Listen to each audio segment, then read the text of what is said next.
weapon.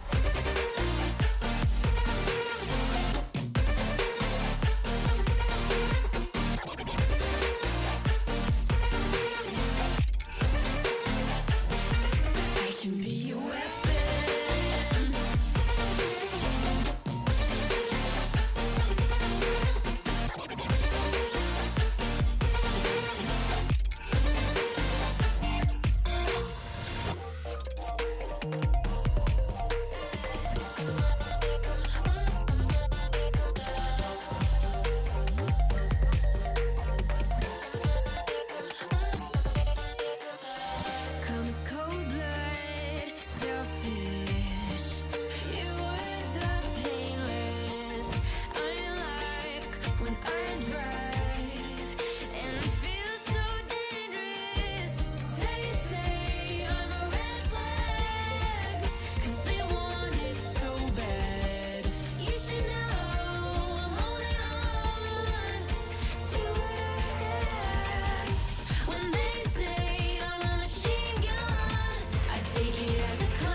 understand it. This wasn't the plan. Don't wanna demand it. I've done what I can. And I never mentioned the times you were rude. And I never mentioned when you hear the truth. Scared to lose it all. I won't stand a chance. And I don't wanna fake it. What if I can't walk away? You got me saying away. Hoping I don't make the same mistake.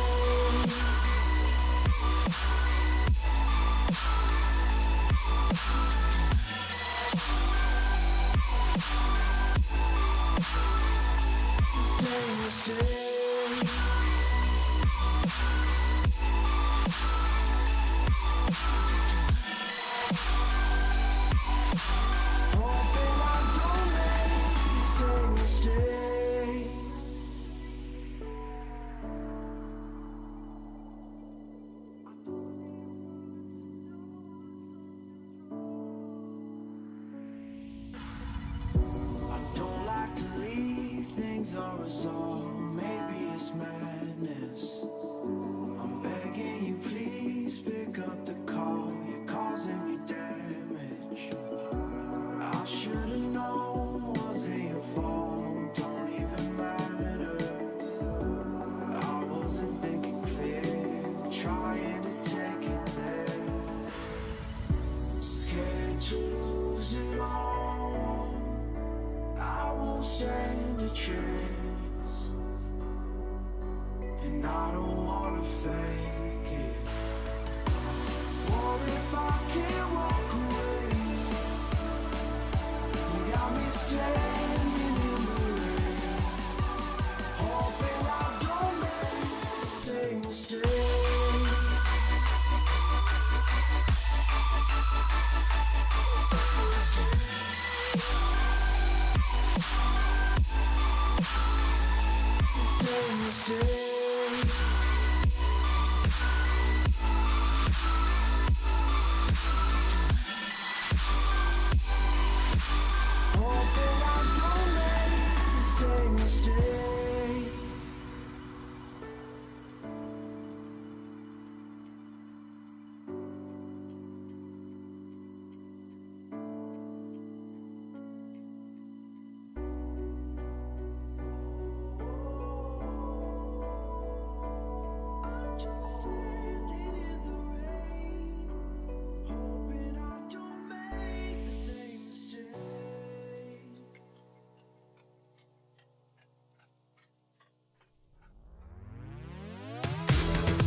Rocket League fans around the world, welcome to North America for Championship Sunday of the inaugural 1v1 North American Open of the Rocket League Championship Series. Over 1,500 gamers entered the tournament in hope of becoming the champion of North America. Only 6 remain. We will crown that champion today, find out who will be representing North America at the Raleigh Major here at the end of the month. Welcome to the pre-show. We got 28 minutes and 30 seconds until, that's not Mexico, but Zapato's representing Mexico kicks off against Chronic to kick off Championship Sunday here. I'm Wave Punk. I got Base, I got Fear, I got Johnny Boy. Johnny, Championship Sunday for North America. How you feeling? I'm looking forward to this. This is where we're going to find out who the last player is who can win the World Championship. We're going to be down to just 3 players after the end of today. The World Champion of ones will be either Moxie, Naupo, or the winner of this one, and that to me, pretty exciting. It's wild how much time we're gonna have to think about this matchup. Fear, like we're gonna have time to think about the Raleigh Major matchup between Naupo and whoever wins today, and then we're gonna have time to think of Moxie versus whoever wins in Raleigh. Yeah, it's one of those things where when you go into big tournaments in 3v3, you can't really just game plan for one team. Maybe you can game plan for KC right now because you'll probably have to play them if you plan on winning the event. But you really can just game plan for one person as soon as you have one and prepare for the next one for a few more months. And there's a lot of really distinct styles. So I don't know if we've ever even seen that happen in 1v1 before, where you have so much time to prep for one specific person. It'll be interesting to see if there's any adjustments for that.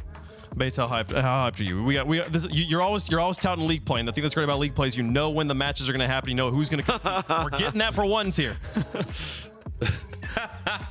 Listen, we appreciate the league play shot, but I will say it's gonna be exciting because, I mean, you're gonna have 2 months of prep. 2 months of prep for one individual. You can specifically orchestrate your scrims, kind of simulate. You can have a person say, I need you playing exactly like Nupo plays. If Moxie ends up playing Nupo, I need exactly how Diaz plays. We're gonna keep simulating that to the best approximation possible. All in preparation for one best of 7. It's gonna be hype in front of that crowd. Moxie's gonna have the French flag. It's gonna be nice to see. You can't have coaches on the call with you in these 1v1 matches, but the rules say nothing about the time of prep. You could have a whole team, get an army of analysts behind you, put it up on the big screen, do some VOD review, figure out how you're going to take down Moxie out there. We'll see how our competitors prepare, folks, as we are going through this bracket today. 2 quarterfinals, 2 semifinals, and a grand final match before we close out Championship Sunday and crown the North American 1v1 champion. The word champion here carries more than usual. It's not just that they won the tournament, but they are going to be representing the entire North American region for the world in Raleigh, and if they win in Raleigh, at the World Championship as well. It's going to be a crazy one. Yesterday, though, we had some good games. We went to Game 7 one time here. Fear went to a Game 6 with Wiz. That was a pretty fun one. Yeah, there was a lot of good games. I mean, we were kind of expecting some of the later games to be a bit closer with the guys who had gotten into the upper bracket, but it turns out AJ and Chronic was the only best of 7 over here in North America. We know that grand finals, no matter what, are going to be best of 7 based on what we've seen so far in 1v1. But AJ, his journey is done today. He did a good job here against Chronic, delivering some cinema. Listen, I thought he played excellent yesterday, AJ. He was so deft with all his touches. Everything seemed like it had an intention. He was very creative, and he played Chronic the best he could possibly play him. Chronic just dug deep after going down 3-2 in the series, ended up clutching up, and he made simple adjustments throughout the series. Me and JB were talking throughout it the whole entire time, bringing it up high off the sidewall, air dribble reset setups, threatening to shoot, making AJ have to respect that. And then once that opened up, Chronic took over and then just won the whole entire set. It was a close game down until his Game 7. Chronic finally was able to get a substantial lead and hold on to it. On the other side of things, though, we really thought FK versus Wiz, Johnny, was going to be a pretty one-sided matchup. Wiz, what a debut on the RLCS for him. Yeah, this is an all-time great 1v1 debut. All-time great just RLCS debut in general. Coming onto the mainstream against the greatest of all time North American ones player who is still at, you know, pretty close to the top of his ones game. He's still at the top of his game when it comes to Rocket League in general. And to play him this close, have him on the ropes even, like Wiz was really confusing Firstkiller with his confidence. He was really, you know, confusing him with his aggression, and maybe confusing viewers with his camera placement. He is in fact the little head in the bottom corner, not to be confused with the microphone in the middle.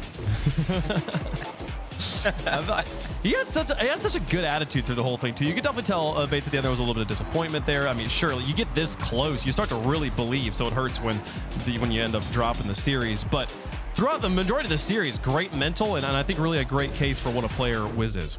Oh yeah, he put himself on the map right there. If he ended up closing out that game number 5 against FK, he might have won the series right then and there. But FK showed off his experience, his prestige, him being a GOAT in a 1v1, and came out with a W. But Wiz, I'm expecting to see him continue in the 1v1 scene and maybe even the 3v3 scene coming up. He's LFT. He's LFT right now for the last round squad. Oh yeah, we do have LCQ. It doesn't have to be next season. Right. It could be LCQ. Yeah. We could see him in 3s this season before the season is over. Folks, if you're just now joining us, let's talk you through the rules. If you've been watching the 3v3s, you'll be very familiar with this, but otherwise, it's there's only one thing that's changed from 3v3s here. The players it's all best of 7s. You get 1 timeout if you want it.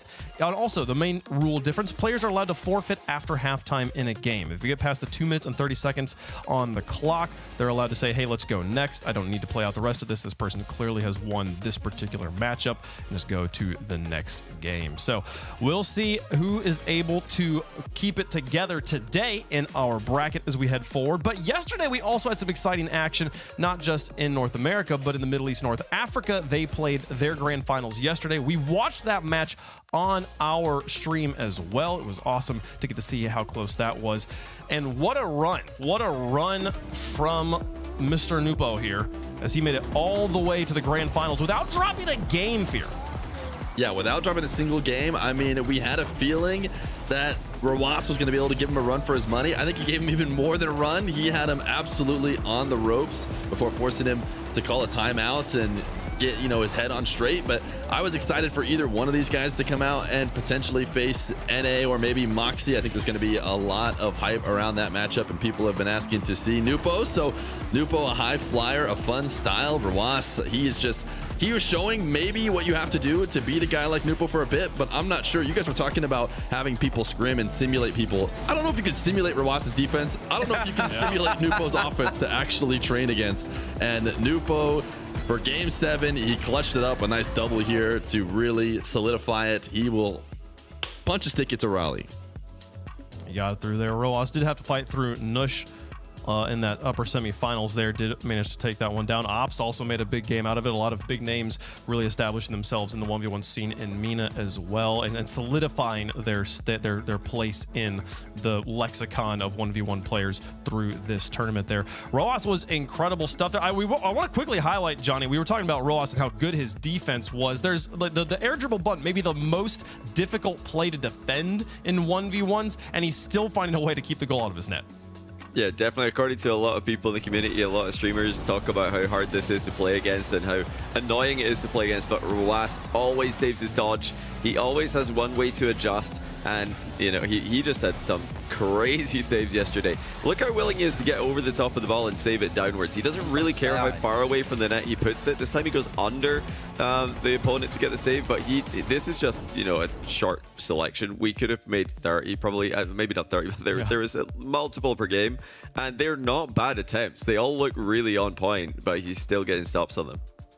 If you get done with today's broadcast and you're still feeling yourself hungry for 1v1 action, you didn't catch the MENA Grand Finals yesterday, go back and rewatch it. It was an incredible event. Twitch.tv/Rocket League MENA. You can find the VOD there, folks. It was a big day of Rocket League action in MENA, but also in North America. Bates, let's walk through the top plays of main event Saturday. It was a banger. Listen, the top 5 plays, you already know who's got to bring it to you. Here's your boy Bates. Zapato's bringing up high in the Sentio, the most creative card we've seen in RLCS mainstream in a very long time. Cuts it in from the right to the left. Air dribble gets a reset. Oh, wait, right after kickoff. Is this deja vu? I think we're going to go for the same thing. Why not? Pops off the wall, reset. Back to right back. by your Evo. Back to back. Simple and plain. It's way too easy for the young man. FK, pressure on Wiz, gets one power shot. blocked out by Wiz. Boost grab from FK. I'm coming to get it, Wiz. I'm not done just yet. Make it pop, make it jump, make it scream. Zero boost on Wiz. FK puts another one on that. Can Wiz get back to it? Composure on the line. Still holds the door. FK comes to slam it. It's not enough. It's not enough. And Wiz brings it all the way back. It scores 3 excellent stops in a row from Wiz. The confidence, you saw him popping off on the camera after this. The composure with 0 boost to get back at this moment. Catch it. Make sure he at least get 50-50 right there. Push it out. Make FK awkward. And then goes all the way down. Walks the dog. Easy goal. AJ one-on-one against Chronic. You already know what time it is. Bumps Chronic out the way. Should be easy goal for AJ. No, sir. Chronic. And Verwas is the best at stopping and making the most incredible saves. Chronic, he said, hold on now. I might be top 5. I might be second in that regard. To multiple times this set, got bumped by AJ, would rebound off the wall, boost down, and still come in to make a great defensive play. 1v1 action, man. That's simply what they bring to the table. Evil gets a reset, brings it back down. Zapato, you're going to have to make a play here. Nope. Evo, fake again. Oh, fake again. Oh, right by you. It's a 1, 2, 3. All eyes on me. Look, check it out. Let's move it slow. Evo, I'm gonna go high. I'm not gonna go high no more. I'm gonna go back down. Zapato's wave that back. Why not? Little fake. So Spenderella. Zapato's in the bag, in the mix-up. And then, of course, the NA go to 1v1. Firstkiller brings it up high. You know he's gonna be our top player. Gets a reset to his name. Musty flick on the way. Bang! Wiz! You might have stopped me on Forbidden Temple, but you're not gonna stop me when we go over to DFH. I'm feeling good right now. Boosh! We want to see more of that in 1v1. I honestly didn't see too much of that yesterday. I don't know if players weren't feeling that confident, but I know players like Diaz can bust that out every single time if they really want to. So that's what I want to see from the boys. That was great. We didn't even have a Diaz play in the top 5 there. I mean, hopefully we'll get to see one today. He had some great plays yesterday. There wasn't the competition maybe wasn't as stiff. Fear, what was your favorite play from yesterday? Well, there was a specific play that I wanted to highlight here that maybe you didn't catch on the first time around. This is Wiz POV as he's defending against Firstkiller. Just a standard backboard double, right? Well, no. If we watch from Firstkiller POV, he is going to touch this to the back wall, and he recognizes, I have this read no matter what. So he turns on reverse cam as he goes in for the double and does not look as it goes in. Wiz can't even see that he's done this. He did this just for us. A nice little flare for the audience as he gets that double. And it's crazy too, because like we're cutting our own cameras around. We have to be on his POV to catch it. There's a chance he did it just for himself. Like Johnny, he's just so in the zone. He's like, yeah, I'm gonna have some fun. I'm gonna make a clip for myself here. This is great. We could see an even better one from him today if he's feeling it. I've seen him hit some from further out than that one. That one was easy for him. It's a cool thing to try yourself. It might look easy, but it's surprisingly difficult because even if you think you're on track to get the double already, yeah, it's usually a lot more adjustment than you'd think. But Firstkiller, one of the most automatic double tappers in the game. That is incredible. Incredible to not only have the read on the ball, but to have the read on Wiz as well. Be like, yep, he's not saving this. I can just have fun, which is the whole point of video games in the first place, folks. We are having a great tournament so far. We've got 6 competitors remaining. We got 2 quarterfinal matches, followed by 2 semifinal matches with those 2 extra competitors waiting in the semifinals. Evo and Diaz will wait for the results of our quarterfinal matches to find out who they are playing. Everything from this point on is an elimination match. Now, we've been talking about Diaz a lot, Bates, as like the favorite to win this tournament, but I mean, there's 5 other players in this tournament, Bates. I mean, there's 5 other players, and I think that all of them are good. I would like to start off with Evo, though. Evo, I think, has been playing some of his best game that he possibly can play. He's been mixing it up, though, a little different from his style.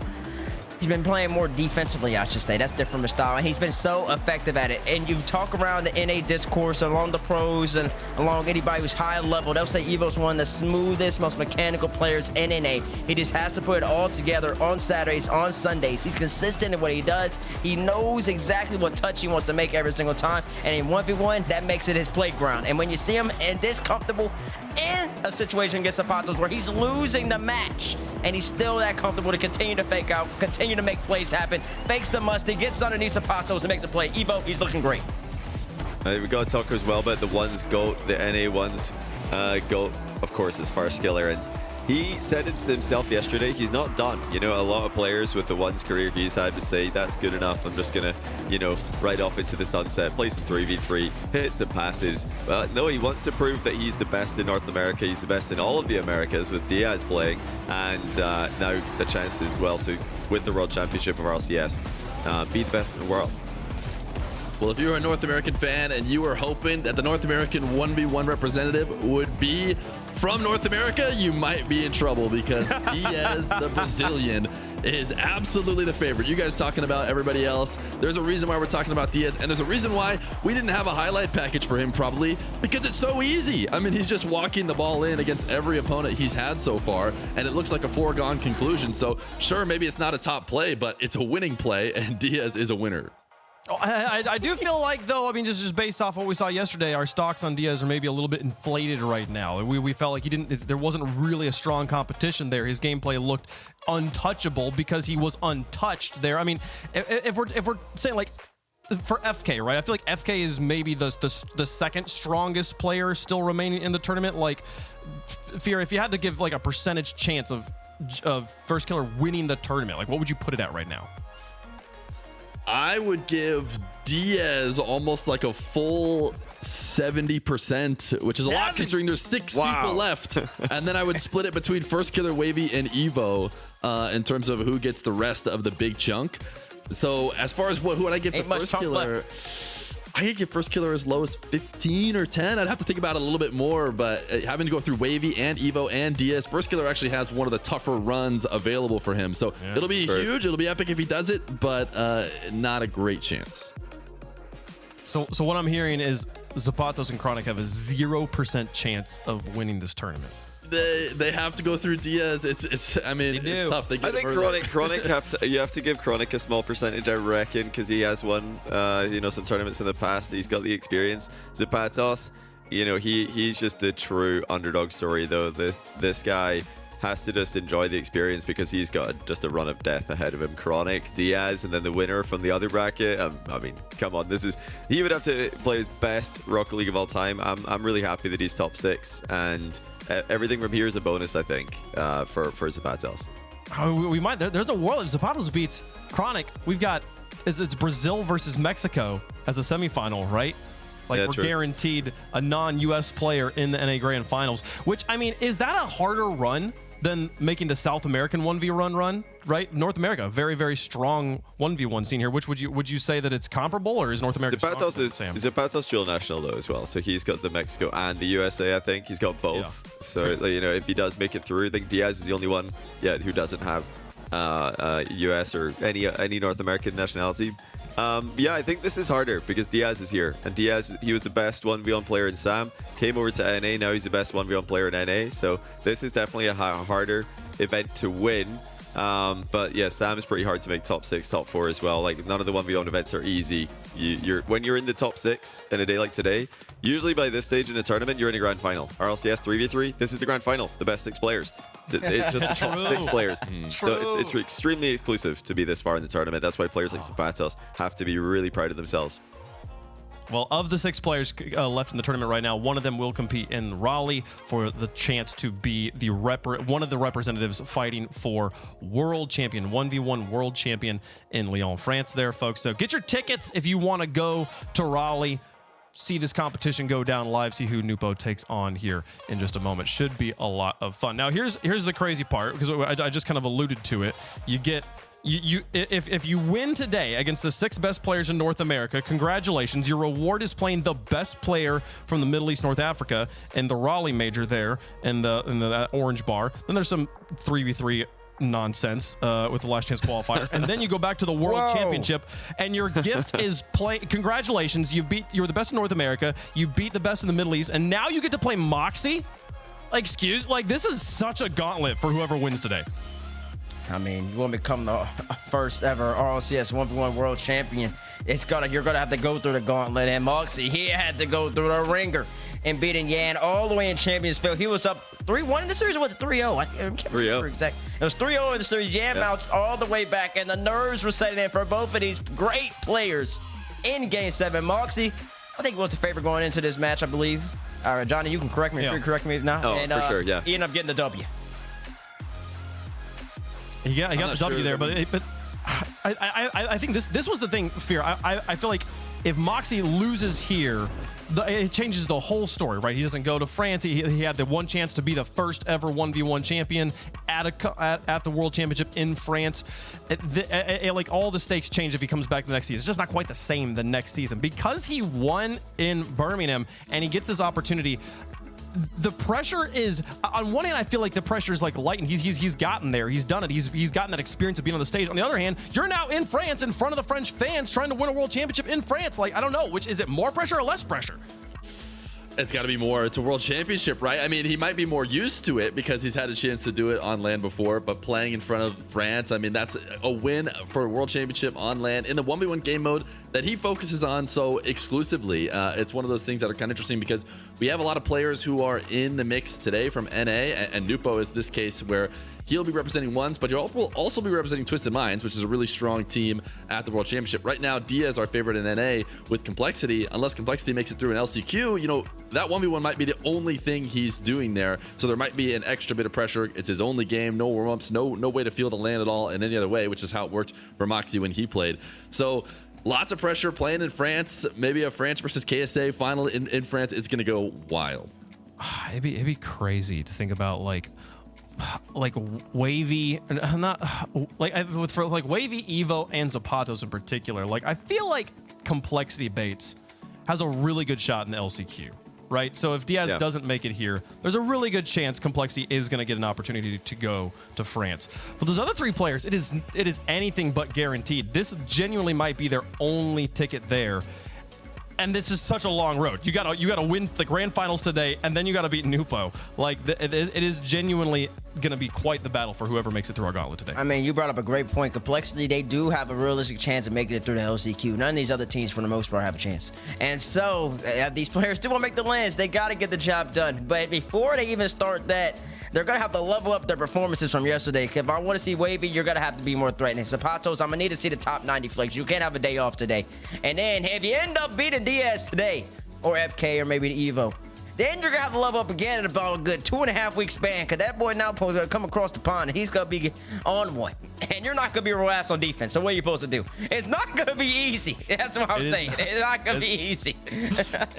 and yet someone's gonna do it here today. I'm really excited to find out who's gonna be our North American champion. Let's start talking about that first matchup as well. You kind of just alluded to it. Zapatos taking on Chronic here in just under 7 minutes. He's gonna have to be popping off if he wants to take down Chronic. Zapatos, I want to talk about this one mechanic. I want you to talk about it, Fear. I want you to talk about like this one mechanic you saw from him yesterday that longtime 1v1 fans are well aware of, and as a matter of fact, he helped coin this move. Tell me about the Zap Dash.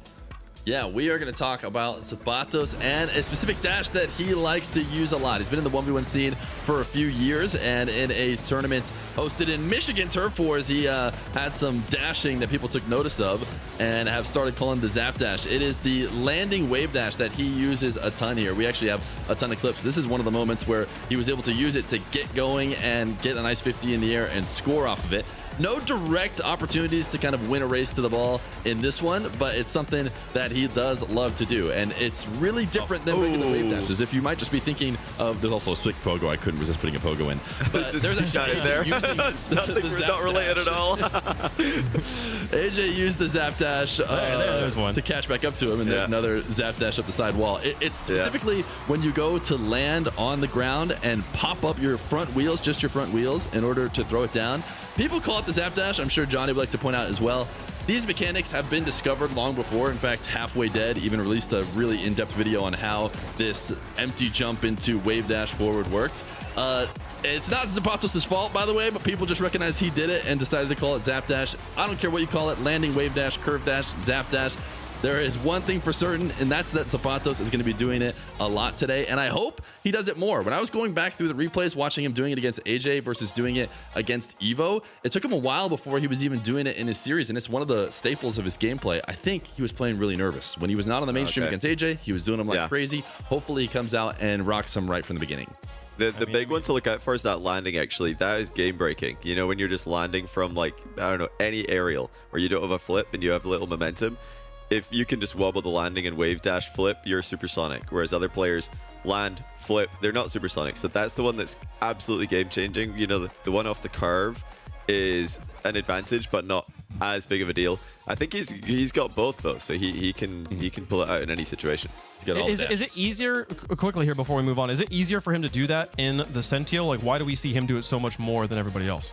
You know, it's interesting because that's the first thing I even started saying it. I'm like, oh, it must be easier.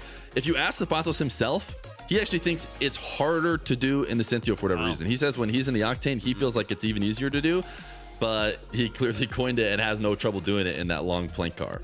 A lot of players do it in the Octane hitbox. You got Vatira, Kofer, Appjack. It's definitely not the Octane hitbox weakness, so there's no copium there for pros. A lot of pros just haven't actually integrated it to their game yet. I think it's time that they do. Continuing to be an evolving meta in a game with 0 patch updates to gameplay, you gotta love Rocket League. The pure physics engine continues to deliver entertainment, folks. $10,000 on the line for first place. You win that, you take it all. You don't even split that with anybody else. Everyone in our tournament today guaranteed at least $3,000 for making top 6. Congratulations. Some of their runs will end here, though, and that will be the case for one of the players in the matches we are about to watch here. We've got 2 quarterfinals. Winners of those advance to the semis. Winners of those advance to the grand finals, and winner of that advances to Raleigh, North Carolina at the end of the month, folks. We've got 5 matches on the board. Let's get into the first one here. Ultimate's going to be represented in both of our quarterfinals here. Chronic taking on Zapatos as Zapatos tries to zap dash his way to victory. Chronic standing in his way here. Only one of these players will play in the semifinals. Only one player's gonna make it to the semis, and Zapatos. Had he switched up his backdrop? Was he playing with It's the angle. It's the angle, yeah. Is that what it is? Okay, I'm about to say, because this is a whole entirely different room. I didn't know we had multiple places to play. I am going to see. Wiz style. Yes. He might even you know the around. difference? He wanted to get the, what is it you guys call this? We call it a bin. You guys call it a trash can. Bin? Trash can. A trash can. Yeah, you wanted to get the trash can in the back. So he's gonna try and put Chronic in there. Okay, he's gonna try. But listen, if he's gonna be able to pull it up, he's gotta play better. Oh yeah, he does. Wait, Chronic had a fan yesterday though, but the fan seems to not be turned on. It must be cool right now. Maybe if the series heats up, maybe you'll see Chronic. He'll move out there, call timeout, move the fan in the background. In all seriousness though, this is a matchup of play styles right here. Zop, Hold up. That's entirely. I have to point this out. That is a water bottle. That is not a water bottle. Wait, is that a water bottle? No way. You're blind, bro. Oh my days! I thought it was like a really tall bin. How tall that thing would be if that was a trash can. I didn't want to go before the Wave did. I thought it was like an ergonomic bin where you don't have to bend down to bend. Ergonomic trash can? Now you're doing too much. That's so funny. Chat, who do you think is going to win? Zapatos or Chronic? Let us know in the chat. Hashtag Zap, hashtag CHR. Bates, I do want to hear the bit of actual Rocket League analysis you're going to be as to take a break from the trash can here. I was going to say, he's going to keep the ball on the ground. You're really looking for him to make his strong flicks. His flick game needs to be on. It wasn't on yesterday. Chronic, you want to see him to continue to do what he does. Play great defense and be really effective off the sidewall. Make Zop have to respect the reset into a shot, and I will then open up the reset, bring it back down for the wave dash, bottom right, bottom left, as Johnny loves to call it, the flavor of the year. Okay. We'll see if either player can get their game plan done here. Johnny, who do you think's got it? I think I've got it back Chronic here. He looked good yesterday against AJ in the more high-pressure games, especially. And these games are all high-pressure today. We're facing elimination. Need to see more from Zapatos. Like Bates said earlier, he's got to be on form with the flicks, or he's got to switch it up to something else. All right, Fear. I think that if Zapatos is going to take this down, this is going to sound crazy, but what he needs to do is he needs to miss some challenges. He needs to go for a challenge and not get it, because what he was not doing yesterday is taking any risk ever. He refused to go for a challenge that might miss. He sat on the goal line. We saw Evo fake him like a million times. So I want to see Zapatos play his normal game where he tries to be suffocating and maybe misses here or there. But I think that I got to go with Chronic. Chronic comes in as the favorite. I would expect him to win this matchup even without the pressure. Zapatos has clearly been affected by that. Hopefully he's not. Hopefully he gives us a nice close match and goes all in, but I got Chronic. You hear it, Bates. He thinks Zapatos isn't going to lose a challenge, so that means Chronic's going to win. That's what Chronic. I'll take Chronic. Go ahead. If the analysis you got to miss a couple challenges to win, then that means you ain't gonna win. Right. I don't know. I never get to talk about Sentios on this desk, and I love those equalizer wheels. It's kind of a heart pick here, but I really want to see Zapatos get it done. And we know he's got the tool bag to do it. Can he reach in and grab the right tools at the right time, folks? We've got a split desk up here a little bit. Ooh. It's Chronic the clear favorite on the desk, but Zapatos got the love in chat. Can he get it done on the field, folks? Let's get into it. It's time to kick off Championship Sunday for the first time ever in the 1v1 Open for the Raleigh Major. Which player gets a chance to play for the title of North American Champion? It's Chronic versus Zapatos. Get up and get loud. It's game day. Mexico versus USA in the battle to represent North America in Raleigh. One of the biggest fights is going to go down because one of these two is facing off against Diaz in a semifinal, Johnny. Yeah, this is such a difficult match for both of them to kick off the day. And I think you've just got to ignore it, but you ignore Diaz, ignore the semi-final. Right now, just focus fully on the opponent. As we do start things off, we got a little bit of a, play that we might see from Diaz later there. Chronic attempting the full pitch air dribble. Didn't have enough legs to make it the whole way, but turns around, challenges, and then puts in the opening goal. I mean, honestly, after what we saw from yesterday, right? Chronic was one of the most composed players, especially I think in this head-to-head as well. Zapato's fairly nervous. I think the biggest question mark on him right now is what is he going to look like in this one? Are the nerves away, or are we getting the same performance that we saw before? I think we're going to need to wait and see how he plays his more precise mechanics to find out how nervous he's feeling. I do like that he's just gone straight for the ball there, though. No nonsense. Just forced Chronic to outplay him. That's something that AJ did very well yesterday, especially at the start of their series against each other. And Zapatos, he'll know that he's up against it here. He'll know that he's the underdog, and that might work in his favor. Whereas yesterday, he was certainly feeling the pressure. Maybe today, he'll be able to relax. Second day on the main stream, and new chance to prove himself. Good save on Chronic's high air dribble there, but the boost has been stolen. Chronic's in an advantageous position. Carrying this one around the sidewall. Two almost snuck it in there off of the corner angle. I feel like Chronic, again, is able to play these fairly quickly, but another shot on target out just past made. Easy 2-0 up for him. A really nice shot by Chronic, and Zapatos has tried to fake him out there. He's tried to make Chronic think that he's got more boost than he actually has, so that he can maybe get a free possession for himself. But Chronic just sticks around. He had a good read on Zapatos' boost total, and the heavy touch ended up being more of a giveaway of possession than anything else. Chronic made a beeline to mid before coming back there, so he did have 100 boost when he arrived. Instead, constant pressure so far. Zapatos forced into his own net, did well to keep that one out. But he is in a world of trouble right now. Chronic with a reset. Early outplay. It's 3-0. You definitely thought that he might have been able to get up in time to get a touch on him, but no. Once Chronic got that mid-100 and that second touch right there, it's all over Zapatos. 3:21 on the clock and a 3-0 lead. I mean, Chronic is playing exactly the same way we saw yesterday.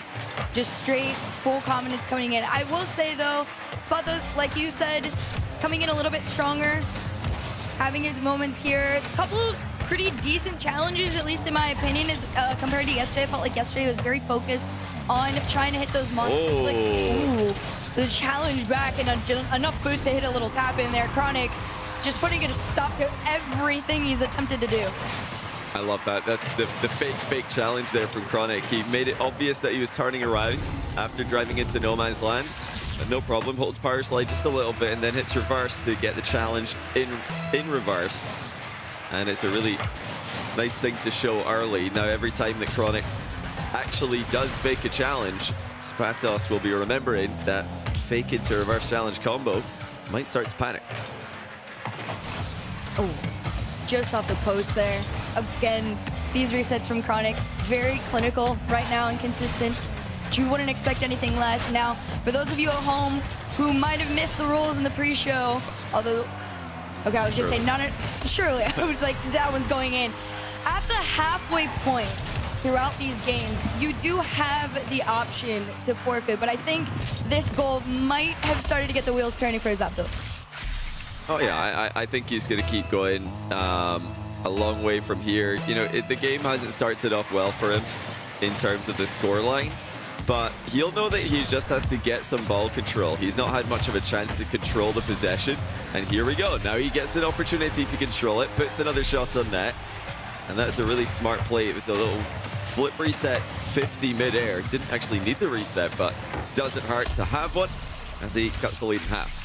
Yep, very clean from him on that one. Of course, having those back-to-back goals is going to do wonders for the mental in this one. Halfway point of game number 1. Kick off the delay for Chronic, just straight into the nose of his car and into his net. And Zapato hates this. This is the play that he hates running into the most. He's so well known for his wave dash recovery kickoff, but he's also, if you've been doing your homework, known to be weak to delayed kickoff. So if he is going to stick to the wave dash recovery, look to see him trying to follow up his play, his first touch on the ball with a subsequent touch. He tried it there, didn't work. Oh, that's a good flick, and it's in for 3. You know, there's a lot of good signs for Zapatos here. Even though he's down, the flicks worked. He's got a goal from his aerial game as well. You know, this is actually very playable for him, even though he's hardly had any ball control compared to Chronic. No, definitely an improvement from yesterday. And of course, I at least feel like that flick was going to do wonders for him. Like we said, we saw him attempted on average like 4 times per game yesterday. So at least he got it out of the way now. We get a freestyle combo from him. Here comes the reset down. Challenge from Chronic, just stops it in its tracks. Crazy catch out too. And now to double the lead in Chronic's favor. Yeah, I mean, that was a really tough shot to pull off. Zapatos going for a highlight reel play in game 1, and he just could not get the last reset in time. He likes to go for the late resets. He wants to see the defender commit and then get the reset and put it past him. Is he going to be able to get back here? Yes, he is. Chronic got slowed down slightly by Zapatos on his way to the boost, and now here he comes again with a late air double bump. And notice all these aerial plays, Zapatos is not committing to one play until well into the aerial as he waits to see what Chronic will do. Yeah, a lot of this was pretty similar to what we saw yesterday from Zapdos. He was one of the players that I felt was the most versatile. Definitely showing out here today against Chronic. There's that flick we saw off the backboard, a little too much power. But, I mean, definitely still enough time. Takes it again from the sidewall. There's that wait to see what Chronic's going to do. The challenge, though, did waste a little bit of time off what he's attempting. Yeah, and he's just trying to flip reset defensively here. Knew that he lost control of the situation. Chronic with a little wave dash reset of his own. Highly technical shots by both players, but it leads to Zapatos getting a free goal, which he does not miss from distance. And this is staying extremely competitive as both players trade some extremely mechanical plays. Oh, yeah. And this is, again, this is a good sign because Zapdos is one of those players that everybody did have ranked fairly high, or at least if you didn't, you knew that he was kind of a sleeper pick that could pull it off. So to see him keeping this one pretty competitive with Chronic for now, as Chronic places another one on in, 3 up with a minute left to go. I mean, as far as mental goes, Zapdos face cam wise looking way better than he did yesterday. Yeah, he'll know that there's a lot of good things in this game. His offense is working pretty well. He just really needs to look out for these kickoff tricks from Chronic. That's another kickoff goal by Chronic because he's delayed the kickoff just enough to take control of it, but it's not the same delay as last time. It's really cool to see Chronic coming up with different methods to counter Zapatos kickoff, but he's still well known for that wave dash kickoff. It's not always the same play from Chronic, but he's making it work. And, you know, think about that. 2 times Chronic's got Zapatos out with the kickoff delay, and we have a 2-goal game. Those kickoffs have been the difference. Oh, yeah. No, and especially anybody that's going up against a player that you know has any sort of a semi-weakness, right? Like we talked about. Spot those. Oh, the power off that! That is crazy. Zapatos gets the bump after the kickoff, and then he comes in with the wave dash shot on the bounce. Chronic actually had a look at that one in the replay, dropped a nice one. That's ridiculous by Zapatos within 1. That was the shot too. And he, okay. He spotted the delay. Finally. and it's been coming. I mean, Chronic again trying to arrive late, trying to let Zapato hit the ball into him. Zapato with the counter. So really a chess match happening right now at the center circle. 28 seconds left. Zapato is back in it. There it is, another small delay from Zapdos too. So that level of progression as far as like preparing for Chronic to try and dish one back at you, like you said, it's very chess match. You do one thing, all right, cool, I'm learning how to counter it in real time, but 12 seconds on the clock. Chronic, I think he got the beat out on him here. He's just gonna walk it in, waste enough seconds, but Johnny Boy off the kickoff. We've learned to stop those, counter those delays. I don't know what we're gonna get, okay. He could do one of his own, maybe. I mean, he's not been the guy pulling the tricks. He's been trying to read Chronic's tricks. No, he just sticks to standard. It's going to work wonderfully off his sidewall with the air dribble. Late reset again, getting Chronic to commit, and he puts it past him. He sticks to his game plan, and he scores with 1 second left. And you had to really, really delay this one too, because Chronic was coming at you fast, and it was just enough. I was so scared that was going to be hitting the ground and not bounce in time, but 1 second on the clock. Tied game into the kickoff. Let's see what we get. Oh, this is staying up, actually. He can get this into the air. Oh, just narrowly misses it. Overtime, game 1. It's on a knife edge. Zapato has all the momentum, though. Chronic's been surviving. And there's the slow flick on target to set up the boost steal. Off the ceiling, has a flip, uses it, power down, Chronic. He doesn't have any boost, though. There's enough on the trail to get him back in time, and he's able to get that harder there. Gotta be... What? Oh. I thought it was Zapato's own goal, but it's at the near post. He was definitely very close there. Here he comes to the flick into reset. Top ins! It's absolutely perfect. He went from almost own goaling into the controlled must-be. Takes his time, reset in to take that game 1 back. What a comeback. Chronic had all the plans, he had all the prep, all the tricks. Finally, see a little smile there from Zapato. I mean, he's trying to hide it, but we can see it, young man. And you should smile after a win like that. That was incredible.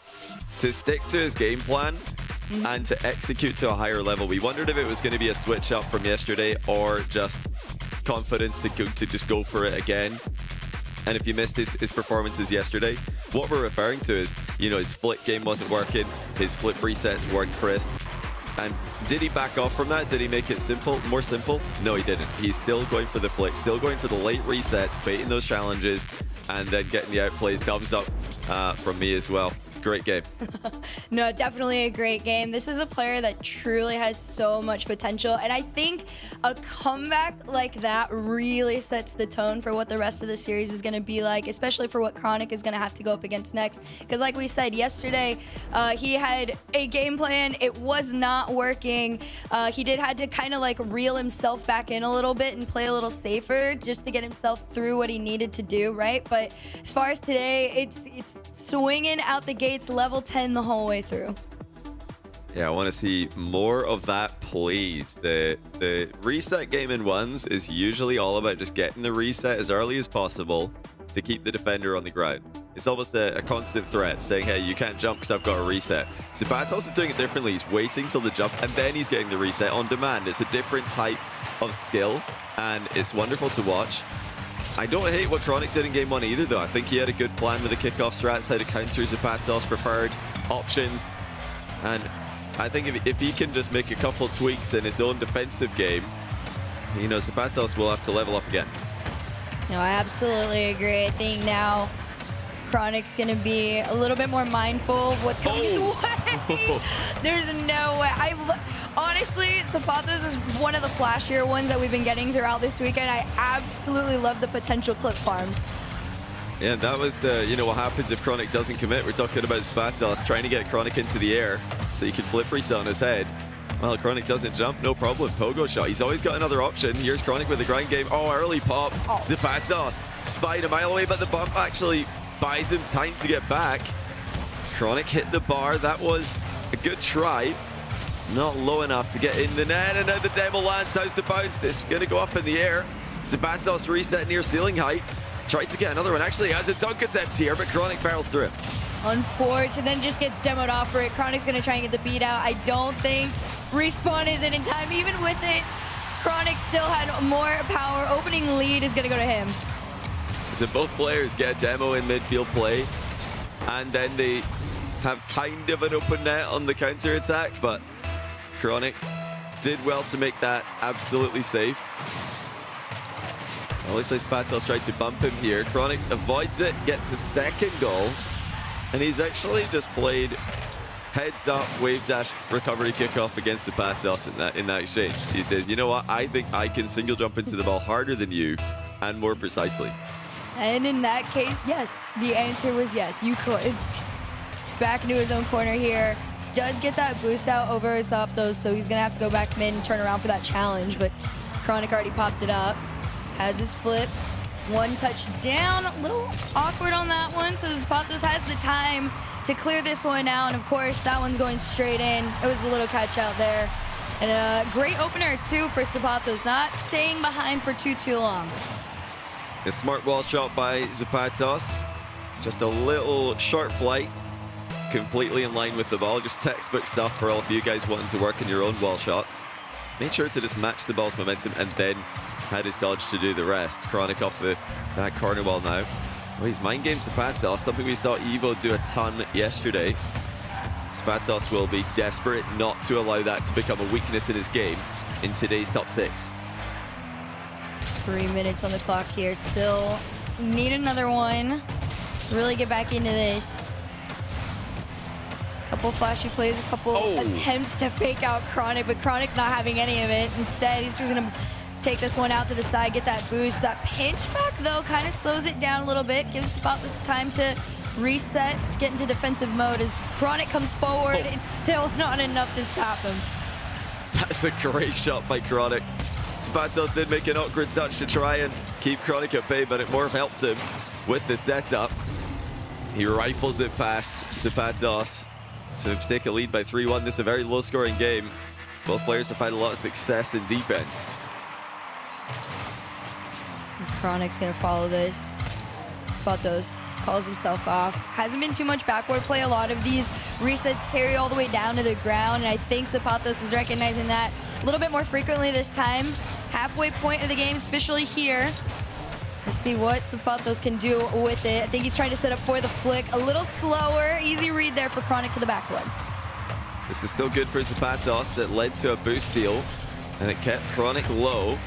Any kind of high flick to the top of the net, where you can get your opponent in the air, steal their boost away, and then turn to challenge, is a good option to go to. Zapato looking for plenty follow-through demos in this game. Chronic, more than ready for it. In fact, he's scoring. Oh, what a slot by Chronic. Zapato in the area, but not really able to make a play. Yeah, just a little awkward on that flip there. I think it wasted just like a half a second worth of time. So when Chronic got that touch there, it was going to be just in front of him. Minute 51, down by 3, make it 4 off the kickoff.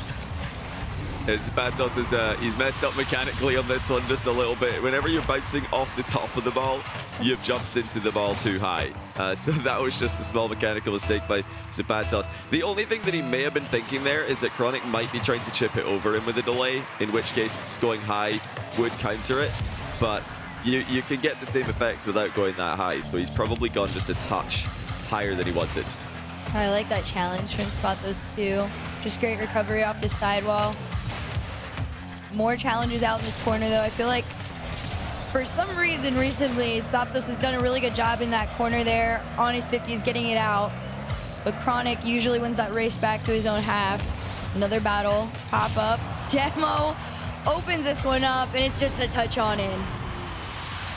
Yeah, very gentlemanly finish on this one by Chronic. He could have caught up to the ball and stopped it on the goal line here, which would have been a nice mind game to go for. I feel like Chronic's not that guy. We'll see. I think he can be that guy, but maybe not in a situation where the opponent's respawning close to you. I think if Zapato is totally out of the game, Chronic, it would be a mistake to not stop the ball on the goal line when you're winning.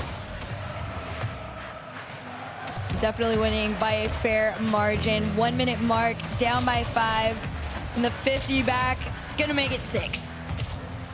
Yeah, that's too easy for Chronic, too predictable, but in that instance, Zapato didn't really have too many options to go for, so He is still playing for the win, it would seem. We've seen 5-goal comebacks before in 1v1 quite a few times. 6-goal comebacks happen also, even up to 7 in competitive settings. So it might seem silly to continue playing here, but with the volatile state of kickoffs in 1v1, comebacks are very possible. Oh, for sure. I also feel like this is a good sign of Zapatos' mental right now. He's going to pop it up to himself. Takes his time with it off the backboard.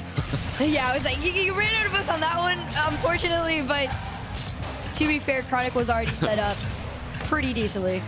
Yeah, so obviously this is just getting played out to maybe look for a consolation goal. Zapatos might try clip on him here. No, just going to warm up the flick mechanics a little bit more.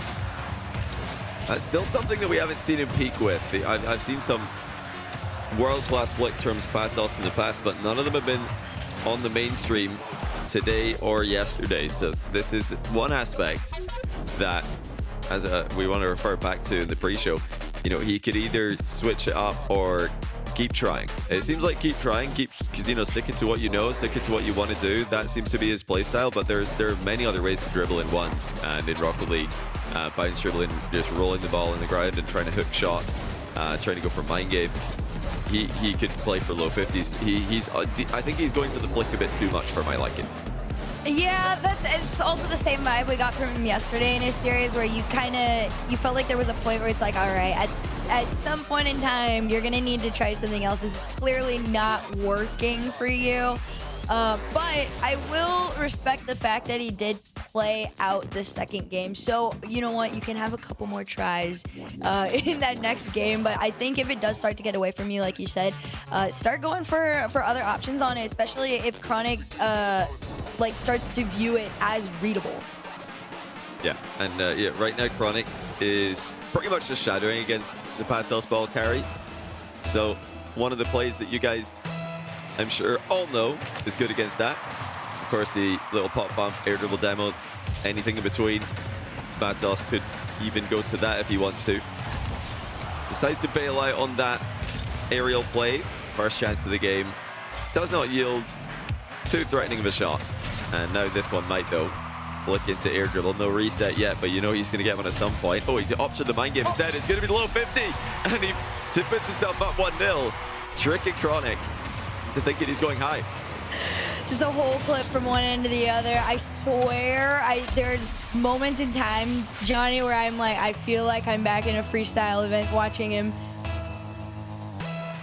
Yeah, it does pretty much go to freestyle 1v1 with starting players in the pitch.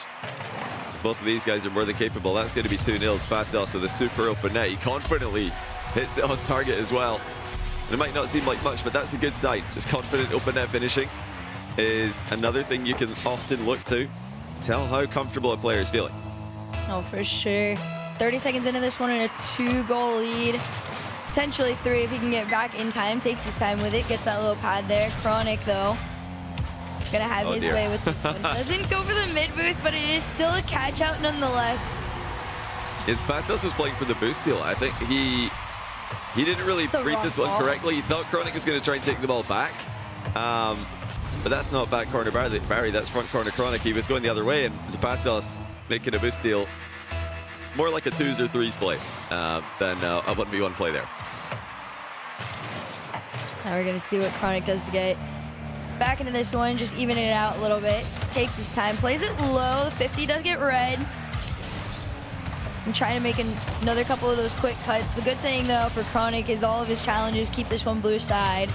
Up into the air, pop over one, maybe waterfall down to himself, but he is going to have to turn this one all the way around.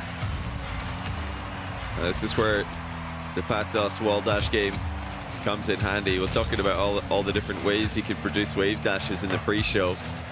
Wall dashes, chain dashes, or others that he can often add to the list. That's a beautiful dish by Chronic. Making it look easy. He saw the awkward landing Zapatos had to deal with. And he just centers it to himself and scores in one smooth motion.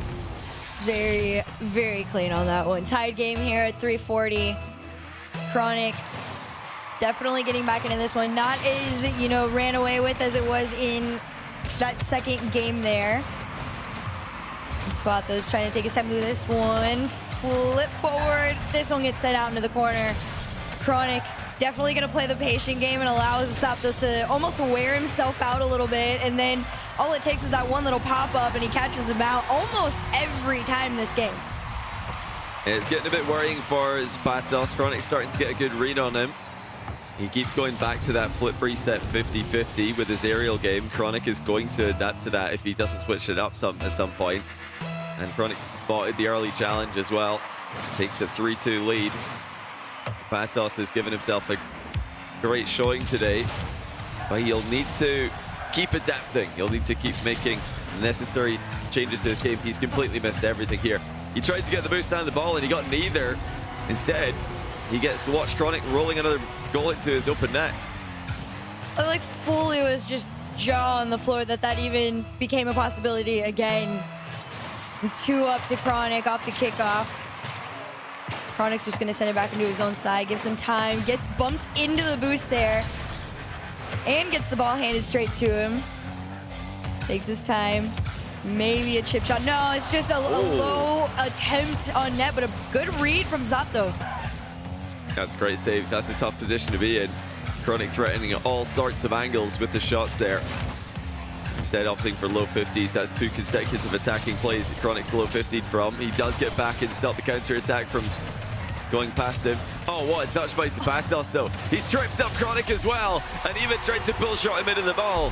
He's back within 1 with a perfect, subtle physical play. I honestly thought he was going to be a little bit too awkward there, but that bump on Chronic just cut him off in the front wheels of his tires.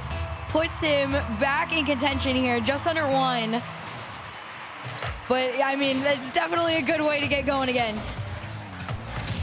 Oh, demo in the corner. Chronic caught Zapato snapping.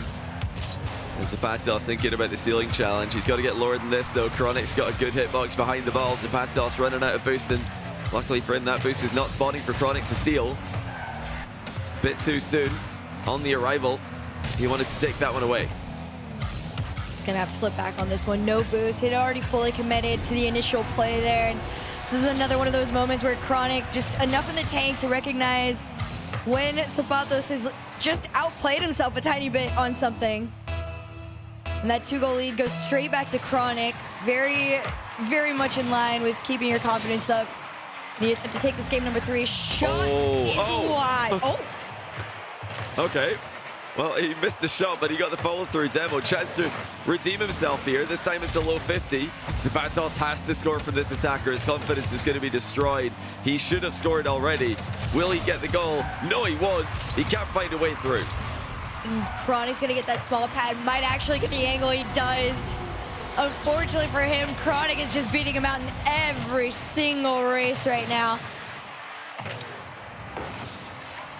And it was all back to that opportunity that Zapato had right after the kickoff. He had an uncontested shot and he hit it into the post. It wasn't posted in, it was posted out. It wasn't close. And he could not convert the pressure play afterwards either. Oh, he's maybe prioritizing boost a bit much in this game. That's the 3rd time that he's gone for a boost and almost conceded as a result. He did concede twice already this game because of that. Chronic is looking comfortable. Just over a minute to go. 1 more goal, put him in an advantageous position. Oh, it's a perfect shot. He even made this look like an irritable bump with the takeoff, but he's just got underneath the ball to flick it. And just to add, like, insult to injury, this all kicked off with Zapato trying to do another flick attempt that wasn't successful, and then it's just another lost possession to Chronic where you're starting to outplay yourself from nerves at this point. There's just a minute on the clock now, but Zapato really is, this one is getting away from him. He needs something to give him a little bit of confidence. Another one taken off. The bounce up and down. Chronic is going to have to play this one from the corner. Challenge comes through. Enough control, though, to get the flip. The flow, the musty in isn't going to quite go in there, but on the reverse end, transition out from Zapato on the ground. And unfortunately for him, the shooting has just fallen off a little bit here, whether it's ground shots or whether it's aerial plays. Zapato is not executing. He needs to be more clinical. Has to score here, and Chronic's not going to let him easily. Oh, he goes for the read on the interception. This was Such a good defensive read by Chronic, but Zapato still out of flip and he puts the top corner. He's still in this. Gross. It was so disgusting. The second you saw him get that extra flip from off the ceiling, I didn't know if he was going to get close enough to actually use it and go in, but he does, and that's got to be confidence booster. Takes his time. There's the flick, slow enough to get the save, but good waterfall in front. Nothing in the tank to push it through. He's still going to go for this. He needs to get the ball in the net in the next few seconds. It's now or never, and Chronic says never. You're not winning this game. Zapatos with the first game where he had more chances. He had 14 shots to Chronic's 9, but unfortunately for him, he was not clinical. And Chronic has defended well at the end of the game here, just surviving, preserving the lead. Goal of the match, though, goes to Zapatos. I mean, to get air dribble, stealing, reset, pinch to the backboard, have it intercepted and still score is something I don't think I've ever seen before. Those are usually, you know, either a clean play where the defender misses or just a straight up defended play. And never have I seen somebody just save their flip to intercept the interception. No, I want to say this replay back so bad when it comes up on screen. I think this one is it. There it is. Once he went off the ceiling, he went just far enough. Hey. I did not think he was making that in. I'm so shocked, and I honestly, like you said, that might be my goal of the tourney. Unless somebody actually hits like a gnarly pogo or something insane, I think that one might have been my most technical. Yeah, that was ridiculous. It's also just the uniqueness factor when Zapatos is on the pitch. You know, maybe it's Vicentio, maybe it's just him. He is doing things differently and coming up with some cool ideas. He's got to do the simple stuff right as well, though. I mean, he's got all the extravagance to his game. He's got all of the you know, peak potential. But sometimes you've just got to bury a position where you're up 100 boost to 0. You just have to put the ball in the net by any means necessary. Unfortunately for Zapatos, those more clear-cut chances are turning out to be quite hard for him to convert. At least he definitely is slowly starting to get back into it. The problem for him is Chronic is the one that's being able to actually close out these games. Zapatos might actually have gotten over him though. Finally, a little opening lead there. Nice, clean, little air dribble from his end of the field. And this is the kind of simple play that I think is going to give him so much in this series. I say simple play, it's a pre-flip into a 2-touch air dribble, but still, compared to going for double resets, often involving multiple elaborate setups, that is something that is just nice to see from Zapatos. Chronic now trying to tie the game. The flicker was on, but he's caught it and taken it into the corner. I don't think he knew much about that one. As he now looks to keep the attack alive, Zapatos is right there with 100 boost to defense. And Chronic's having to play this one all the way back into his end of the field. Unfortunately for him, Zapatos just, as far as boost management, is doing a little bit better in this particular game. Off the sidewall. No bounce down into this one. That first minute or so, though, a lot more back and forth than we saw in the past. Chronic to himself off the crossbar. And here comes Zapatos, going to turn around, try and make a quick cut to neutralize Chronic. Unfortunately for him, Chronic is still out playing almost every single time. That one's going to go down bottom 90. Is Zapatos just not really doing the best job in the initial defensive play to path over small boost pads, made life a bit difficult for himself, and Chronic was able to punish him.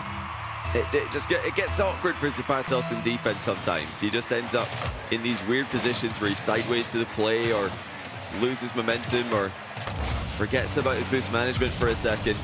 Chronic doesn't seem to be having those issues. He's more resilient, more consistent between the two players today. Oh my gosh. The amount of times I have seen Chronic just get so grossly close on this one, but I respect the pinch around. It's unreal. I mean, what a dunk by Chronic. Zapatos got hard hits on it, didn't matter. It goes in off the post anyway. Can Zapatos equalize with the off-the-wall air dribble? He's gone underneath the ball. It tries to bump Chronic, who got past him in the nick of time. And he takes the open net to go ahead by 2.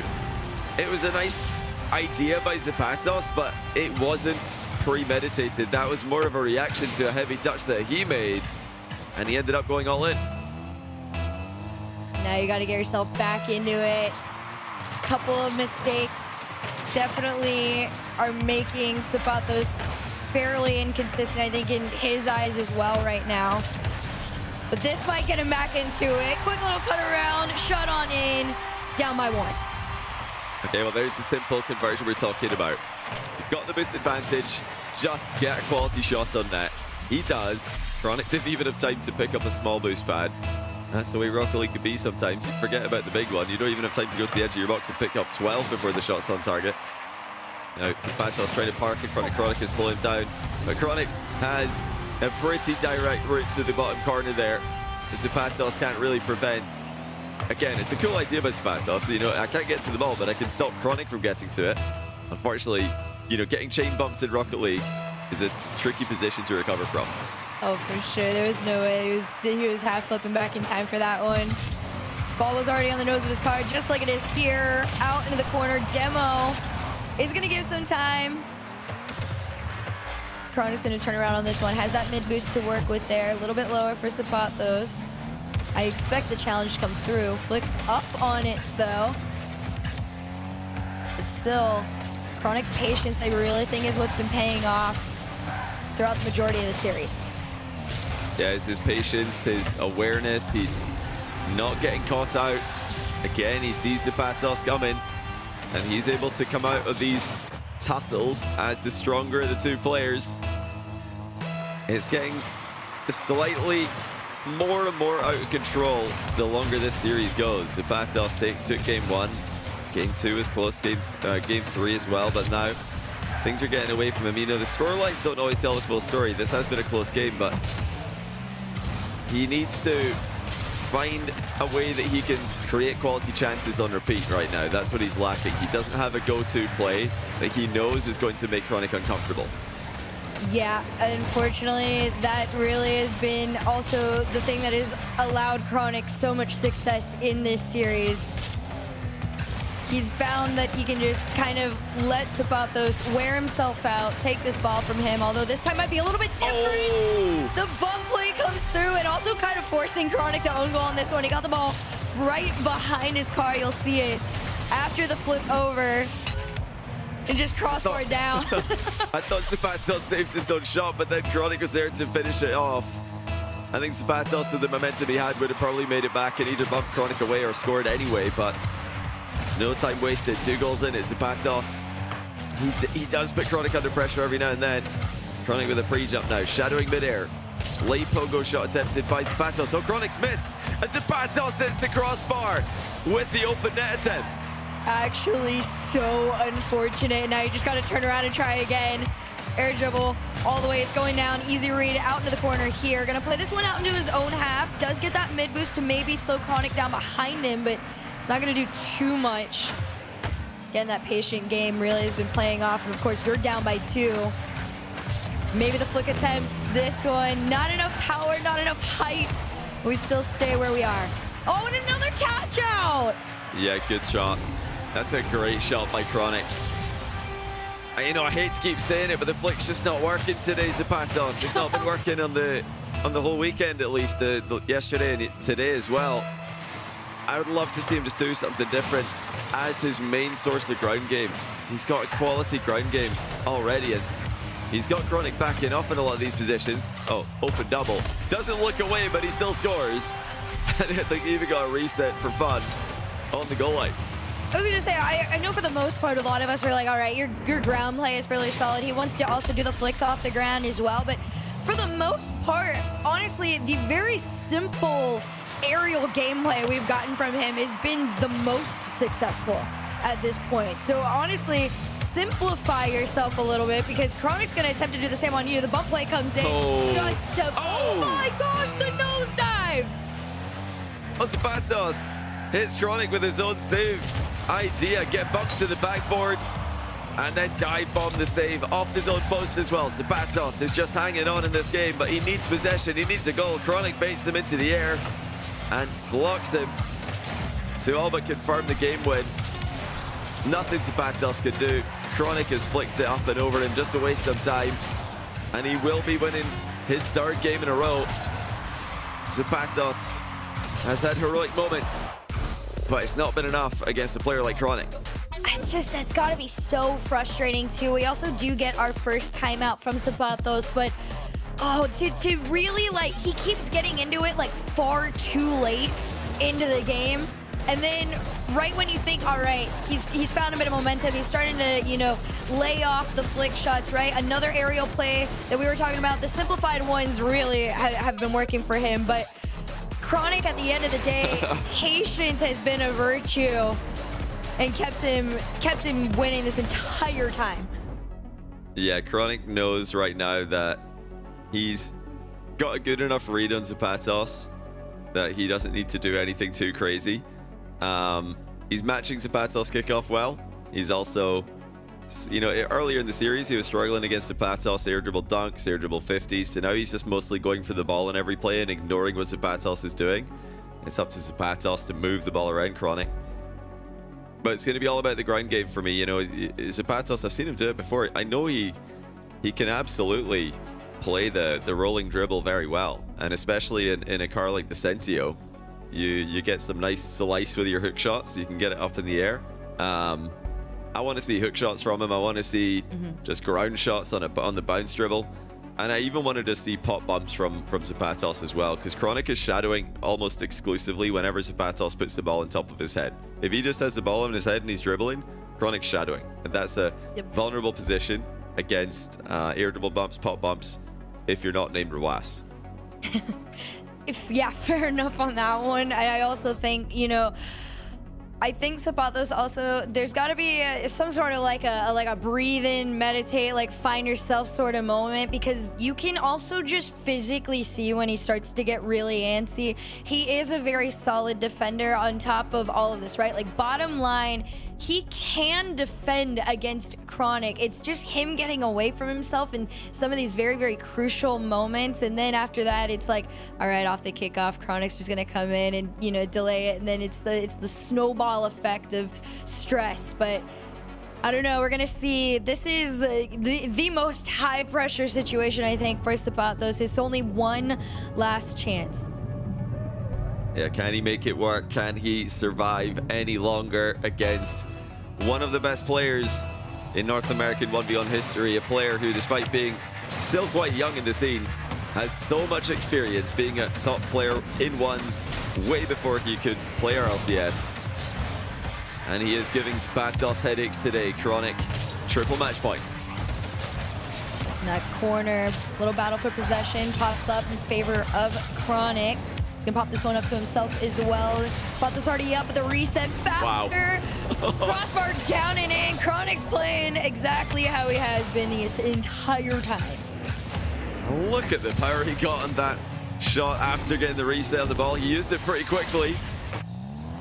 He sends the ball flying towards the top corner. Not much Zapatos could do about that one. You just have to say nice shot and carry on. Truly, I can't even think of much that would mess with his mental. A little bit too much power on that flick. Might be able to float her in, but Chronic still says nope. Even if you think I'm on nothing and I can't save it, it's still enough in the jump to keep you out. Chronic did a great job there, staying with the ball, even in reverse, even with no boost available. Able to create a 50-50 to buy himself time. And now he's just being annoying. He's not giving Zapatos the back corner air dribble that he wanted. That awkward touch just made it so much harder for Zapatos to play. Once again, goes to the flick, but only to set up pressure, which is fine. But will there be a quality shot at the end of this sequence? That's what Zapatos has been lacking. For now, the answer is no.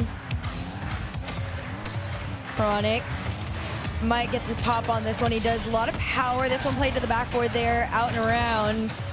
But unfortunately for Zapatos, Chronic just seems to be everywhere at once, and every single touch just disrupts any potential sequence that Zapatos has been able to even try to start.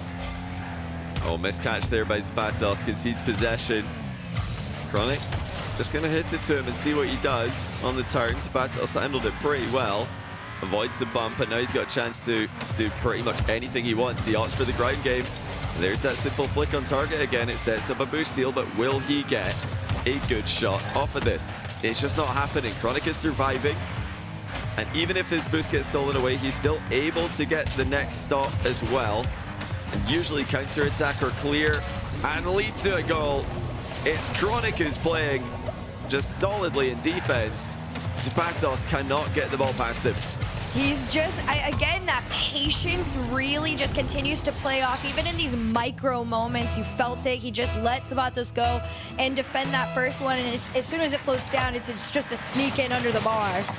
And 2-0 up right now. It feels much closer to being almost like 5 up. Oh, here we go. There's a bounce dribble. That's the switch up from the ball carry we had earlier. And it doesn't result in an immediate goal.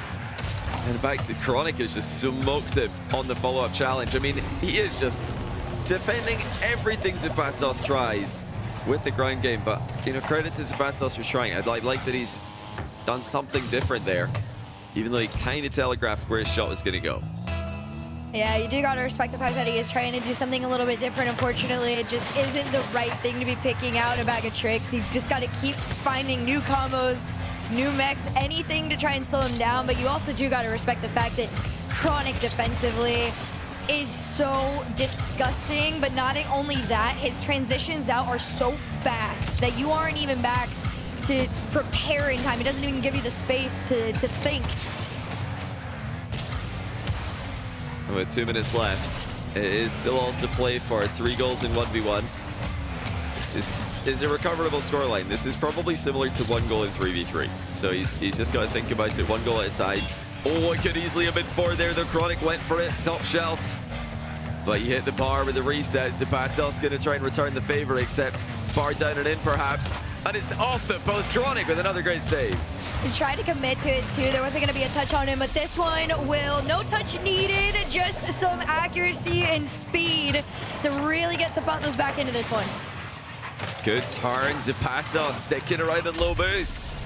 Chronic thought he was going to leave, get the mid boost, but no, he stays there in the position, and he gets his first goal of the game. Chronic again able to match him pretty well with a wave dash recovery kickoff. Okay, for the wall demo, Chronic does. Zapatos backwards to the play, but there's nowhere for Chronic to go.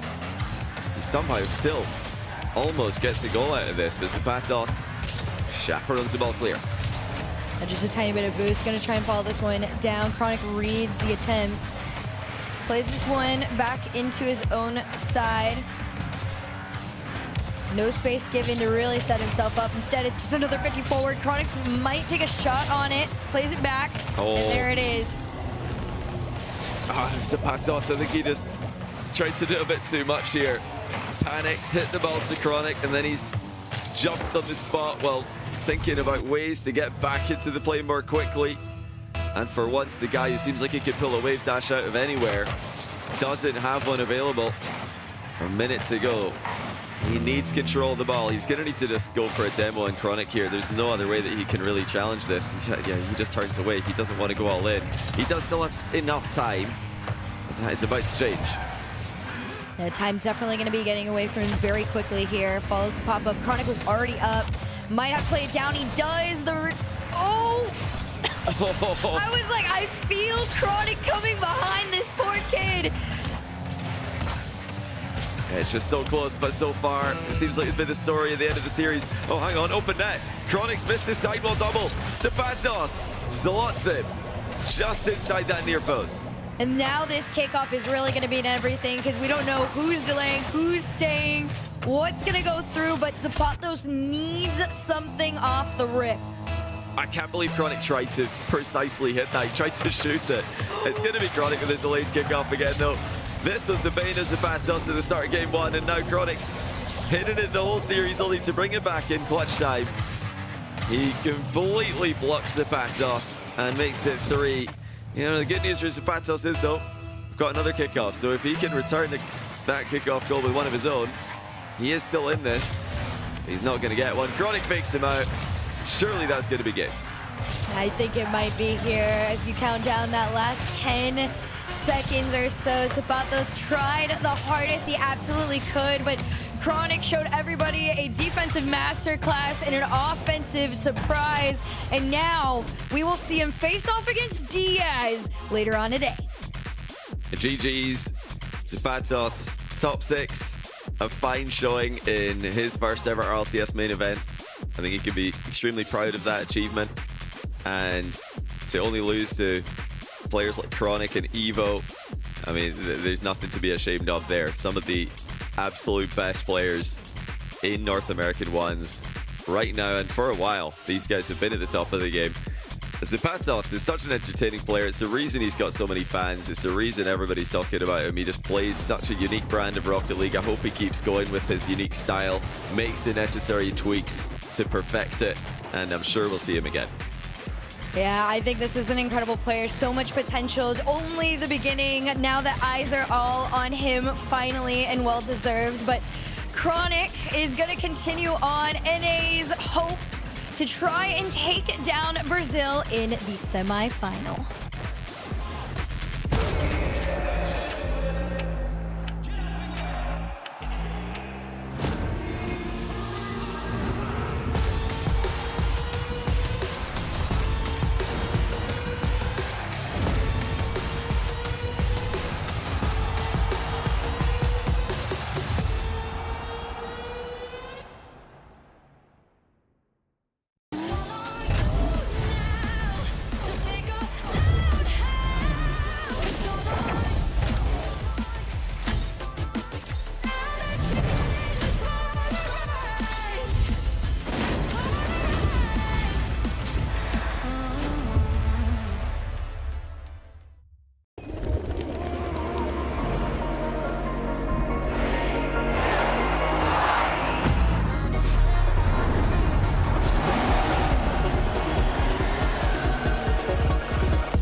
I stand back and I watch you explore in perfect visions like I've been here before.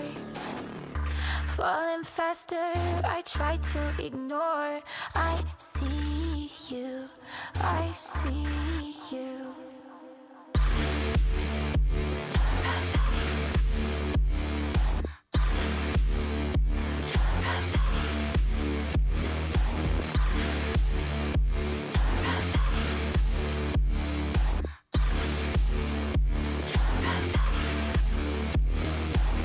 I'll let you drag me to hell if you hold my hand.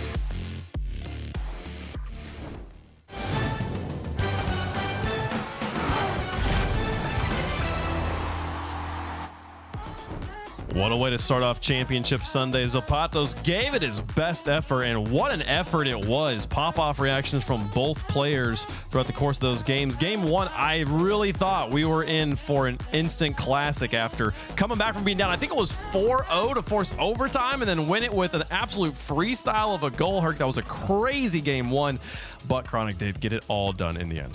Yeah, Chronic just too consistent, too defensive, and honestly just too patient for Zapatos side. That was just unfortunate for him. I felt so bad because me and Johnny Boy were both like, please stop with the flicks, like do something different. We know you're so capable of it, but no, he wanted that signature shot. Unfortunately, it just never came to him. I mean, Johnny, I feel like it's easy also in a competition setting to get a little tunnel vision, to feel like this has got to work, and I had to like take that moment to step back and realize, like, should I reassess and approach with a different game plan?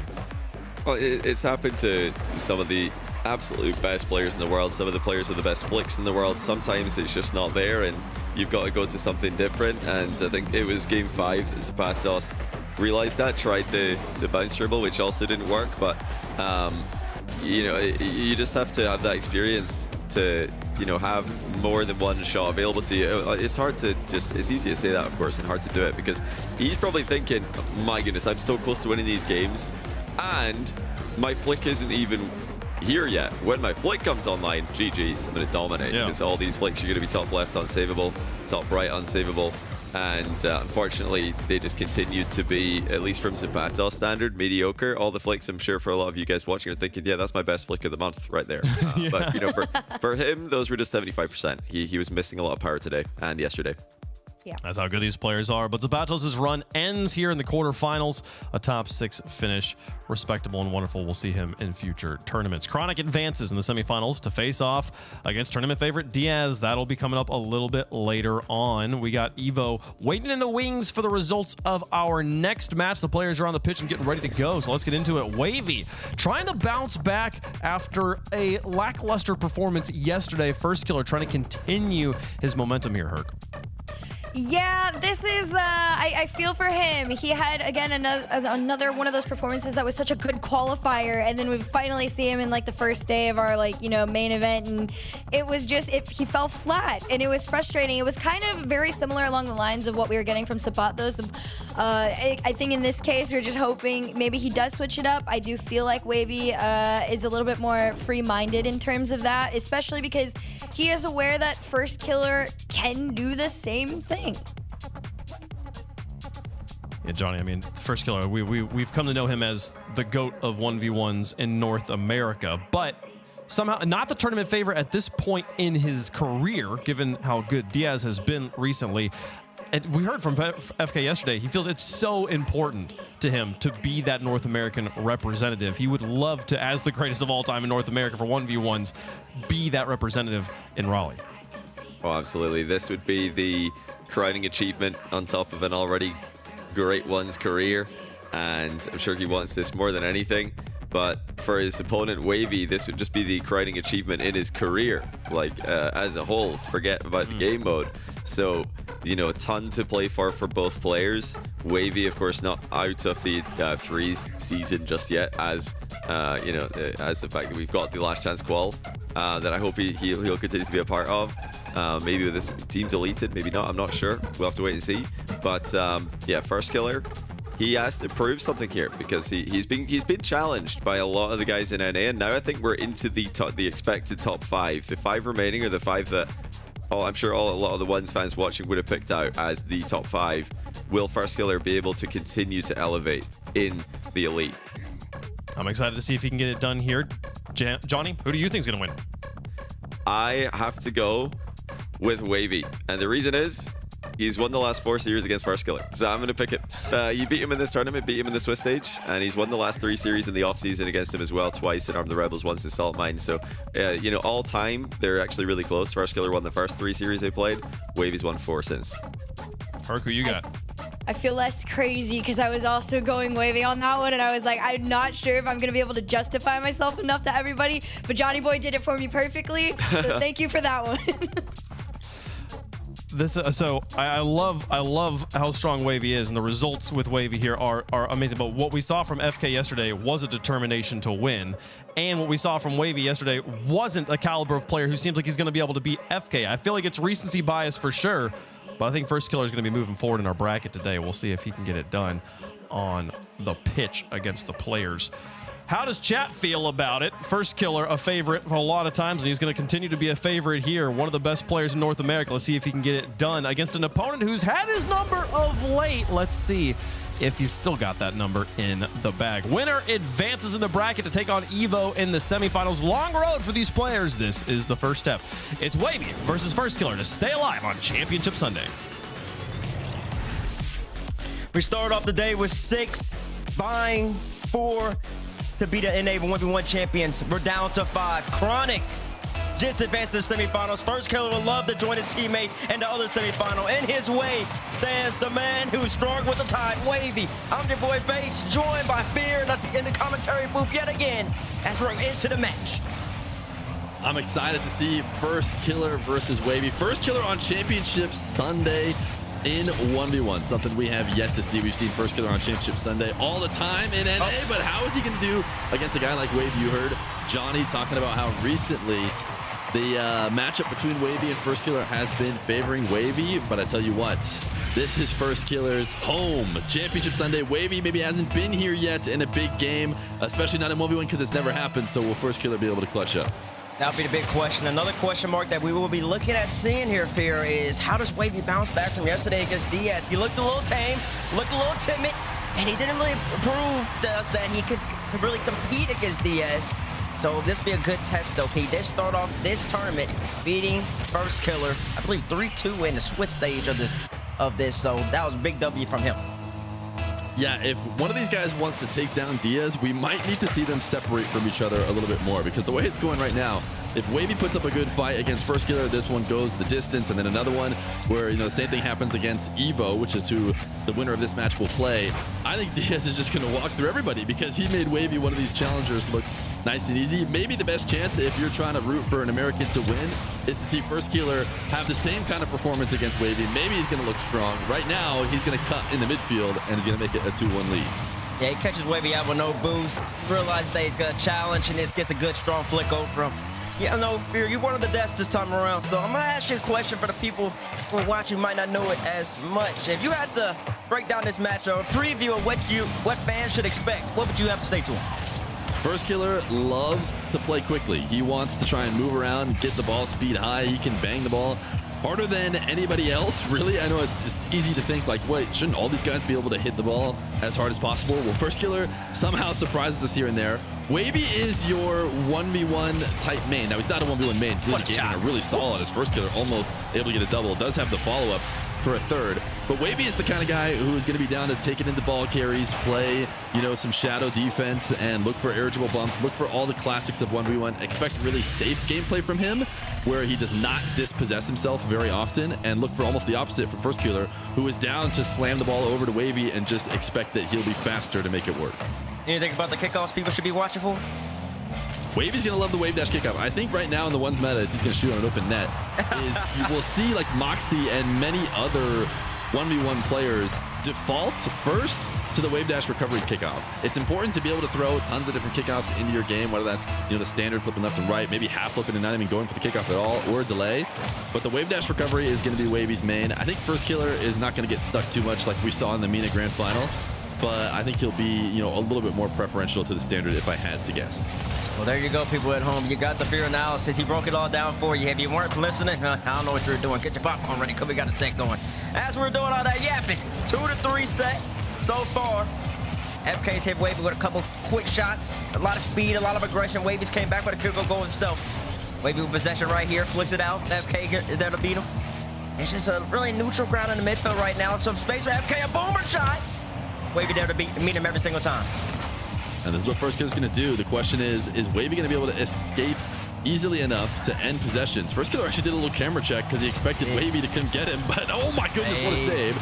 He still ended up getting bumped. He's going to make the reaction on the goal line and get away with it as Wavy goes to the skies. Firstkiller deciding to play defense proactively. Shot opportunity. Reaching out to meet him, but Wavy will still get the goal.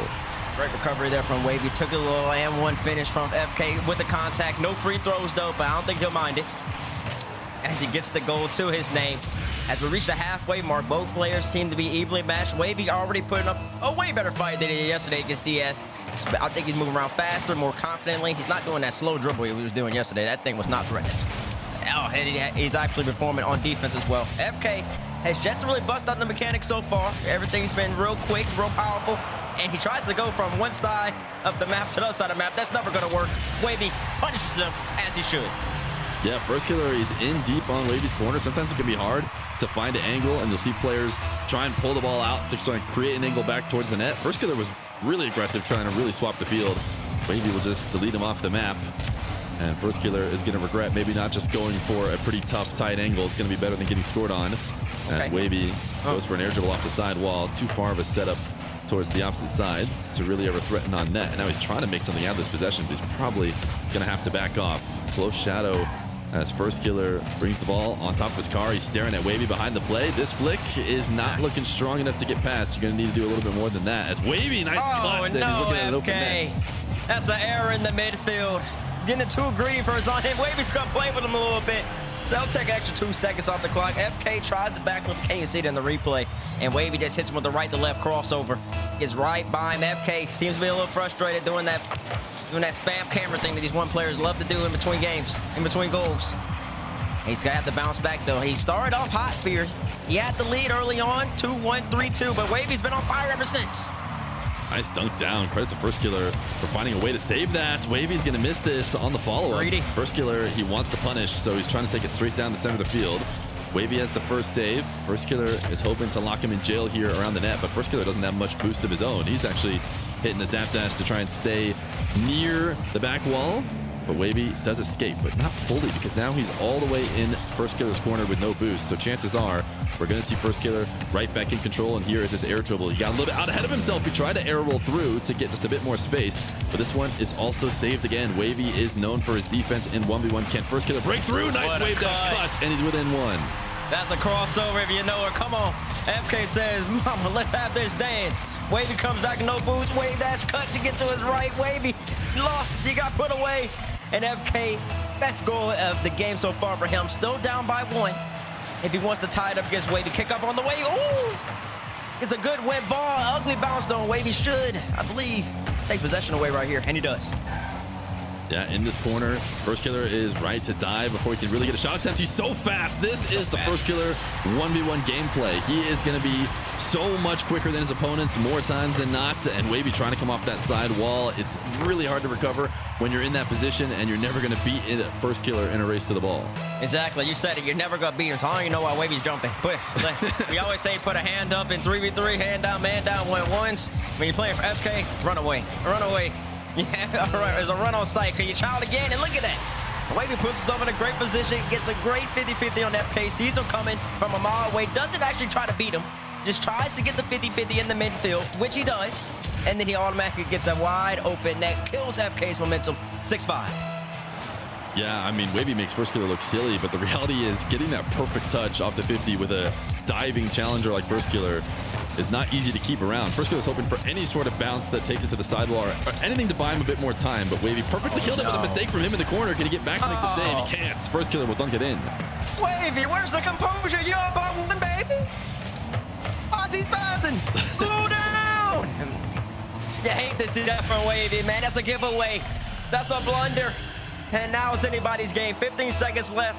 Fear, quick guess. We're seeing overtime, yes or no? No, it's 1v1. We're going to see a kickoff goal, something here soon. I thought we were going to get a delay. I saw Wavy go for a delay earlier. I think it would have been a good time to do it here, but he decides to go standard. We got 5 seconds, but a great position here for Wavy as he keeps faking the start setup. He really played it passive, and I guess I was wrong. We're going to head to overtime. I mean,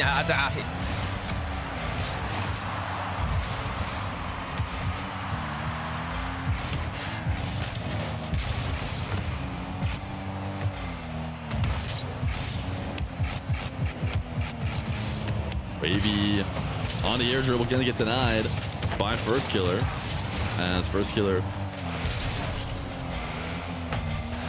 pick up Wavy's corner. Gets a reset off the stealing. Oh my goodness, he gets the ball first. I felt like Wavy was there. Firstkiller was not protecting this in any way. I was talking about this earlier in the green room about how you gotta protect your air dribbles. This one was not protected. If Wavy gets a touch, it is absolutely going the other way and into the net, but Firstkiller slams it into the ground and takes game number 1. Firstkiller dropped a great pass and then a GG and said misclick. I read GG and misclick. So for a second, I thought he was trying to apologize for saying GG. Wavy says no problem. Firstkiller was the one to set that up, but a great game number 1. I think we're hanging out with just me for now, but that's okay. I'm down to back, chat with you guys about 1v1. Can you hear me? I'm back. I don't know, can chat hear you? Ah, yeah. I'm so back. That was a great goal by FK. And I'll tell you this, man. I really don't like how Wavy played that so passive at the end of the game. A straight line dribble, had the air dribble, had a potential air dribble setup. He could have went forward, could have went with some pace, power shot, anything. And he just kind of gave that opportunity away. I wasn't a fan of that one. And then FK, of course, FK does what he does in overtime, just comes off the sill and smashes one down right in front of his face. There's not much you could do at that point. I just feel like Wavy played that real passive, and if he really wants to be the NA 1v1 champion, he's gonna have to play, I feel like, a little more aggressive than that, a little more opportunistic. Take what FK gives him, be confident in what he can do, and trust his ability, trust all the reps. And I'm expecting that in game number 2. I didn't like that. Yeah, in perfect contrast to what you're saying about Wavy. I was talking about it maybe while you were gone there for a second. But Firstkiller for that OT shot, whole game on the line. If he doesn't get it past Wavy, he's in big trouble. He takes a big risk. If Wavy even gets a touch, Firstkiller is not going to have a great recovery. So he is willing to make the big time play, and he's rewarded with a game win and a series win. And now he's going to head to the skies for a reset, try to fake Wavy out. But Wavy made the save. It's going to be the last bit of boost that Firstkiller has in order to guide it to the side wall. Wavy off the stealing, clip reset. Firstkiller will deny.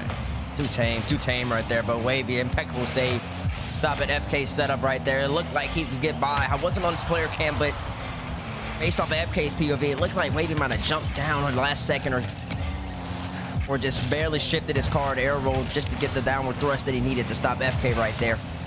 Beautiful stop right there for Wavy. Defense on point. Let's see about the offense, though. As FK chasing him, FK grabs a 400 boost, and Wade gets caught out. Bang. Is that it? Wow! This man's so good, bro. That's insane clear. I'm glad that we finally got an example of what we're talking about when we say he just hits the ball hard. He just hits it harder than anybody can expect.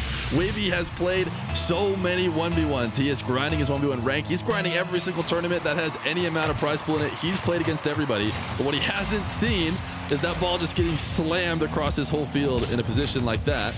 And so now he'll have to play from behind as he tries to undercut Firstkiller. Firstkiller actually just kind of set him up with a decent pass. He's recovered, but he's in a really tough spot as Wavy sends a flick high over the backboard. Firstkiller resets on the 100 as well. Wavy, I don't know if I love that first touch. It kind of closes the distance between him and Firstkiller, and so he'll have to reset. He's gonna have to reset indeed. FK sits on a big boost on the back right.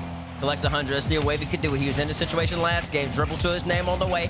Sets up the flick. 50-50 is too weak though. Trying to get a backward pop off the crossbar. It's just a little unfortunate for the young man. And MK escapes about the skin of his teeth. Setup coming for him though. Reset, perfect setup. Oh man, this is beautiful right here. Oh, and he bumps out Wavy too. Why not? Beautiful. And this is all in the first touch. Yeah, getting the right setup and bringing it to a place where anything can happen with the dribble.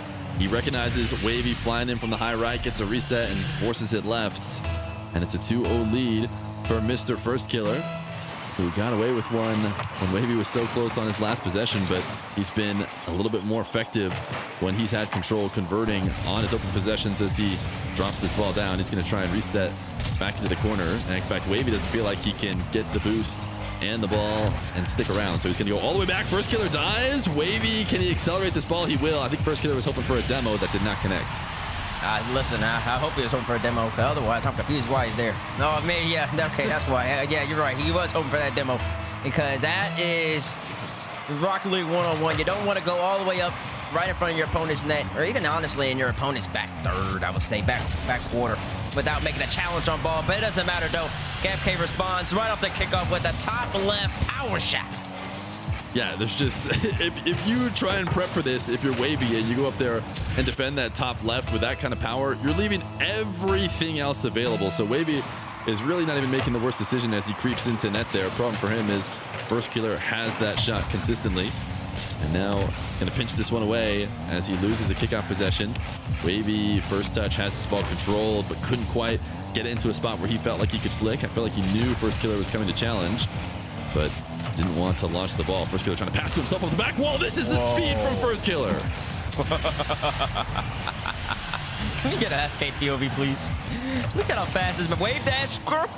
He screams out of the corner. He screamed, bro. Wavy never had a chance, man. He moves so quick. It was a blur. And usually, listen, I mean, all these players are moving really fast, y'all. So, okay, of course, they're all pros, etc. But when you see a pro moving that much faster, I mean, there's not much you can do. FK is on right now. Wavy, his offense is going to need some work. He's not looking threatening in any of his attacks. And FK, he seems so comfortable at the moment. Like even this, oh, wait, no, FK goes too low. I spoke too soon. Wavy, right over the top.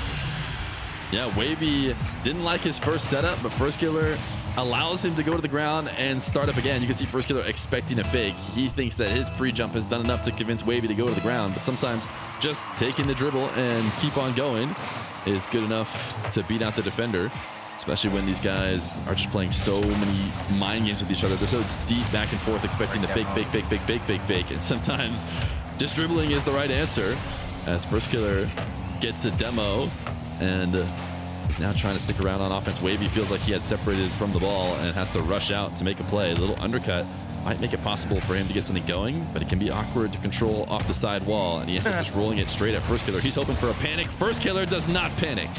I feel like Wavy's just reacting a little too slow to what FK's doing, so Wavy drops the ball expecting FK to at least challenge or take another half second to continue forward in expectation for Wavy's move, but when FK does finally challenge, Wavy just seems to be in shock. And how does he let FK get away with a half flip, continue the half flip, not even coming back up to the ground with speed and power? Wavy needs to be a little bit more clinical, a little bit more precise, and also just expect FK to make a couple of these plays happen. I think he'll be in a better position. Going up high, 50-50 right here, does great. Yeah, I think you're exactly right. I think Wavy was basically relying on Firstkiller to make a panic mistake that he's not going to be making. Firstkiller has shown that he is playing to the top of his game right now. So Wavy has to try and outplay him, and he can. He can make a nice play like that. 50, you know, he's expecting a solid challenge there, not just hoping for a miss from Firstkiller. And he's got himself some time. I love these delays. We saw this earlier. Should be able to grab the boost. Firstkiller's going to have to back off. Great bounce to start a dribble with, so Wavy will take it as he goes up to the ceiling for a reset, but dispossesses the ball. He needs to stay in control of that. Could maybe even afford to go a little bit lower and to try and keep it so that Firstkiller doesn't feel comfortable going up for a really high challenge. But instead, you know, like what I mean when I say that is Firstkiller might get faked out for going too high. Right now, Firstkiller feels comfortable going up because he knows Wavy's going all the way to the ceiling and not getting caught out. And Wavy's going to hand possession back over to Firstkiller in these final moments. It is definitely a time that Firstkiller could wait out the rest of the game by just playing patient and going all in. Maybe zero boost, getting bumped. Wavy's stuck on the ropes right now. He can't get out. He's trying to get out. Oh, he's dead. He's dead. He's taken out. It is another goal. He couldn't get out, man. FK had him on the ropes. He knew it the whole entire time. Backflip, constantly being annoying. Finally speeds up when he knows Wavy's going to win for that 100 boost. And it's just simply not there for him. 6'3" FK in a very clinical game on Forbidden Temple. Yeah, he's looking good. He's playing confidently. He's not letting Wavy get anything going. It's clear that Wavy doesn't feel like he knows what to do on offense. And he's got to try and prevent because there's still a chance. You know, clearly, Firstkiller is kind of throwing off the gas here. Just by, let me see if I can get a little double, make it 7-4. But with a couple cheeky kickoffs, he might give away a game for no reason. See what happens right here. FK a little bit too confident right there. He must have forgot he's playing for becoming a 1v1 champion, and also all that moolah on the line, because now he's giving Wavy a chance. Oh! Wavy once again plays it so passive. Yeah, I guess he really wanted to see, and it goes right to what you're saying, Fear. He really wanted to see FK mess up and expect him, and expect FK to just fly right by the ball as if Wavy was going to shoot. But Wavy, I believe, should have just went in and slammed the ball at the net, and he would have given himself a good chance. Yeah, I think he has to come up with a new strategy. What he's doing right now is hoping, and maybe this works against some different opponents that he's used to outmatching, but you have to outplay at this level. You can push yourself all the way to rank 1 by just being better in the sense that you like roll balls at players and let them mess up. You can just capitalize and be comfortable, but you're going to have to get uncomfortable on offense. You're going to have to go for something risky. You're going to have to try and make a big outplay. Otherwise, Firstkiller will be doing that to you on the other end. And Wavy is going to call timeout. The classic 3v3 timeout. We've seen timeouts used differently here in ones, but Wavy loses twice. He wants a break. Yeah, I would love to see the direct stats that I'm sure he's already compiled. What is the timeout win?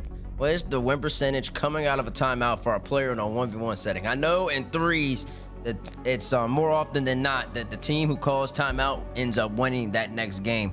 So it will actually be very interesting. We saw it yesterday in the Nupo versus our last game where Nupo called timeout down 3-1. He won the next 3 in a row. So that is something to take into account. But Wavy, he's got to be deep in thought. You see him right there. He's contemplating, trying to figure out what the heck do I need to do. And if you're a Wavy's coach right now, Fear, what would you tell him? What have you been seeing to just give him a little bit of advice? It's tough. I do like what I've seen from him in terms of mixing up kickoffs. Sometimes what I want to see that I can think would help Wavy is a lot of these first touches on side walls and into these air dribbles. A lot of them are not as threatening as they need to be. I think that's what's resulting in him deciding to play it safe and see if Firstkiller will just mess up. You know, he's deciding he doesn't have an outplay, so maybe I'll just wait, see if Firstkiller, you know, overreacts, but he's not right now. But as a coach, it's tough to, I don't think it's good coaching to say, hey, you should get better first touches, or, you know, you should get resets on the ball. You should control your car better than you've been doing so far. I mean, that's not the best thing to focus on. Usually it's a better idea to think something you can really control guaranteed. But Wavy, he's not in too much trouble. It's time to think about his previous matchups with Firstkiller, because outside of this big pressure, outside of this best of 7 on the mainstream RLCS ones, Wavy has had the edge recently, so he just needs to shake that off and play his regular game. Listen, we love to see that. We love to hear that. Wavy coming out of timeout, down 2-0. Now we're on DFH Stadium. This is a place where series either get extended or you basically start thinking about what's next on the mainstream. Firstkiller starts off with possession right here. Pop up high. He's been definitely the more threatening of the two players, and he tries to continue it right there off the crossbar. Wavy gets away with one, and now FK probably has to back up, but Wavy's not closing the gap. He's not closing his space. Gonna switch the field to this sidewall, and he's reacting to Firstkiller and how he likes to chase him down. He's playing this a lot quicker. I love this from Wavy. He knows not to slow down. Even this first touch, normally you see players wanting to roll the ball up the wall to be guaranteed to get the best touch. Wavy gets a heavy touch and gets the perfect bounce out of the corner to get this all set up. He is playing to Firstkiller's pace to get the first goal. That's a beautiful setup for Wavy, and that's a good goal for him coming out the timeout. Showing himself that he can score. Kickoff, way dash kickoff to his name right here. Messes it up after the endo. Could have had a really great opportunity. FK kind of panics for a second. It's right back to the ball, and FK somehow beats out Wavy again. Wavy challenge. I gotta watch Wavy POV. You have to be taking advantage of, I mean, it's not gonna go back far enough in time, I think, to see the real mistake from Wavy. He might have been deciding to leave and then almost got baited in. Sometimes you get baited in when somebody makes that bad of a touch. Wait a second, maybe I should go challenge. I was gonna leave. And then he actually finds himself in no man's land because Firstkiller does recover decently well enough, but Wavy can't let Firstkiller get away with that kind of stuff. You know, he's not very often giving you freebies, and if you don't convert them, you're gonna have a tough time. Right now he's got Firstkiller in net. Firstkiller's doing a really good job of making these saves with as little boost as possible. Save that boost for this big clear to send Wavy to the back wall. And Wavy is not Diaz. He's not going to go off the back wall. He's instead going to cut it down to the ground, but still into the air and over the top of Firstkiller. Extra little air roll gave Wavy just the right amount of speed that he needed to get over FK right here. See it, one more air roll. Caught FK by surprise. He wasn't expecting that last touch. Maybe thinking Wavy might go for a reset or for a 50-50. And Wavy gets right over the top of him. Great play. Headed to the volatile diagonal. Wavy going for a wave dash. Actually going to get a big advantage here because he's going to have the 100 boost. Firstkiller has to tap it away, but now he's going to be stuck in a bad spot. Wavy dove for a demo. It's not going to be too bad of a deal that he didn't get that because Firstkiller really doesn't have anything, although he has forced him out to midfield, so Firstkiller resets now. Wavy on an air dribble. He wants on the way. Firstkiller gets over the top of it. He was watching the Rawas film, and he will tie the game. He sure was. He took a page from the great defensive players playbook. Page 202, how to stop an air dribble bump. The cheese isn't going to work today. FK studying. And that's a great play. Gets right over top of Wavy. Gets a goal to his credit, too, for his hard work. Beautiful defense, Wavy. And honestly, since FK, I think that's the first time Wavy's tried to go for air dribble bump for real. Now let's go give Wavy some cause for pause. He's going to think, maybe FK can stop me on this. I might not be that comfortable going for him. Off the post, man, misses the empty net. Unfortunate for him. But he will get possession back as FK passes it right back to him. Oh, he's going to I'm not sure what FK's doing. He gave up. He went really all in on the original take that allowed Wavy the shot he probably should have made in the first place. And then he got gifted the opportunity to, you know, try again. And he says, no, I insist on slamming this ball away over to Wavy and letting him score. As he heads to a mirrored wave dash kickoff. He's too vying for control. Should be Wavy who will have first possession. Now going to play on the ground. A classic hook shot. Sometimes it's all you need, and it's off the post, and he'll follow for a goal. That's nice. That's threatening. Wavy starting to mix it up now. Gets a catch, brings it right around, makes FK have to work. Quick hook shot. And honestly, the hook shot usually has a little bit more of a wind-up, but Wavy just does it so fast and so effectively. Makes FK have to respect it. Gets really fortunate that it goes off the post and then bounces to the right side. But listen, you create your own chances sometimes, and Wavy will take that every single time. FK trying to respond, a 50-50, bottom left corner. Just pure play from him. Yeah, Wavy, he approached the midfield for longer maybe than he should have in order to try and grab the 100. Firstkiller had that race won. So Wavy late recovering. Firstkiller forces the issue. Maybe Wavy doesn't get the setup in net like he would like in order to try and win that 50. So Firstkiller forces it in to put it within one little bump here to take it into his back corner. And he's also not going to go in the air. In fact, he tips the ball right towards Wavy. And there's a reason why players do go in the air, and it's because you're going to get challenged if you bring the ball down to the ground. But Firstkiller maybe has regained control, and this time he's just going to boom the ball. So many other players in the spot. They take that bounce for an air dribble. Wavy wanted a full field redirect. Didn't get it, but at least it falls far out to Firstkiller. Not an immediate shot attempt. And now zero boost as FK runs back. He'll pick up the midfield 100. Little pass to himself. Maybe he will dribble this one. He's looking at Wavy underneath this dribble to know whether or not he can get away with bringing it down to the ground. But he lost control, and Wavy will take one easy. Went too far. That's like that. And this just shows when y'all see Diaz play later on today. Diaz can do this almost every single time. And FK still one of the best players in the game. The control you need bring it off your own backboard all the way across. The touches have to be perfect. They have to be immaculate. FK just boosted and twisted in one air roll too far past the ball. And at that point, it was over. He's not going to be able to get the power he needs. And Wavy sees that, counterattacks efficiently. And FK, once again, every single time, Wavy gets a 2-goal lead. FK scores within the next 10 to 15 seconds. FK put this in an awkward spot. At first, I was thinking he was trying to react to a potential early challenge and flick it past him. But watching it again, he might have been planning to do exactly what he did. Just put it right hovering behind Wavy, where it's not easy for him to get to the ball. He doesn't know what to do, and Firstkiller has the much easier follow-up. And now he's within one, but he hasn't won this kickoff. Wavy is wave dashing deep in. He's in big trouble, just enough of a touch to guide this into the corner. But he's not out of the woods yet as Firstkiller takes his 100 boost. Wavy trying to wait. Is Firstkiller going to let him have the ball? He will. Eventually challenges. Now Firstkiller's going to have to rush back on pads. Going for the back corner 100. Will that be a mistake? Firstkiller, another soft shot. He hasn't been able to finish these like we're normally used to seeing. And because of that, he's playing from behind. He is playing from behind. He isn't really necessarily being that threatening. I'm kind of surprised I haven't seen the flavor of the year so far. Just the reset, bring it back down from him. At that type of height from FK, I think that would be a good switch up that might put Wavy on the back end. FK still goes for some of these very advanced and very difficult high air dribble reset catches. Nothing coming to his success so far, though. He's got to have to contend against one more Wavy dribble. Can he do so? No, he can't. Wavy dribbles it right by him, gets another 2-goal cushion, and he's looking good in game number 3. I told you we're going to see some classic 1v1 from Wavy, and this is it. A nice ball rolling slightly across the field where you can fake that hook shot at any moment. Wavy is really threatening everywhere in the net, and Firstkiller having a tough time cover it all. And end up being down 2, getting off to the side wall here by Wavy. He'll throw one on net, but no boost left over. A bit of a slow zap dash from him, and Wavy will catch him out in the midfield. Not enough to put it on target. Firstkiller again, even on 0 boost, when he's not going to have the follow-up. He doesn't mind just booming the ball as much as possible. Can he get a bump on the back wall? Maybe the only way to squeeze this one in. They're going to 50 it up high. Firstkiller has big boost advantage. Reset, double, puts it on the opposite side of the net, and he's within 1. He's so confident, man. He's been going for some crazy shots, and this one is no less. Gets a reset to his name. Knows Wavy has low boost, but he still has to get the power. He's not coming in with much momentum, so he knows the flip has to be precise. Otherwise, it could be off to the right, or Wavy can just land and get back to it anyways, and FK handles business exactly how he needs to. 18 seconds left. Wavy gets possession first. Wavy up high. FK comes in with speed, comes power, and barely misses out Wavy, and Wavy's going to hit him just like he hit him at the beginning of the game. A soft double tap.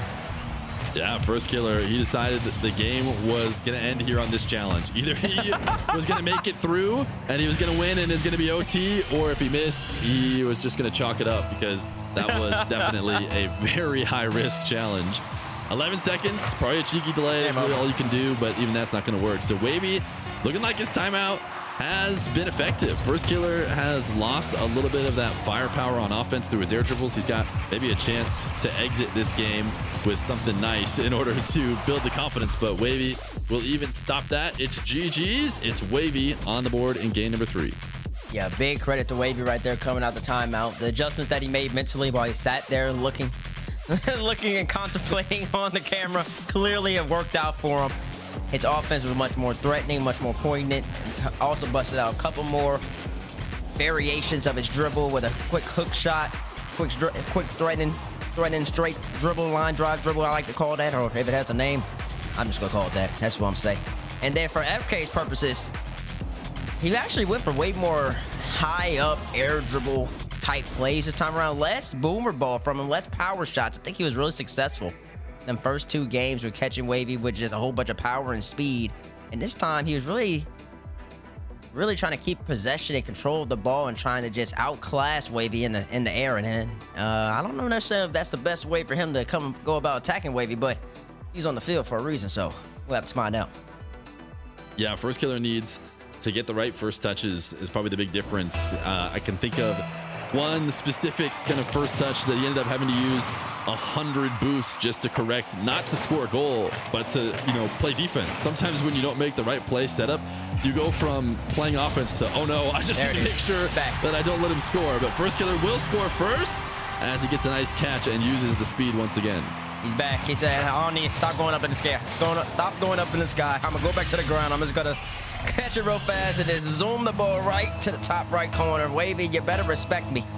And that's why I think FK is most successful in this matchup against Wavy. Not when he's bringing it up to the sky, but more so when he's dominating with speed on the ground, getting the power shots, the demos, the backflips, the bumps, making Wavy as awkward as possible and making Wavy have to respect the speed. But FK, when you just want to keep passing on the ball a couple times every game, it doesn't matter how quick you are, because Wavy's going to say, don't mind if I do. I'm going to give him a break, okay? I'm giving him a break for this one because off the demo, he decides he's going to slam the ball towards the back wall and go pick up boost. And of the 4 respawn points I think there are, only one of them is that a really bad idea, and Wavy got that one. So now all of a sudden, Firstkiller is not making the right decision, but he couldn't really know until the respawn. Nice fake, the hesitation there before the shot gets him the second goal. Great heads up once again. FK scoring right off the kickoff or within the first 10 seconds of the kickoff. Wavy, he's going to have to find an answer to this. He can't keep on giving up these goals in quick succession after every single successful opportunity that he has. But hold on, Fear. So how many times on your stream do you give people a break? I need to know. I need to have a Fear break counter. So okay, you just cashed in on one of them. I don't want to cash in too many times. You're going to give players so many breaks. So what's the usual Fear break counter? What's it, about 3, 5? I don't give breaks very often. I'll give breaks for RNG. That's got to be allowed, right? Yeah, that's fine. That's fine. Maybe I'll give Firstkiller a break. You know, the GOAT gets 1 break, right? The end He gets 1 break. That's nice. That's what's up. Wavy pitch coming. Oh! Gets a nice one from FK in the chat. Wavy just comes off the still and then slams it down off the ground. Just do that every time, Wavy. Oh my goodness, the side flip. It's specifically the height off the pinch that is so nice. Oftentimes you'll see players go ground pinch, but they just send it screaming low on the ground, rolling into the net. But Wavy actually pops it back up over the top of the defender. That is a ridiculous Oh, tell me he scored play. again. Thank you. And now Firstkiller, he's fortunate he whips the flick in order to stop that momentum, but he's here on offense, just trying to get everything going. He's just flipping at the ball like crazy, like he likes to do. Power shot. In a dangerous position, and he'll boom it into the Wavy, net. you gotta chow the young man, Wavy. He's got a shot and he's not gonna stop shooting. He's a sniper. He's actually, wow. FK's perspective, this is so technical. He's looking down before he jumps. He's pulling his camera down to see where Wavy is and jumping simultaneously. Then he goes and launches the shot. Most people, they have to be looking at the ball the whole entire time. FK's looking at Wavy and then still shoots the ball top right corner. That's impressive. And he gets another kickoff goal. FK's on fire right now. FK, the ability to control the camera, it's something that I've seen from a lot of North Americans. Evo loves to move his camera around. If I even accidentally touch my camera, I'm instantly thrown off. I have to retreat all the way to my net. So I don't know how they do it. Maybe I got the wrong sensitivity. I'm sure that's the only difference between me and them. Yeah, that's the only thing. You know what I'm saying? Yeah, not the hours, not the amount of games, the scrims. Nah, it's just the fact that, you know, it's just a sense. What you playing on 1? They might be playing on 1.7. Oh my gosh, Wavy, man. You're just letting the shooter shoot, man. FK's looking like Steph Curry out here. I'm gonna need you to put a hand up now. I know how I talked about no hands up, but then you need to start putting one up. Okay, FK's on fire. Yeah, Firstkiller's doing a good job of starving him out of boost and then making it look like he's just sitting there and there's nothing he can do. I mean, these plays for control in the midfield where Firstkiller is being able to, you know, control the boost, control possession, is leaving Wavy in a spot where he feels like he can't challenge. I think some of these challenges would look even worse than him standing in net if he went for them. But the real issue is all this midfield play is going to Firstkiller. Every time they're both on the ball, these big pops are going in his favor. This time he just steals it away from Wavy after a bit too heavy of a touch. And 7-2 from Firstkiller, even before the forfeit line has been hit. Yeah, and even on that setup by Wavy off the sidewall thing, he looked like he wanted to go for a musty, but then pulled out of it. It's just a really awkward spot at that point because the ball was so close to the ground where FK can just backflip, and he then opt to use the backflip, and Wavy had to respect it and try to get a 50-50. Good challenge right there from him. Closes the gap. Now he gets a counterattack on the way. Can FK stop him? He sure can. But that's what you want to see if you're a Wavy fan, making FK have to work. And now FK makes a defensive mistake. Pop up high. It's going to be tough for Wavy right here, though. Not much available for him, but FK does have low boost. Wavy, he needs to be able to close the gap. Wavy, close the gap! FK's coming in with speed. Yeah, you maybe want to bait a player in sometimes and see if you can convince a low boost player to challenge. Firstkiller off the ceiling. He's doing just enough. Wavy, a little bit of an opening, but couldn't get around the ball. Actually has to tap it back into the control of Firstkiller. He has to undercut him in order to regain possession. But man, Firstkiller is everywhere. Wavy cannot escape. He's going to try and escape to the opposite corner. He's got Firstkiller as far away on the map as possible. Can he convert with that? He reads the big challenge this time and collects and flicks for third. Nice. I will say, Wavy, I feel like it's kind of been successful every single time he gets possession. It's the point of actually obtaining the possession that he has been struggling with. And I think to do that, he needs to trust in himself. Maybe Firstkiller respect starting over, maybe throwing a fake challenge, maybe actually challenge just in general. And the more space he gives FK, the more opportunities that FK gets and the more chances that FK will score. Beautiful fake right there from Wavy. Ends up getting possession out of him.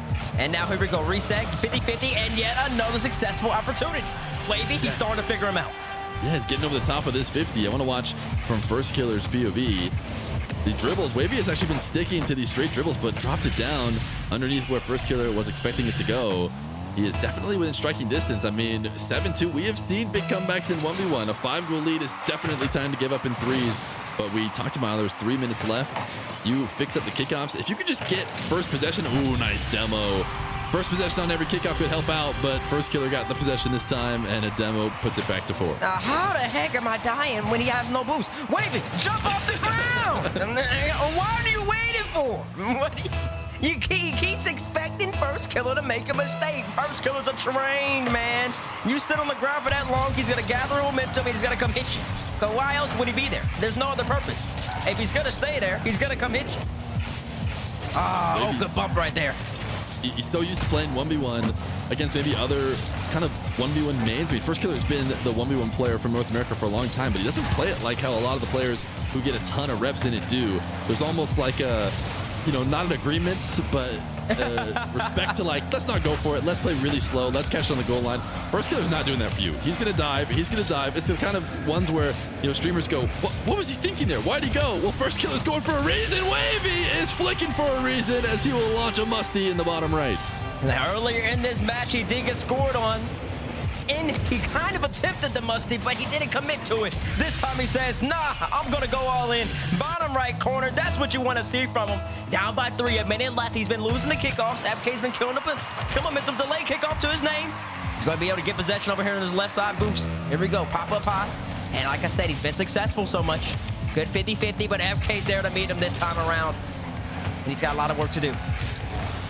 Yeah, both these guys low on boost. Oh my goodness, what placement. Oh, he's staring him down. He's staring him down. He's making sure he has to run back.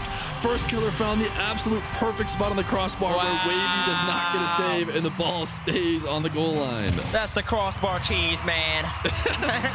You hear the ping, but you don't know where the ping's gonna go. Sometimes that ball goes perfectly right there and Wavy gets a clear, easy counterattack. And other times it goes exactly like it did right there. It does bump out FK, but FK collect the 100 boost. And now with 35 seconds left, FK, there's no back corner barrier yet, Johnny. Don't start smiling too much. FK, he's actually just gonna hit him in reverse. Hit him in reverse, Terry. As he goes right by him. Easy. I know exactly where he's gotta go. Into the net. Wavy says GG go next. And we're gonna move on to game number 5 with FK up 3-1. Might not have been back corner barrier, but it was definitely playing the lead as he decided not to go for that wall to air dribble, and then he's just going to camp behind the ball forever and says, Wavy, you have to come dive or you're going to lose. And Wavy lost. He both dove and lost, so sometimes you're just in big trouble either way. Wavy has had enough, but hey, a good resurgence there. The fact that that game didn't get forfeited a lot earlier goes to show that Wavy was finding his mark for a little bit, but he does not have his timeout anymore. He is facing match point against the North American 1v1er, and he is cruising on the field. He sure is cruising. And Wavy, he's got to recognize that he's basically, essentially going up against a speed boxer, man. Somebody who he can stay close to you. He can hit you with a quick 1-2 you're not expecting. And if he does land those 2 hits, you're going to be stunned. And that's exactly what FK's doing. He's sticking close. He's sticking in the box. All the old 1v1 players from way back in the day when FK used to be dominating, they always talked about the Firstkiller shadow, how Firstkiller can play you so tight, so close, better than anybody else and then they could at that time. And he could still be so effective, either being, as in 1, being a threat offensively, or 2, being effective defensively.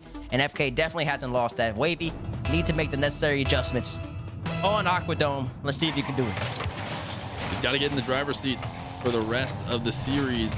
The Firstkiller will be there now as he's going to get the first possession. No boost, but he will flick it past Wavy and try and keep this going. Sometimes it's not really necessarily about scoring on every take. It's about keeping this ball around where you can actually follow it up. And that is still the case here for Firstkiller, who actually just used a ton of boost. The respawn is going to be perfect for Wavy, who dodges the demo, has to carry the other way. But there is that shadow you're talking about. Immediate challenge from Firstkiller. Not letting Wavy breathe. He did not pick up 100 boost, and yet still he gets a nice 50. He's staying supersonic and aggressive in net because he sees an opening, and Wavy keeps thinking he's going to back off. Wavy, you gotta read the scouting report, man. This man's not leaving.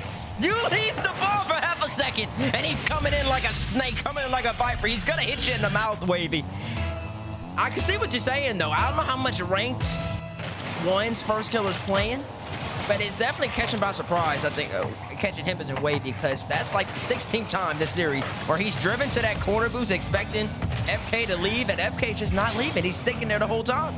It's like the IQ's too high. It's, you know, Firstkiller, he'll never go. I have the higher ground, so surely he does not try and make a play, but Firstkiller is making plays every time he can. He's gonna head to the ceiling for a little reset here in order to beat Wavy to the midfield 100. Now Firstkiller with space on a ground dribble, a flick block gets sent into the corner, and Wavy counter off of this. Firstkiller is gonna be rotating a little bit late. Heavy first touch from Wavy, and he's just gonna hand it over, allow Firstkiller to end the possession.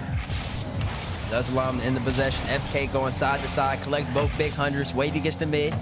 FK, we talked about in game number 3, he kind of went for a lot of air dribbles. In game number 4, he went right back to what he was doing. Quick speed cuts, back flips, quick shadows, staying relevant in the play, making Wavy have to respect him. Even right here, he has not left. He backflips. Is that on purpose? FK, are you toying with your food right now? He was definitely playing with his food a little bit with the few first fakes, but I don't understand how you can ever justify just backflipping instead of finishing that ball.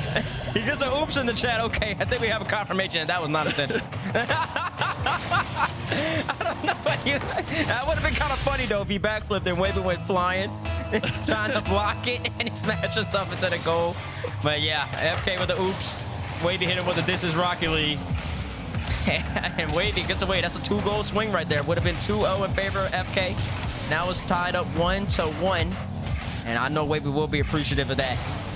As both of these players just starting to fill each other out here on Aquadome. Wavy passes the ball to FK, gives him a 300 boost. FK tame flick, and Wavy's there to meet him. The flicks have all been weak over here in North America today. Something is in this Aquadome water. I want to see those flicks start to snap like we can see from these players.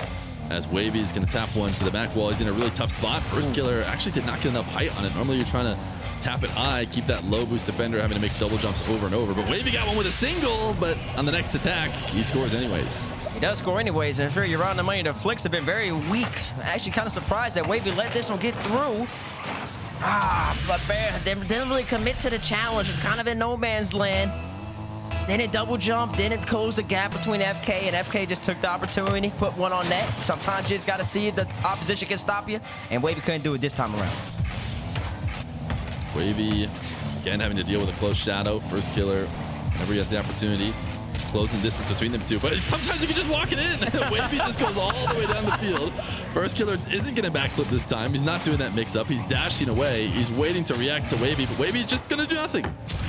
Sometimes that's one of the best recipes you can cook up. Absolutely do nothing.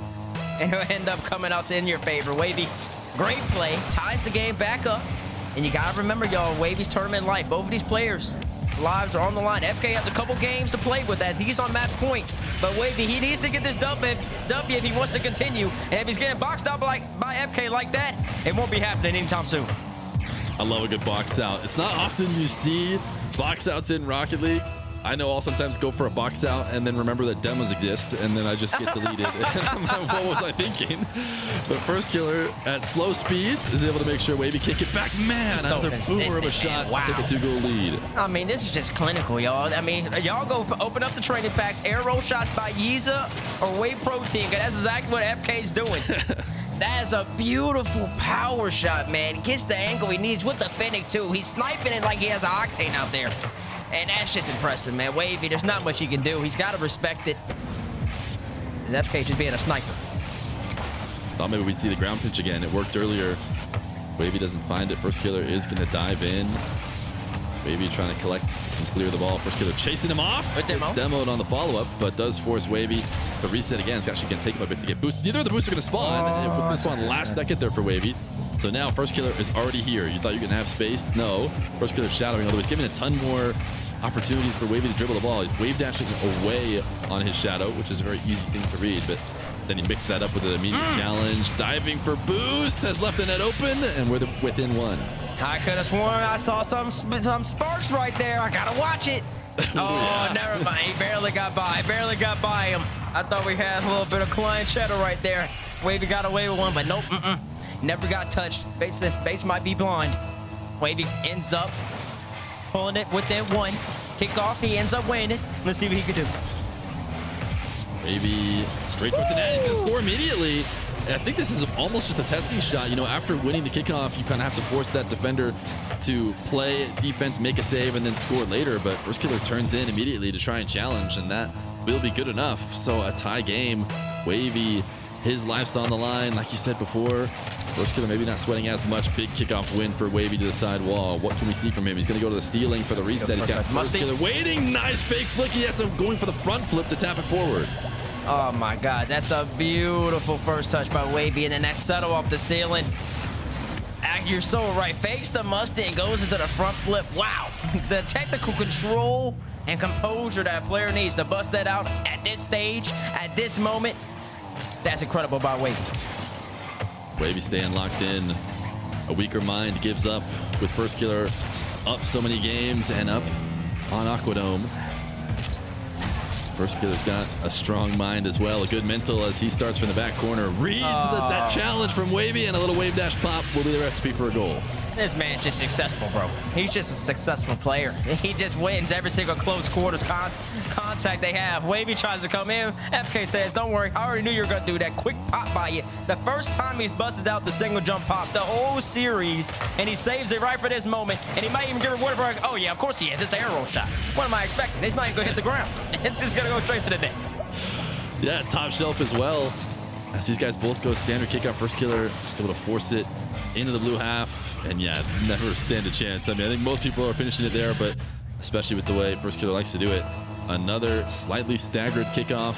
I think we're going to see a mix-up from either one or both. There is the delayed kickoff from Wavy. Firstkiller just dunks it right through him, puts another one on target. Wavy doesn't jump. I don't know why. I mean, you got to believe at the last second, maybe you could get a save, but he just decides to wait it out and hopes that Firstkiller missed. Guess what? He's not missing.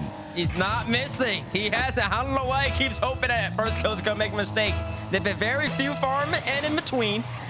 And in the moments that Wavy is expecting a little bit of a hiccup, Firstkiller hasn't had one. 38 seconds left. And all of a sudden, the game has shifted from 5 to 4 to 3 quick goals by Firstkiller. On a potential closeout game on Aquadome, FK with the ball. Gives up to Wavy. He's going to need to score right here and right now if he wants to have a chance.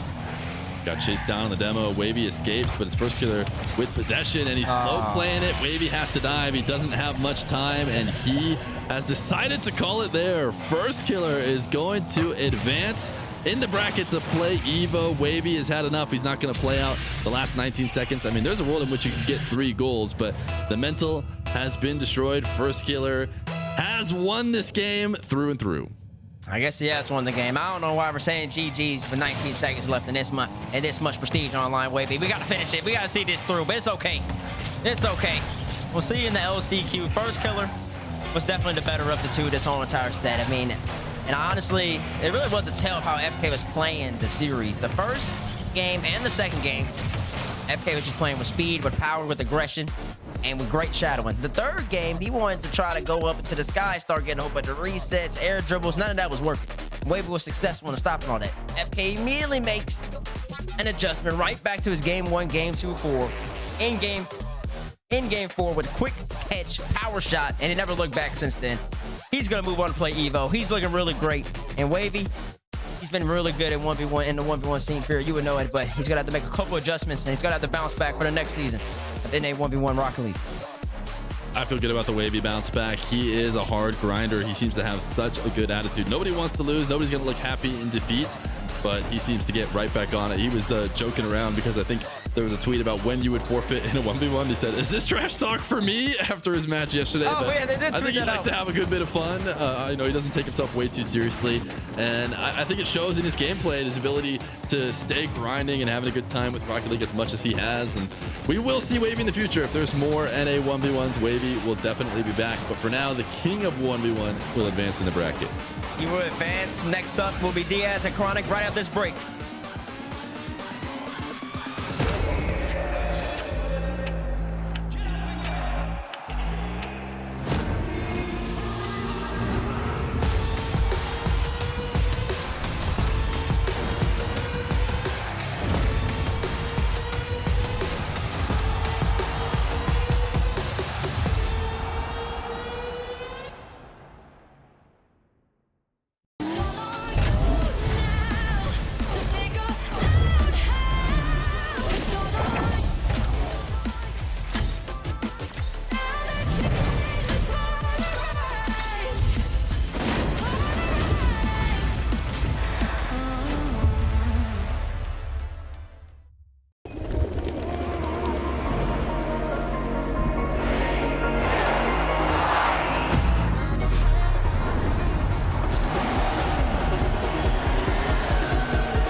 Your lips are stained with fiction.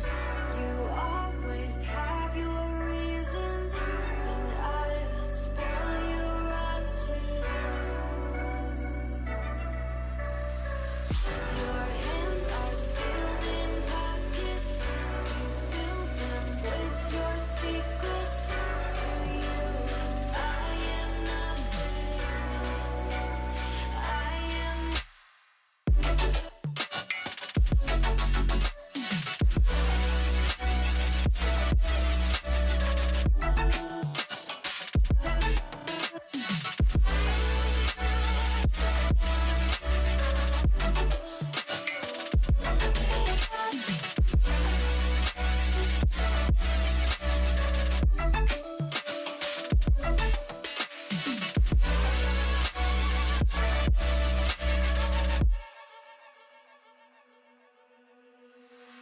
Your kiss, sweet like poison. You know you make me reckless. I'll run, but you are friction. Your touch feels like heaven. You make me hate all my sins. You are my religion. My religion. I have a million reasons to leave you, but I have a billion reasons to keep you. I have a million reasons to leave you, but I have a billion reasons to keep you.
Wavy put up his best effort, but Firstkiller is hungry for that grand finals. We'll see if he can get there. He's completed the first of 3 steps here with the win over Wavy. Another overtime in game number 1. These series continue to start off hot. Welcome back to the 1v1 Open in North America. We now only have 4 players standing. Herc, we got Evo, Firstkiller, Diaz, and Chronic still in the running.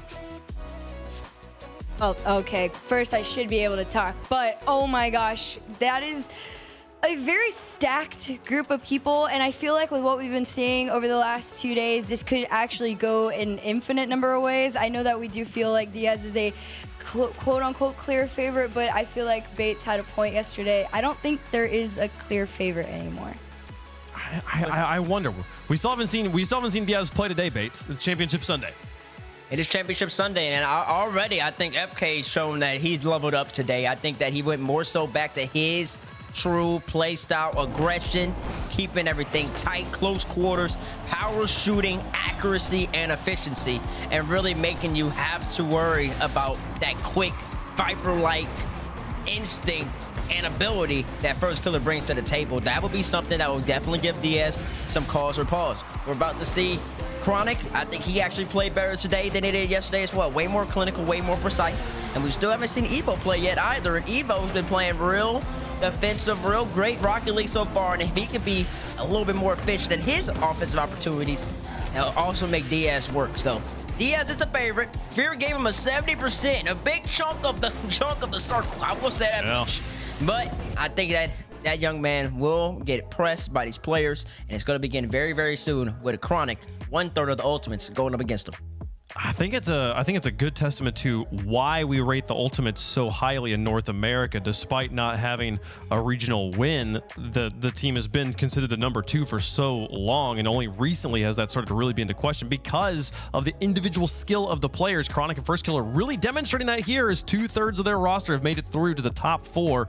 We'll see them play and see if they can get, who knows, we might have an Ultimates versus Ultimates grand finals when this is all said and done. Let's get into the first of the semifinals here. Chronic, he's had a little bit of time to cool down, to kind of catch his breath after playing Zapato. So now he's got the other player here from not the US, Diaz from Brazil, going to be taking on Chronic. Let's see if he can go 2 for 2. Or does Diaz prove everybody right? I mean, Diaz, what he's going to bring to the table, he's going to be up in the sky, effortless air control, calm, collected, and he's just going to be smooth. He might be the most smooth player on the NA server at the moment. Daniel would definitely have a say in that, or Atomic.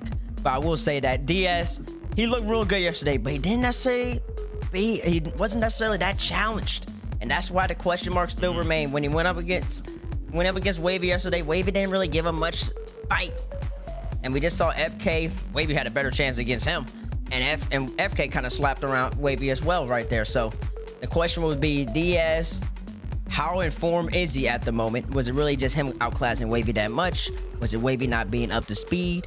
Or one of those two. And then for Chronic, he's had some close wins. He had the fight tooth and nail to beat AJ, and then he ended up taking out Zapato, who was playing a much better game today than he played yesterday. He was absolutely, but Chronic did end up getting the win there. Did manage to hold it all down, keep his gameplay together, keep his wits about him, and now he's got to deal with what everybody's saying is a bigger problem here. But Turk, we haven't seen Diaz play on Championship Sunday yet, and we know how big things can swing from day to day with players. How strong and how resolute, how consistent is Diaz going to be today? Honestly, I do feel like we are going to get a very consistent version, but I do also believe that this is his first genuine challenge. Like T-Bates was saying, Wavy didn't give him too much yesterday. I do feel like when you looked at Group A versus Group B, I felt like Group A was a little bit more like a group of death, and he might have had a little bit of an easier run getting all the way to Champ Sunday. So, I don't know. There's a lot to say, but I definitely feel this is the proving moment. Are any of us predicting Chronic? I'm going Diaz. That doesn't sound like it. I think we're all going Diaz in this situation here. So, is there a game plan for Chronic? Is there a way, Bates, that he can take it to Diaz? Is there something you've seen from Diaz that he could exploit? I mean, he's got to close the gaps, play tight against them. Don't let him get up into the sky and start to get comfortable. Make it as awkward as possible, and also he's got to make a couple great saves. You saw him yesterday going up against air dribble bump, coming back down, crashing off the back wall. He's going to need a couple of those if he wants to be successful. It's a laundry list of things to get done, but if anybody can do it, Chronic definitely has the capability. Let's see if he can make it happen here. This is a David versus, well, maybe a Goliath versus a smaller Goliath, a notably smaller Goliath here, but Chronic's got the tools. Diaz has the firepower, folks. Only one spot in the finals from this side of the bracket. It's Diaz versus Chronic to make it to the grands. It's time to find out if Diaz can do it on Championship Sunday. He's been struggling all season today in the 3v3 portion of RLCS, but this is his game mode. This is his tournament. Chronic in his way. It's not going to be easy, but he's starting strong with a kickoff win. Yeah, Diaz is almost like a leveled up version of Chronic. I watched Chronic come up in his 1v1 heyday. He loved himself a good wall to air dribble. He'd do him from the side wall, and he would read defenders to the next level. Diaz has mirrored that, and he's took it even farther. He's taking it all the way to the back wall when he needs to. But the first air dribble from Diaz is going to get intercepted by Chronic, and Diaz is hanging around low on boost, trying to make it like an awkward setup for Chronic, who does not want to go off the side wall. He's going to go to the ground, and Diaz will come steal it away. You know, one of the underrated aspects of Diaz's game, we can all see the aerial mechanics, we can all see the efficiency. You know, that's the easy aspect of this game to spot, but the amount of possession he's able to create, the amount of territory he's able to gain in these matchups, he does that by challenging effortlessly. He just takes the ball from his opponent, and then it's much harder for them to get it back off of him. Yeah, I mean, I talked about how it feels like Diaz has been in free play against his previous matchups, and that's what I'm talking about, because he's just moving around the map with such ease. It feels like you can almost tell that he's not worried about anything. You have the ball, I'll flip towards it, I'll take it away. I have the ball, I'll take it up the side wall, I'll launch it towards the net, and he's got the first goal. That's a crisp wall shot to kick things off, and you know, it might sound like not that big of a deal, but one of the key things to trying to see if somebody's feeling good mechanically on any given day is the power shooting. We saw it from Firstkiller earlier. The power shots were looking good. He wins the series. Diaz starts this off with a very nice power shot from distance. So I think the mechanics are on fear. We'll see if he can bring that to the air as well. Yeah, you need to have the mechanics. Nobody's had the flicks. Diaz has the speed. He's not going to barely get this angle. But Chronic's not out of the woods. It's still a tough challenge. Man, wow. He has the placement. Okay. The mechanics are looking good. Yeah, the confidence is there to even go for this shot with Chronic in the net.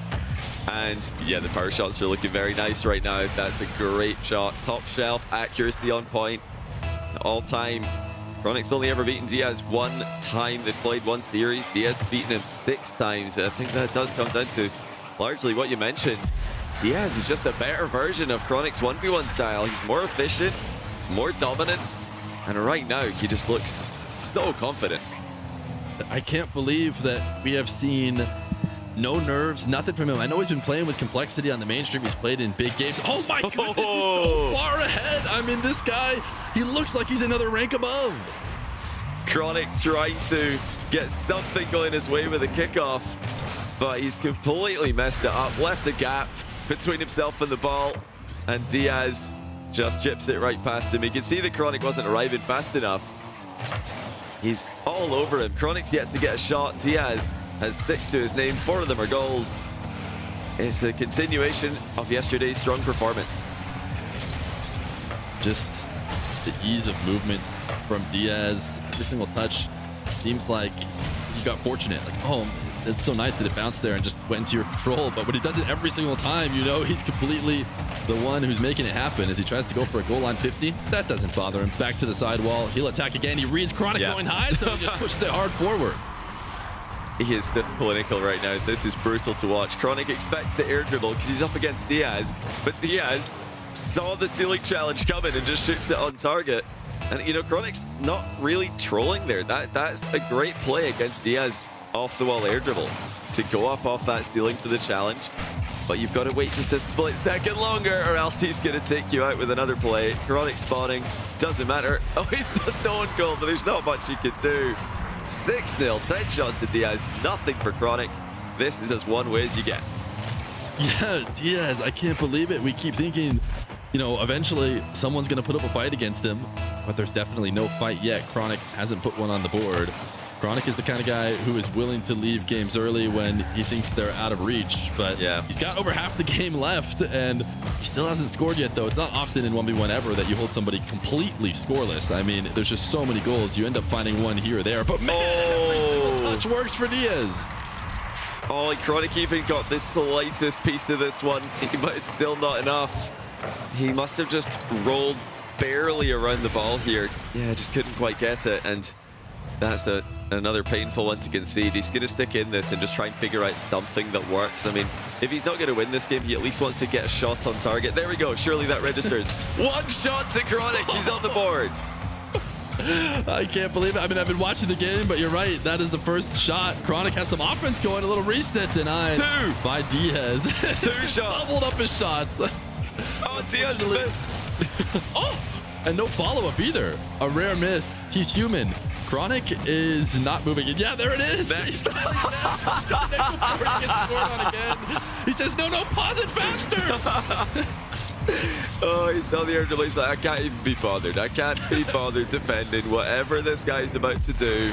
Let's just go next. He just wanted to get a shot or 2 on target, and then he calls next. I mean, that is about as small of a win as you're going to get mentally in any matchup of Rocket League.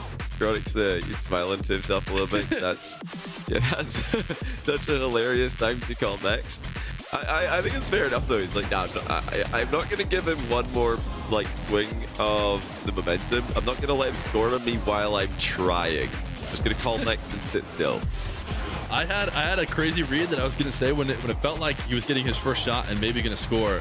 I thought there is a chance after he scores, he forces. Yeah. He's like, I'm on a roll, baby. Let's put that into the next game instead of wasting it on this one.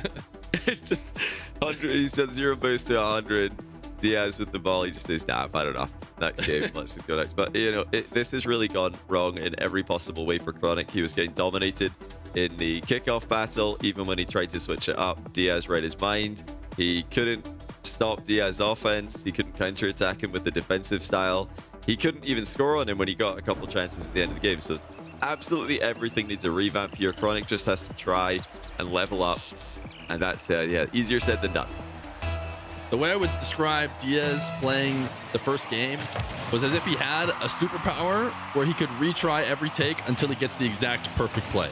Like, oh, missed that one, go back in time 5 seconds and get the exact right one. And every single touch went his way.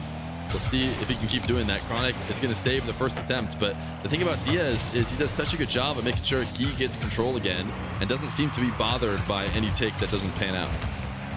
He's just so efficient that he arrives in your half with the ball in the air with so much boost left over, he can just simply recover.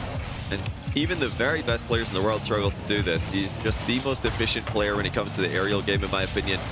If you want to pay attention to one thing about Diaz, look at the first touch. He gets it so close to the ceiling every time, but doesn't hit the ceiling. And that's the key. If it does hit the ceiling, it would be harder to make that full pitch air dribble work.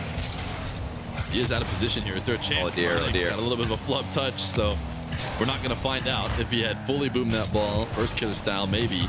But Diaz gets Chronic up in the air and then bails out, saving onto that boost. Still has 43 left over, even while he's getting chipped around. Seems like he's not too worried. As he goes to the goal line, Chronic, let's see if he can starve him out and get his first lead, or first goal, right? I think he did end up forfeiting without scoring one. The wave dash is stopped, and Diaz sends it to the midfield. This is still much better though from Chronic. Double reset looks pretty good there. Into the air he goes again. Diaz is pre-jumping him, trying to match the height on the approach. He does so. And this is a lot more defense than Diaz had to do in the last game. So Chronic's at least managed to get into the midfield. Small victory, but compared to a 7-0, it's huge. And now he's up by 1. So, you know, we asked him to make a massive turnaround. It starts with those small things where you can start to defend against Diaz, start to run his boost dry a little bit. And Diaz with a bit of a head scratch there, maybe. Confused as to why he's not winning by 6.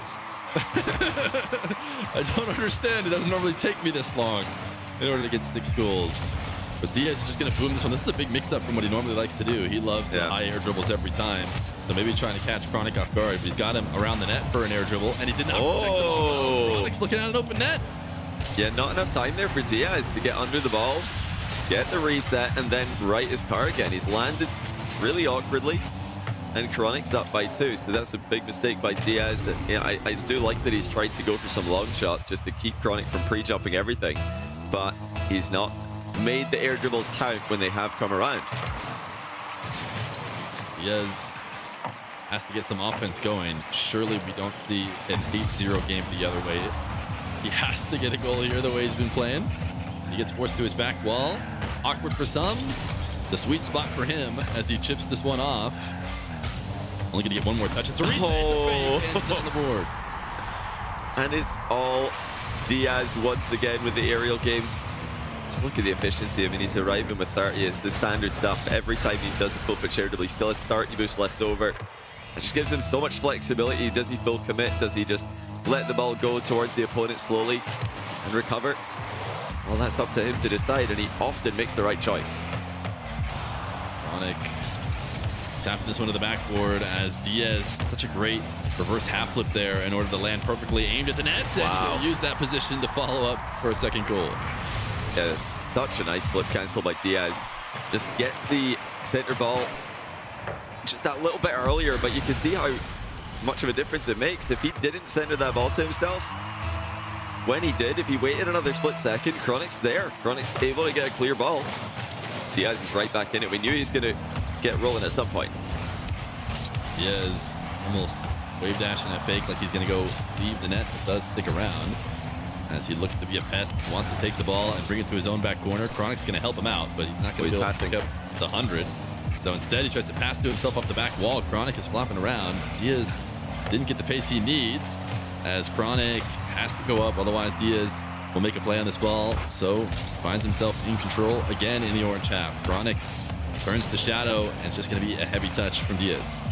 Yeah, he's got options of the follow-up there. Chronic had to run away from the ball, be safe from the demo. But Diaz, he's not just there dribbling off his backboard every time. He wants to go direct sometimes, keep Chronic on edge.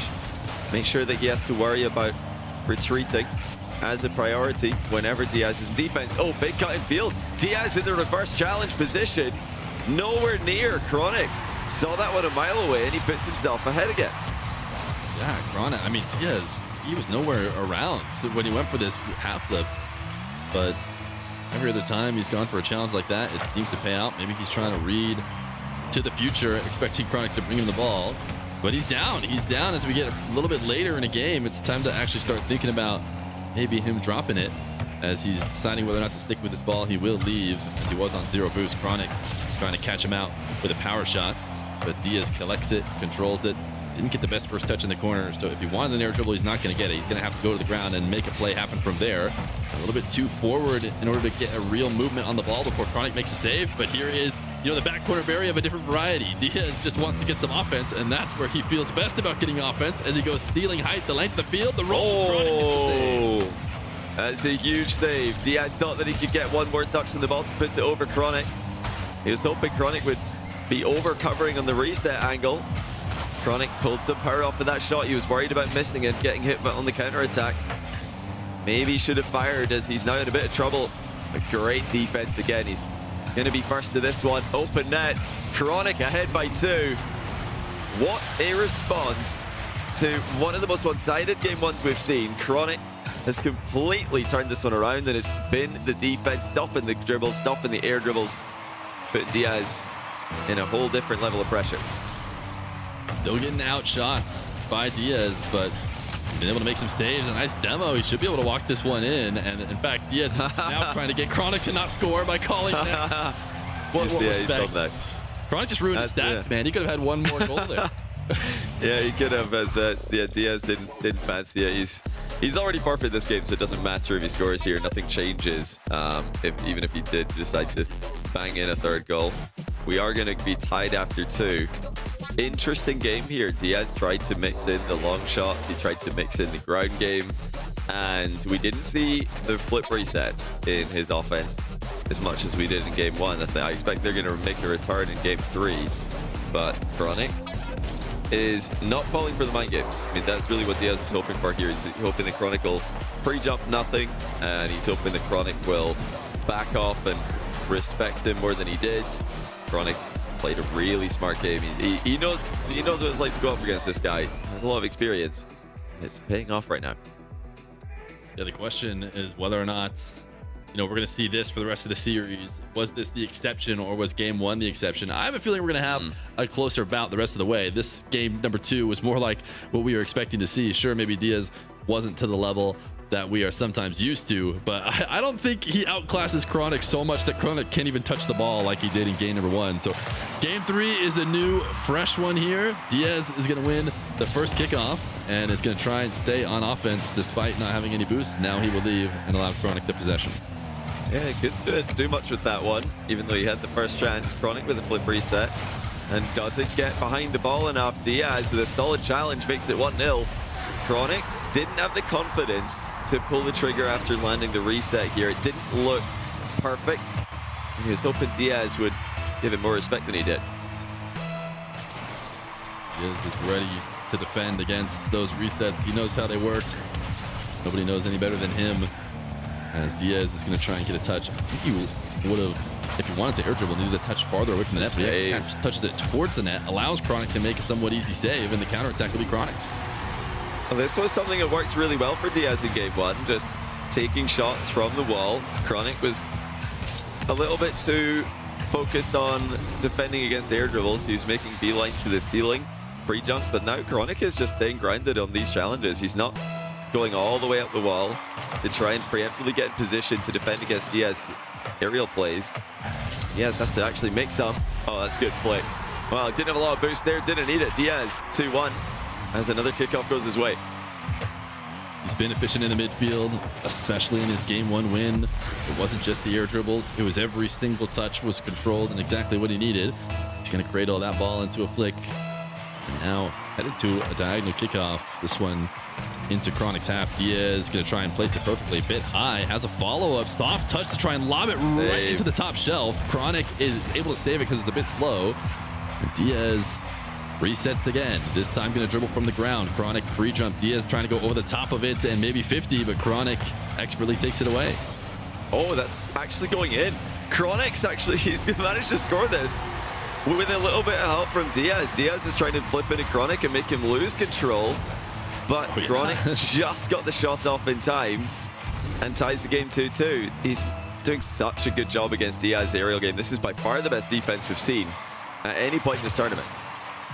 Yeah, Diaz is out of free play. He's in a match now, so can he handle the adversity? As he wants to set one up the sidewall. Chronic tried to stop him, but actually gave him a pretty good pop and put himself on the sidewall. I have a tough time defending as he chain dashes his way to the ceiling, but fakes the ceiling, goes to the back wall. Diaz has the reset, gets a bump, and should be able to get around this to get the finish. Wow, well, Diaz might have gotten a bit lucky there. It looked like he was trying to flip reset and lob the ball, but the follow-through just bumps Chronic miles away from the goal. Even on the second look there, I'm not sure that's what Diaz was trying to do. It looked like he's going for a flip reset lob, but you never know. You do put yourself in front of the ball when you go for that shot, so it can happen as it did. Yeah, probably just slow down. Sometimes just throwing the change up and popping it high, slowing it down can get defenders to miss. Or sometimes you get lucky and also bump into them. As Diaz is going to try and dunk at the midfield. He's got 31 boosts, so maybe he's just pretending like he can go for this air dribble. He'd rather take it to the ground. A strong flick, but too high, and now has to try and survive. Chronic's going to demo him, and I don't expect a respawn save as Chronic ties the game. Great play by Chronic again. He just knew the flick was into the bar and makes a beeline for Diaz. Diaz needs to be careful in this match. You know, that was a 31 boost position. We're usually crediting him for having boost left to recover with. That time he was pretty all in. Well, the kickoffs are doing work for him at the moment. He hits the post with a full volley, and that gives him some space to work with off the wall from the midfield. Diaz, late reset attempt here. Actually just going for that last touch. I want to see resets from him, as you can probably tell by my commentary, but he's not going for them, and Chronic is making him look a little bit normal compared to usual. Yeah, Diaz going for the power shot, and he took the check down to see if he's got it, and he does. These have actually been working for him. I was actually going to point out how different he plays from Firstkiller. As Diaz, I just watched the last Firstkiller game, commentated it. You could tell Firstkiller wanted to play every single touch so fast. Diaz almost seems like he's wanting to play in slow-mo. Even when he gets an open net, he kind of just rolls into it and gets a kind of softer power shot. He is such a slow, controlled player in the air, but one of the things he does best is reads defenses after getting the reset. Right now, he's just trying to do it all with rolls. But he does have a lead at halfway against Chronic in a pass. He's trying to pass to himself off the back wall, and Chronic's going to allow him to. Taps it over to him. He wanted the boost deal. It doesn't spawn for him, so it'll have to be a 0 boost play, but he's got Chronic awkward. So a chance to pick up the opposite 100. Chronic will send it to the orange back wall as Diaz is now going to take it to his other corner. He wants a big dribble. I don't think he's trying to waste time. I think he just likes his air dribbles, and he's going to start this one at ceiling height. Still no reset for him. It's just going to roll through. This is what he's sticking with. Yeah, he's sticking with these just vanilla air dribbles. Chronic's missed the wall shot that was technically open on that side of the goal. Diaz slightly out of position there. Yeah, he's not going for flip resets at the moment. I don't think it's a purely strategical choice. I think he might just not be fully comfortable committing to that against Chronic. He scores again to make it 5-3, and that's again just from a midfield outplay. Just beats Chronic to the punch. You know, is Diaz starting to lose some confidence in his usually perfect aerial control? You'd expect to see far more flip resets than we're seeing. Yeah, these players are too good, even in North America, especially at the LAN, for Diaz to not play his strongest, weapon, as he's going to trade demos here. Probably favors Chronic as the ball's rolling around in his half, although he's going to have an awkward time picking up the 100. It allows Diaz to get all the way there. Diaz thinks he has a good challenge. Chronic dunks it over the top of him and will shoot on an open net. Good finish. Chronic back within a goal here. And if you thought this was going to be a one-sided series, then pay attention. Lock in, because Chronic is playing such a good series against Diaz. One of the best I've ever seen him play against Diaz, to be honest. And it's all coming from the denials on Diaz air dribble plays. Oh, Diaz with a huge mistake. What's that? He just totally misses the ball. You can see the lean back. He's getting a drink of water, trying to reset here a little bit. This is just such a rarity for Diaz. It's just a miss. It's just a miss through and through, but it's a huge miss with the last minute of the game approaching, having the lead and being able to control the pace of the game, force defenders into bad challenges. It's really nice, and that's why Diaz is going to get a kickoff goal so that he can do just that. Well, that is going to be a relief for Diaz. Chronic was really on the side of the ball there. Diaz goal side crushes him. You might wonder, why does that happen? Sometimes one player is just so side onto the ball, they're kind of asking for it, right? Well, it's almost like rock, paper, scissors. That kickoff that Chronic went for would beat other ones, but gets destroyed by the one that Diaz has chosen. It looks like Diaz is going to be putting more pressure on Chronic. Chronic being forced to make multiple saves. Can Diaz avoid another misplay like the one he just made? Can he make it to cross the finish line? He's still in offense here, still in a crushing position, and there's a 2-goal advantage. A safe one as well. He ends this with like 30 boosts left over, pushes the ball in. He knows Chronic is going in and out, but he just has faith in himself to muscle it through. Chronic slightly jumping off the underside of the net, and he really couldn't afford to do that with it top shelf. He almost had to drive through if he wanted to make a save. Just that little gap is enough for Diaz, and a kickoff is going to go back into his half, but in his favor. And it seems like he's going to make Chronic come get it. Is he dribbling it back here? I'm not going to take this ball Is he dribbling? unless you challenge. I thought he was waiting for Chronic to pre-jump backwards, then just dribble the ball back. Instead, he's taking it all the way down the pitch, and then he dribbles it back. And Chronic's not even going to bother chasing him. It's fair enough. The back corner play will secure it. And there, finally, we do see the reset from Diaz once he's already won the game. 2-1. He's being made to work for this, and he looks way more nervous than he did before. But he's still getting the job done. Chronic saves the reset as well. Who knows how much, it's garbage time in that moment. They knew the result of the game, but Diaz, maybe it's honestly not surprising. He goes for the reset the one time that it doesn't actually matter. It kind of goes to show just how much, he is overthinking it, or it's up to nerves, doesn't trust himself. As soon as he's truly back in free play in a moment where nothing matters, he gets his reset shot. So he's going to have to find a way to bring that into the actual regulation time. But he does still come out with a win. Right now, he's got the edge in the other places against Chronic to sneak one out. Yeah, and I think we have to give massive credit to Chronic as well, because he's pre-jumping almost all of Diaz air dribbles, and he's doing it in a way that covers the flip reset, or at least the most direct flip reset option. But usually when players do that, when they cover the reset, they leave themselves vulnerable to the high, final touch, which is exactly what Diaz has been doing. So he's seeing the pre-jumps. He's thinking, okay, Chronic's pre-jumping my flip reset here. I'll just hit the ball hard a couple more times. And Chronic is still reaching it. He's getting enough elevation with his pre-jump to cover the second option that Diaz is deviating towards. We'll see if he can pull any out in this game, but credit to Chronic. He's pre-jumping extremely well right now, and he needs to. He had 12 saves last game, by the way. Wow. He's finding the sweet spots that no other defender against Diaz can find to be able to cover every single option as Diaz tries to score first here, swinging through for a demo. Chronic won't let him do that, so he'll get back on the other side of the ball. Bit of a weak air dribble from him. Diaz wants to pinch it away. Force Chronic onto the back wall, and he's chasing him down here. He's trying to make him feel the pressure of him hanging out around the net. Pop this one up to himself, gets the midfield 100 perfectly, gets a flip into a catch. Will have a reset now, but he's not going to be able to put it on target, and he's not going to be able to snag the other boost either, which is going to be the big deal. And Chronic just testing Diaz, just playing a simple shot over his head. And after Diaz blunder at the end of the last game, I think that's a smart move for Chronic. Diaz lost his ball carry, still able to roll it into Chronic and make things awkward for him. Chronic taking a bit too long going back to his net. Left the top shelf open. Yeah, it took almost a full minute to get this first goal. Slowing down here between these two. Diaz eventually finding his way through. Kickoffs in these low-scoring games become monumental as there's first possessions to win. Wow. Or maybe they make them not low-possession games, because if you're going to be scoring like this, it's going to run up. Yeah, Chronic, he kind of went for a semi-delayed kickoff on the diagonal here, which is really, really vulnerable to Diaz if he goes off that near wall. So Diaz is now looking at this kickoff, probably thinking, well, there's plenty of opportunities here. Chronic is... He's conceding some kickoff goals every now and then. It's going to give Diaz so much confidence in these close games.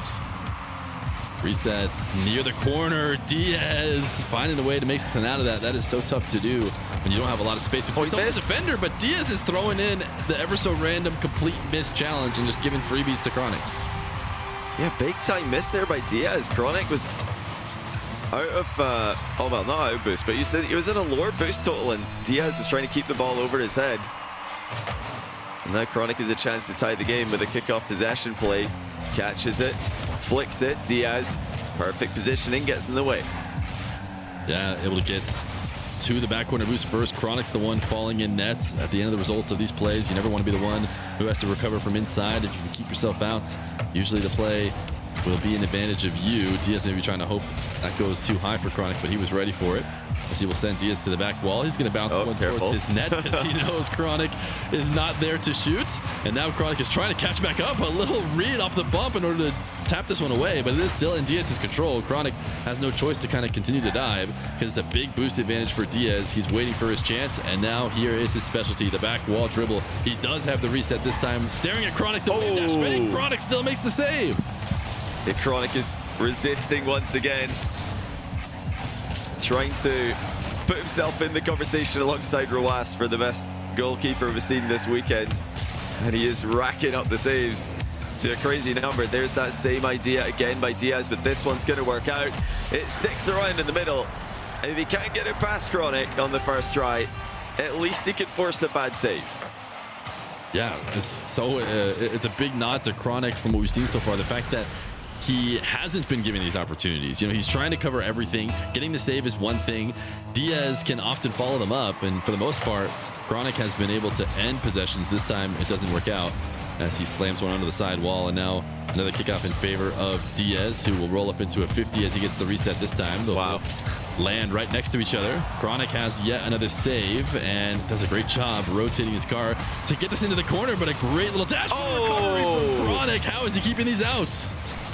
The flip resets in defense for Chronic. The wall dash is in defense, and now the demo as he transitions. The net is open, and he slots it. Chronic is putting up a defensive masterclass. He's somehow surviving the Diaz onslaughts. Getting the counterattack as well. He has kept Diaz to only 3 goals on 9 shots. 6 saves again for Chronic. Doesn't seem like it will work in the long run to just let Diaz go after you over and over again. We saw in the MENA final a similar matchup. You pointed out, Chronic and Rawas. Well, Rawas ultimately came out not the better of Nupo in that best of 7. So a nice pre-flip redirect here to stop this shot, as Chronic not going to be allowed to fall down off the side or the back wall easy, but Diaz dives again and it'll be Chronic goal. Well, Diaz, he knew Chronic was lacking in momentum in this position. He knew that Chronic was probably on lower boost, but he underestimated Chronic's ability to just get to the ball before he did. 3-3. This is fascinating after such a one-sided game 1 to see Diaz push to the limit like this. Chronic is in a bit of a tough position here. Saves it into his back corner, jumps over the demo blindly, and then almost scores with a redirect. But here's Diaz off his own backboard. The ball did graze the ceiling a little bit. That's going to force him to use more boost in this air dribble. No problem for him, but the boost wasn't there to be stolen. It's going to spawn for Chronic. Diaz trying to close that distance again. We've seen a dunk not work from him in this position, but he's had such good movement in the corner. He's not going to try and shoot this one. Instead, go for starvation. Backflip clean. He's going to half flip land, put one on target. Top shelf. Oh my another goodness. save, but every save costs him a boost. He's not going to need much to get the counterattack. Chronic looking like prime Rawas out there. This is ridiculous. Yet another save. Smooth landing. And a win on the race to the second ball. Diaz thought he had Chronic on the ropes. Chronic comes flying out of the net and makes it 4-3. Chronic has essentially delayed this game in the early minutes as Diaz just throwing shot after shot after shot. He was able to keep it from getting too far out of hand. And now he's done what he needs to on offense, although he's doing it out of defense still. It's going to be 30 seconds as Diaz tries to chase Chronic down. He'll pop this one up into the corner as Chronic trying to decide if he's going to stick around or allow Diaz to get his dribble going. The way he's defending against it, I don't blame him for just going back and electing to play a little bit of shadow defense. Diaz will grab the under boost. This might be available. Chronic, quick recovery. I need to learn my lesson. He has not been leaving the net open, but he's going to be in a tough spot. 10 seconds left to go. Chronic on the back wall. Diaz should go high to try and beat him, but Chronic makes the save. It's still boost starvation. Diaz once again has to score on this air dribble. The ball cannot hit the ground. Has to reset. Went down and caught it. Trying to get around. No way. Oh my goodness, what a read. What a play by Diaz. Had the flip reset. Wave dashes to catch the ball, and then the air roll shot to lob it over Chronic and under the bar. With no time remaining, into overtime we go. Chronic had his head in his hands. Diaz, it was a great adjustment based on the way Chronic has been defending. He's been pre-jumping like crazy on all those dribbles. Diaz decides, maybe I just don't even shoot it. Maybe I just go to the ground and wait and shoot it later, because Chronic has been getting up so early and it pays off. He brings it out in the exact moment he needed to. And now he's going to switch the field as Chronic leaves the play and allows Diaz to get something going. It's going to be a bounce dribble. He's staring at Chronic on the other side of the ball. It's classic 1v1. His flick does get denied. Diaz is around, though. They're both playing chicken. way. Who's going to go for the ball? It's going to fall into Diaz's hands. He wants the ball. He gets it. Chronic, it doesn't matter. Oh, and Chronic is just full of emotions after that one. He throws his hands up in the air because he'll probably know that that was his ball to play. But he just didn't want to go for it. Diaz bumps him in the follow-through and makes it 3-1. Oh, that's got to be painful for Chronic. We were right around the corner from a tie series. But just like that, the more aggressive player had the bravery to go for the ball. It looked pretty even. I think it was dead between them. They're both sideways. But you can see Diaz was kind of posturing to make a move on it. Chronic was sort of pretending. Yeah, they're just trying to decide. Chronic is worried that if he gets there a little bit late and Diaz slams side wall, then Chronic is going to go flying past and the net's wide open. So they're just both trying to see who's going to take the risk. And ultimately, it just falls into Diaz's control. And get this, Diaz, timeout. He's gone. Yeah, he's Diaz. gone. He's gotten the win. He's ran away. Winner's timeout. It's a 1v1 special. This is not bad manners. This is just something we've been seeing in the 1v1s in RLCS this season. Winner of a tense game says, I've got to be right back after that one. This is ridiculous. And away he goes. Yeah, Chronic, it looks like he's in good spirits at least. despite the fact he'll consider that a throw. Like, there's no questions asked. He will call that a throw. To himself, to anyone who asked him. Although like, pro players tend to throw the word throw around quite a lot, so that's not really saying much. Yeah, Chronic, you can tell he's in the call. He's actually one of the guys that a long time ago I was first surprised when I heard it, but since then I've gotten really used to it. Almost expect it from players at times, where you just hang out with somebody in the call. Like Chronic, he used to hang out with his buddies during show matches just so he could have somebody to chat to stay calm and not worry too much. You see him laughing about it. I think there's a world we saw Wavy earlier. He was clearly kind of by himself, beating himself up for every play that maybe wasn't going his way. We saw that from Zapato as well. Chronic's chilling. He's laughing around. If he was worrying about it too much, clearly somebody has helped him, or he's got voices in his head and he just loves talking to himself, and he's effectively corrected his attitude. But Diaz is back. He's getting ready. He's got 3 chances to try and get to the grand final. This is promising for the other players in the tournament as well. It's not just Chronic who's winning. Well, I mean, Chronic is losing. It's not just Chronic who's maybe, gaining winning percentage today. A lot of people thought this was going to be a sweep for Diaz, especially after game 1, but Chronic is making it extremely close. Could easily be tied 2-2 here if it wasn't for brilliance from Diaz in the clutch. But the other players, Evo, Firstkiller, if they're watching this, they're probably thinking, okay, Diaz doesn't look 100% today. He looks a little bit nervous. He's making some mistakes. And that bodes well for Evo, Firstkiller, whoever plays against Diaz, should he make the grand final. He has to beat Chronic first. One more time. Diaz, a rare first touch on his dribble that is not on target, so Chronic doesn't really get too worried. He knows he's going to have to use his flip to get it anywhere near the net. Kind of similar to what Chronic just did. An air dribble that is off to the left side of the wall. Diaz waits and gets ready for the flip and is able to stop it. We'll stay tied at 0-0 as these two guys send shots back and forth. Chronic brings it down. He actually tries to bait Diaz into pre-jumping into a challenge too high. Just rolled the ball at him, but Diaz did not commit on that occasion. Oh, he's flipped out of the way though. That's open. Chronic takes the open net gladly, as Diaz just flipped the wrong way. I don't know if he was planning on getting a slight touch on the ball right there. He probably was, but it's made to look a bit silly there by Chronic's shot. Yeah, I think he's hoping maybe in that moment as he flips, the ball is directly over the back of his car. If it is, then maybe he pops it up while he goes to pick up boost, but that's not what happened. Pick off his favor as he stares down Chronic. He's going to take it to the side wall. He loves himself a good wall to air dribble. Has himself a reset. Chronic is staying moving in net, trying to be something that's hard to read, and Diaz waits it out, allows Chronic to challenge, and Chronic will follow it for the second goal. Once again, Chronic able to counter. Diaz overextension. Solid challenge by Chronic, straight through the middle of the ball. Makes it 2-0. We've seen this before. We saw it between the MENA grand finalists as well. How hard it could be to win that 5th game when you're already on match point. To win game 6, it's difficult, and it's very possible that Chronic can use this position Diaz is in to his advantage. Diaz trying to get some offense, didn't get the cleanest recovery, and that might actually result in a Chronic goal because he's not going to be able to get back. Chronic has been snappier. Again, we see another goal that starts on the back wall of Chronic. The whole game has been played over here on this blue half. Just a question of whether or not Chronic has been able to escape and shoot at open nets.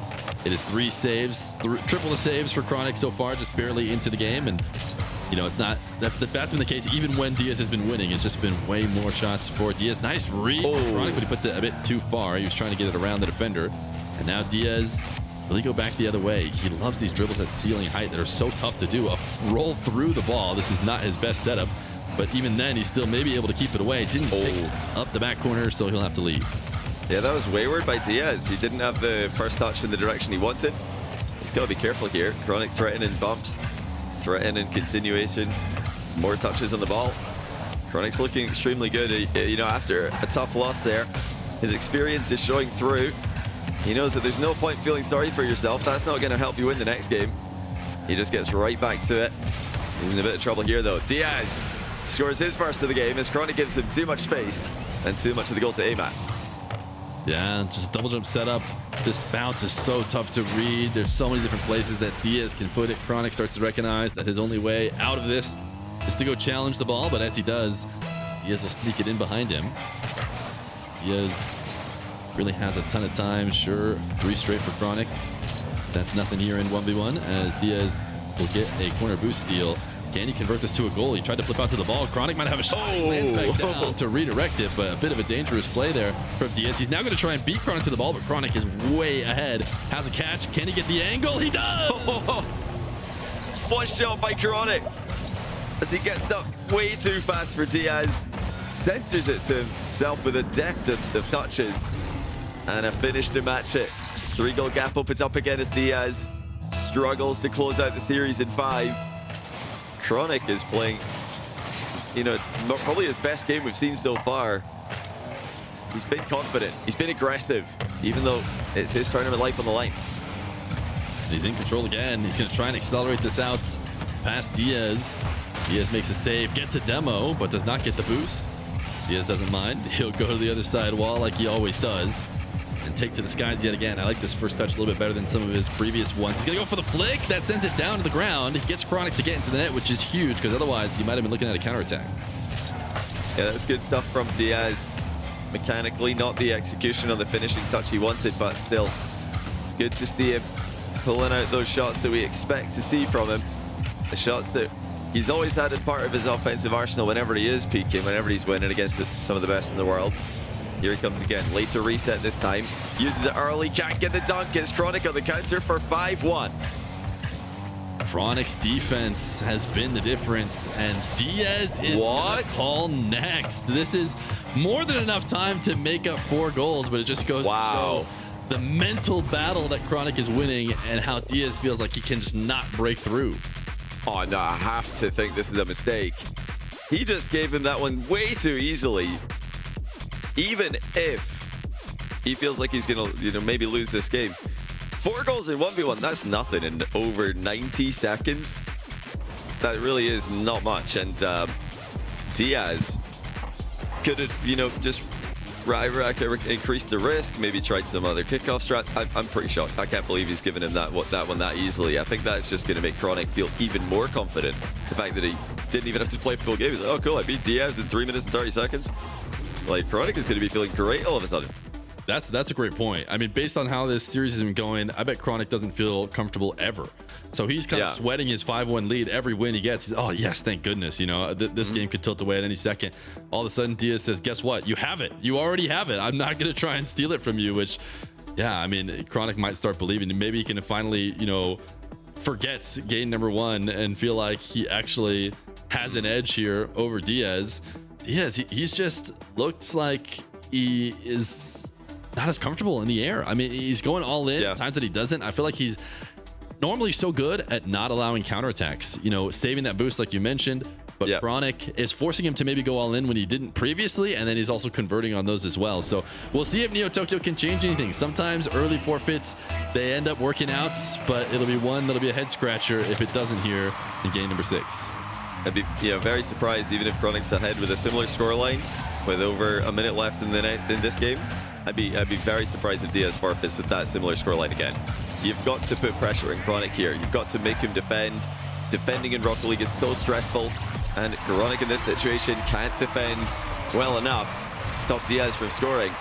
And just think about it, even if Diaz didn't come back in the last game, you could have forced Chronic to make another 5 world-class saves. Just more stress and more exhaustion on the defender, in my opinion. And that was the first game that Chronic, I think, I haven't watched really close, I'm just pretty sure, that he outshot him. He had more shots than Diaz did. And I bet if Diaz plays out the few minutes, it's going to end up looking like it did before. You know, sure, Chronic has a few more saves, he gets a couple more goals. But at least he's forcing Chronic to play on the back foot like he has been all series. But instead, he's into a new game. He's got a lead, and he's got a read for the first time in a while on Chronic. Oh, Chronic tried to make a move early defensively. Diaz just hits him with the reset from up top. Down into the net. Had a little double on the goal line just for good measure, but Chronic for once was not challenging from goal side. His pre-jumps have been perfect in this matchup. Oh, he's conceded a kickoff goal as well. Chronic down 3, and now suddenly Diaz early forfeit is starting to look a lot more viable. Chronic's tried to delay some kickoffs here, and they have really not worked even remotely in his favor. One way Diaz could really shut us up about the timeout is to have another game one. If he comes out here and just dominates all over again, clearly he knows what he's doing.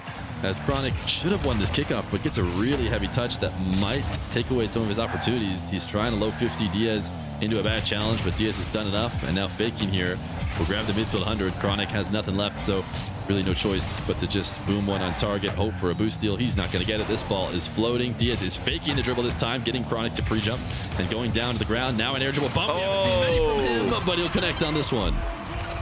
Okay, that is proof to me that Diaz is definitely not tilted after the early Farfel last game, because this is such a smart play to go to against Chronic in this style he's going for defensively.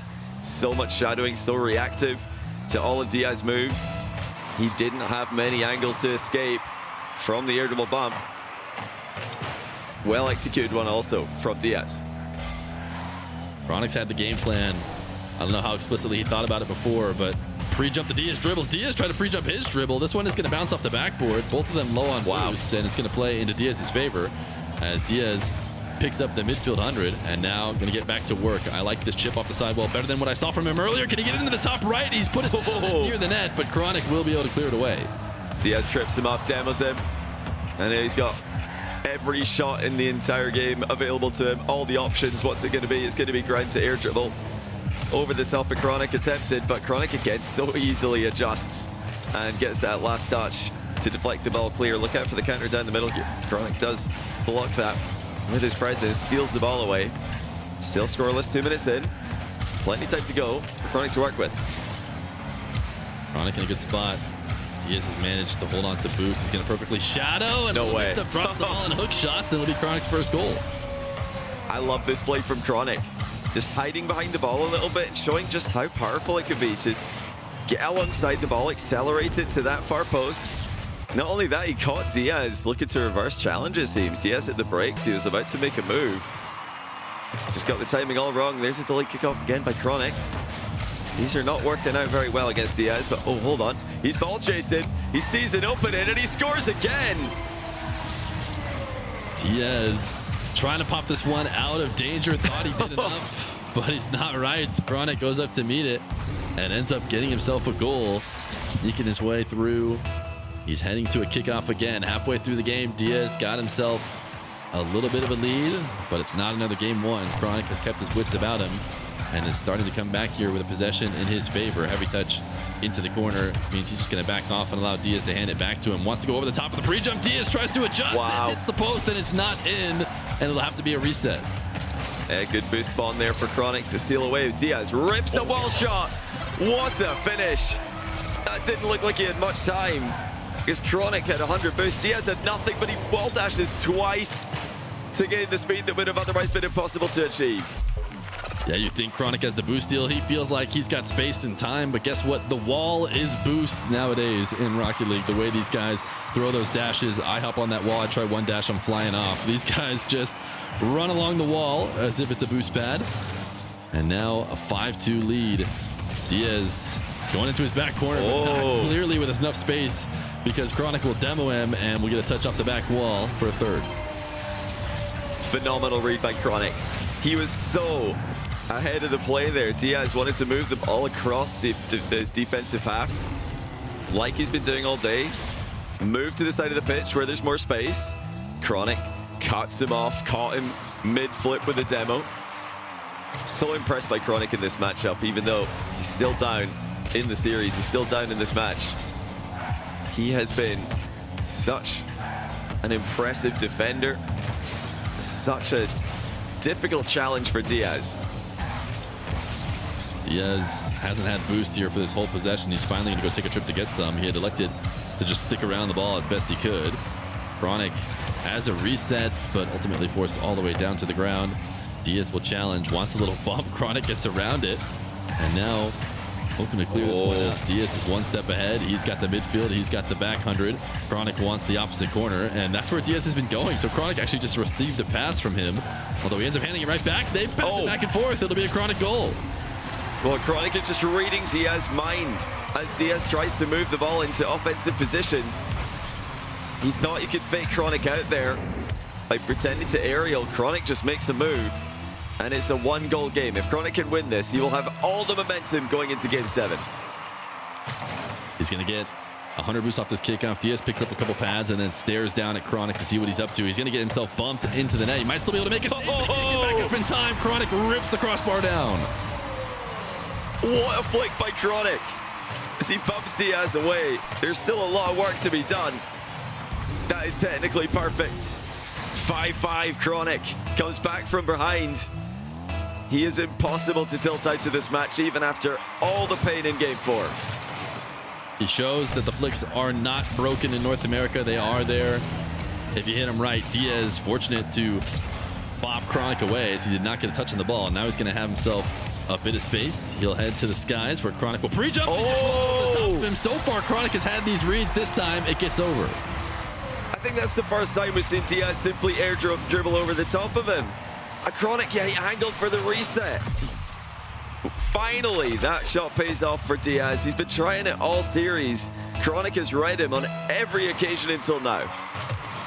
Turns out Diaz is just saving his mix-ups to win the game in the final moments. He'll stick with his normals all the way until then. Chronic having to try and get rid of this ball off his goal line. He's staying aggressive despite only a couple pads to work with. Diaz is going to flip this ball, or pop it up, I should say, with his flip. As he heads out to the midfield, pass back to himself. Chronic thought about going up in the air, but Diaz much quicker to it on the ceiling. Will send one into the corner. Who's going to take control of this one? Will Diaz dive? Sometimes that can be dangerous. Chronic waiting on the back wall, wants maybe Diaz to leave. Instead, will 50 with him. Diaz, no demo connect as Diaz is able to escape. Chronic. What a move. He actually gets the ball. Diaz thought Chronic was going for a bump, but Chronic played the ball and he got the equalizer with almost no boost. Actually, no boost left in the tank. 6-6 at 6 seconds left. Diaz was able to clutch it out last time. Are we going to head to Game 7? It's a kickoff that should be in favor of Diaz. He looked like he was expecting to have to box out Chronic. He almost flipped into his half, thinking he'd be there, but no way. Left. He's going to challenge. He's going to look not an open as it hits the ground because we got overtime here in game number 6. What a match.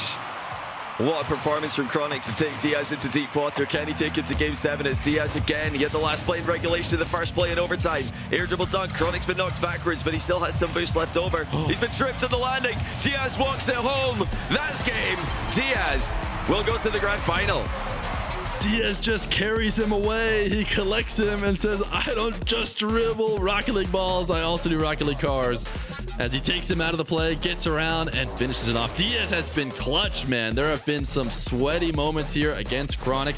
It's not going to be easy for him for the rest of this tournament, but so far, he is up to the challenge. Yeah, what a performance by Chronic.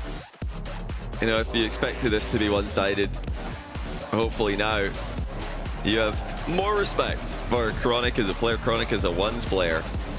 Unbelievable defense. He made Diaz doubt himself for moments, and he forced Diaz to win 2 overtimes, which were absolutely razor thin on a knife edge. But Diaz does the job. He's in the grand final. Chronic will have to settle for 4th. We got more Rocket League coming up next. Who is going to be playing against Diaz in the Grands? Either Evo or Firstkiller coming right at you.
Don't you hang up again, baby. I just can't be alone tonight. Don't you hang up again, baby. I just can't be alone tonight. Ticking like a bomb, falling in motion, center of the stage, hoping that we'll be right back again. You gotta help me out, riding coasters to dream your eyes. You gotta help me out, swim in oceans to breathe your life. Don't you hang up again, baby. I just can't be alone tonight.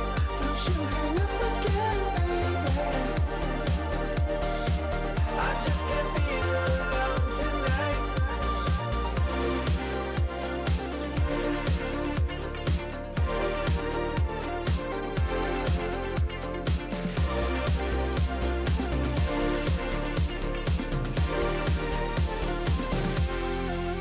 Don't you hang up again, baby. I just can't be alone tonight. Don't you hang up again, baby. I just can't be alone tonight. Don't you hang up again, baby. I just can't be alone tonight. Don't you hang up again, baby. I just can't be alone tonight.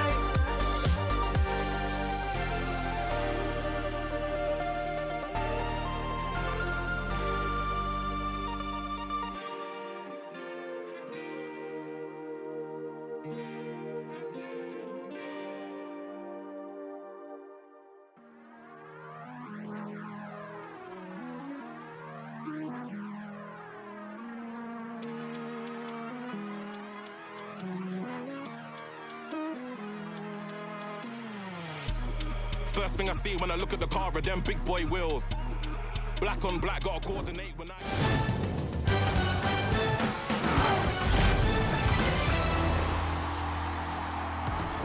The tournament favorite waits in the grand finals for the conclusion of our penultimate match. Diaz had his hands full with Chronic a few times there.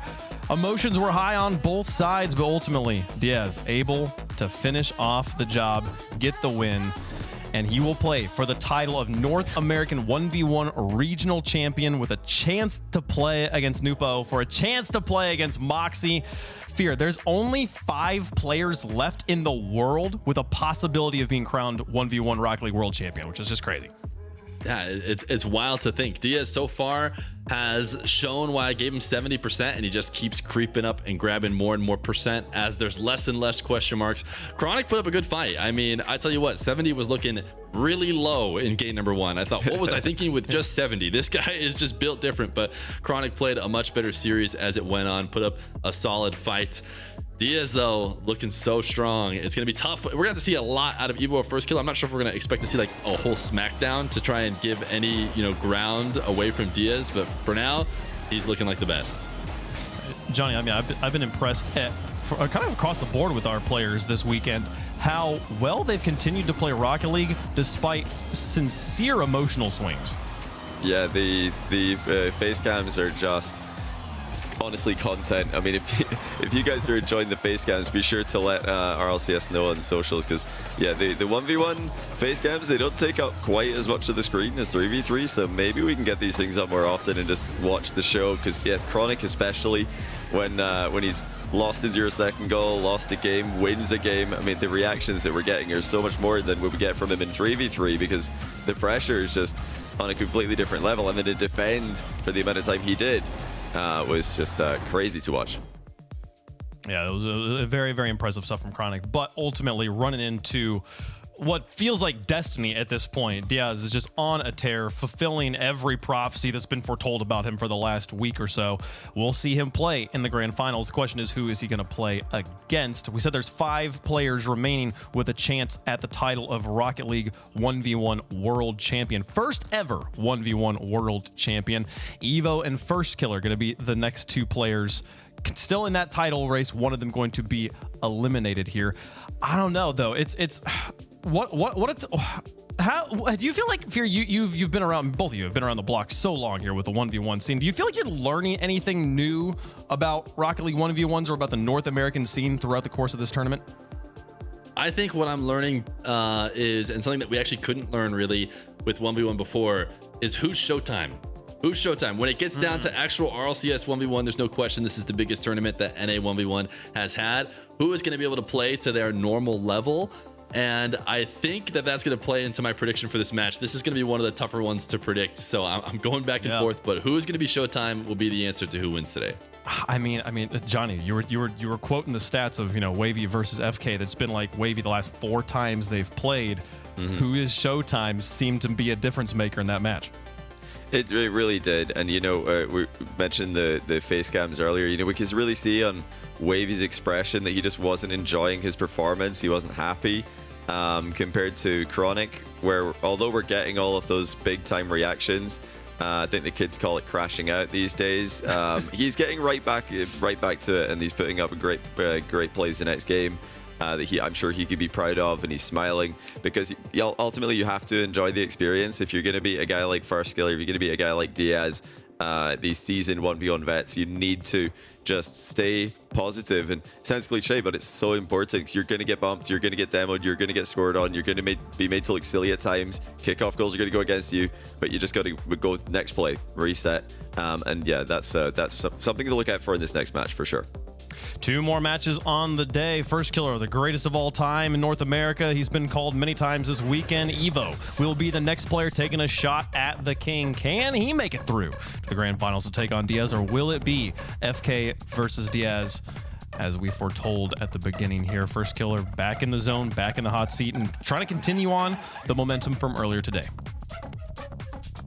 Yeah, Firstkiller, he was absolutely cruising there in his matchup. We were seeing what we expect from him, the speed, just heavy touches, staying on the ball. We saw him mix it up a little bit there, and then decided to go back to what was working, which Evo is going to like to play defense. This is the matchup that we watched earlier. This is the matchup that I specifically watched in the group stage, Evo and Firstkiller, and it was truly unlike any match I have ever seen. Evo took it to the absolute extreme in terms of his willingness to stay on defense. For example, we just watched Diaz versus Chronic. Chronic was forced to play defense. He didn't really have a choice. It felt like he had to play from there with how good Diaz was getting control and starting air dribbles. Evo almost picked to play out of defense. He would let Firstkiller have the ball and continue to play in the net, and he ended up getting the win. He got a 3-2 win, so he managed to do that against Firstkiller in the group stage. The question is, who is going to be able to do it here in the big time?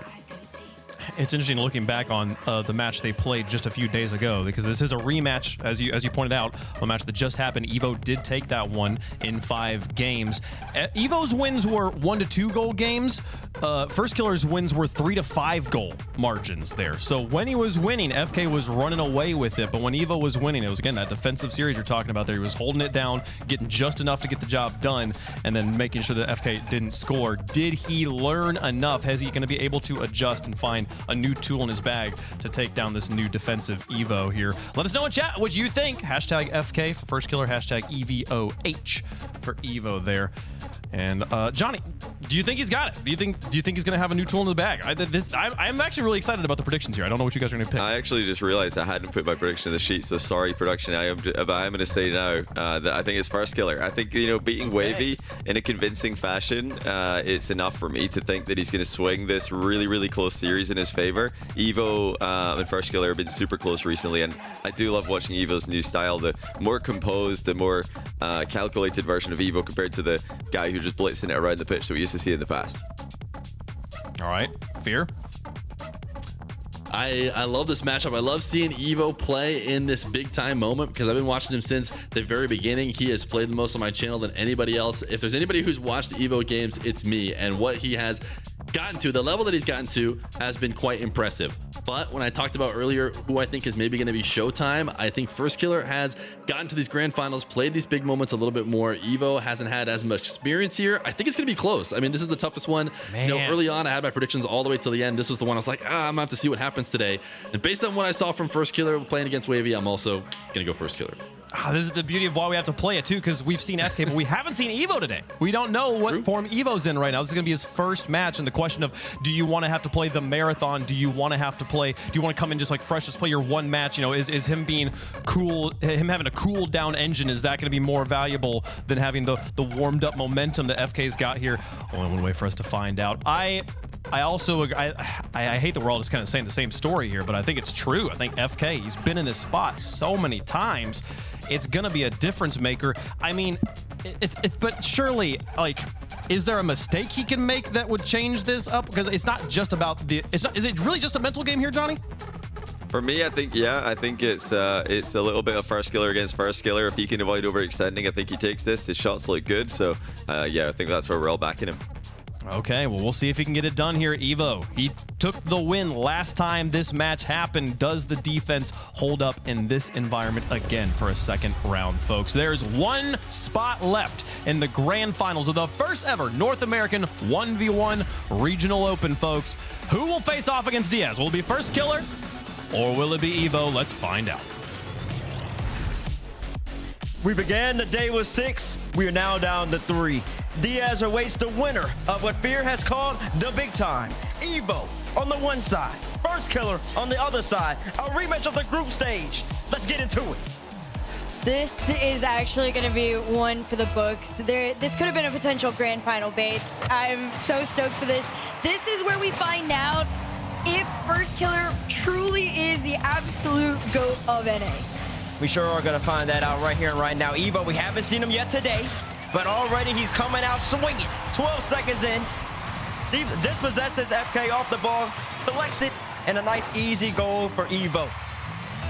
Definitely what you're going to need to, right? I think kickoff goals are going to be Evo's best opportunities against Firstkiller, especially because once this ball starts to go into play, it's going to become a whole other ball game. But FK off the rip catches Evo off guard. He sure does. And listen, if you're just now tuning in, you're like, wow, I didn't see what Evo has been bringing to the table in this 1v1 setting. Well, let me set the table for you. Evo, he's got a flawless mechanical gameplay. He's smooth on the ground. You're going to be in awe watching him go left to right, up and down. And then, on top of that, his defense has been on one the whole entire tournament, really frustrating players. They talked about it on the desk. The games that Evo was winning, they were defensive games. FK, he's going to try to go with speed, power, constantly harassing, being in your face, making you awkward. And it's up to Evo to see how he can contend against FK's ferocity and just pure tenacity on the offensive end. And one of the things, too, like you talked about, Firstkiller is going to be in your face for the mass majority of this series. So Evo, his biggest challenge is going to be trying to create space for himself to take shots. Just because Firstkiller is so dominant and possessive, but if you take him off the field, the net is yours. And that is, the net will exactly be his. Evo got a little wobble right here. We're going to have to watch the replay. Oh. Sometimes, listen, y'all, even the best in the game can sometimes make a mistake. FK gets been called out twice, once by dispossession and steal, as I'll call it, and another time off a demo. And we just saw FK not too long ago, about 2 matches ago, where he really kept the game tight against Wavy. And Wavy was not really expecting FK to play so close at all times. And honestly, FK's aerial game, as it goes right here, wasn't that successful. But already 1-for-1 FK is against Evo.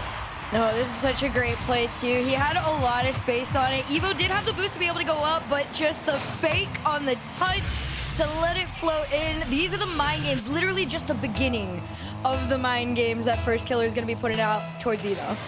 That's right, and Evo, he's not going to want to have too many of those delayed kickoff, though, from Evo. Gets a wave dash after it as well. FK comes straight through, speed flip kickoff. Kind of backflip, though, honestly. I think that might have been a mechanical error from FK on the kickoff, and Evo's going to take advantage of that. FK needs to flip through the ball. He ends up losing that amount of inertia, amount of power he needs to put in the ball off the kickoff, and it automatically goes in Evo's favor every single time. FK's not going to want to see that one again. Definitely not here. Shot opportunity for Evo if he can make the cut. He does, I think, almost He pitches it off the post, keeps it out, but that's not going to stop Evo. He takes his time here. Got a full tank to work with. The world is his, and unfortunately, he chose the top post. And he unfortunately does miss out on that, but Evo kind of playing with his food right here. Young man up in the sky, checked down to see where FK was. Doesn't like his initial first touch. He wants to play this corner boost. Can he get it? No, he doesn't.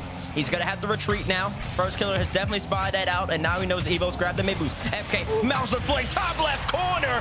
Evo, you put a hand up, but it simply wasn't strong enough.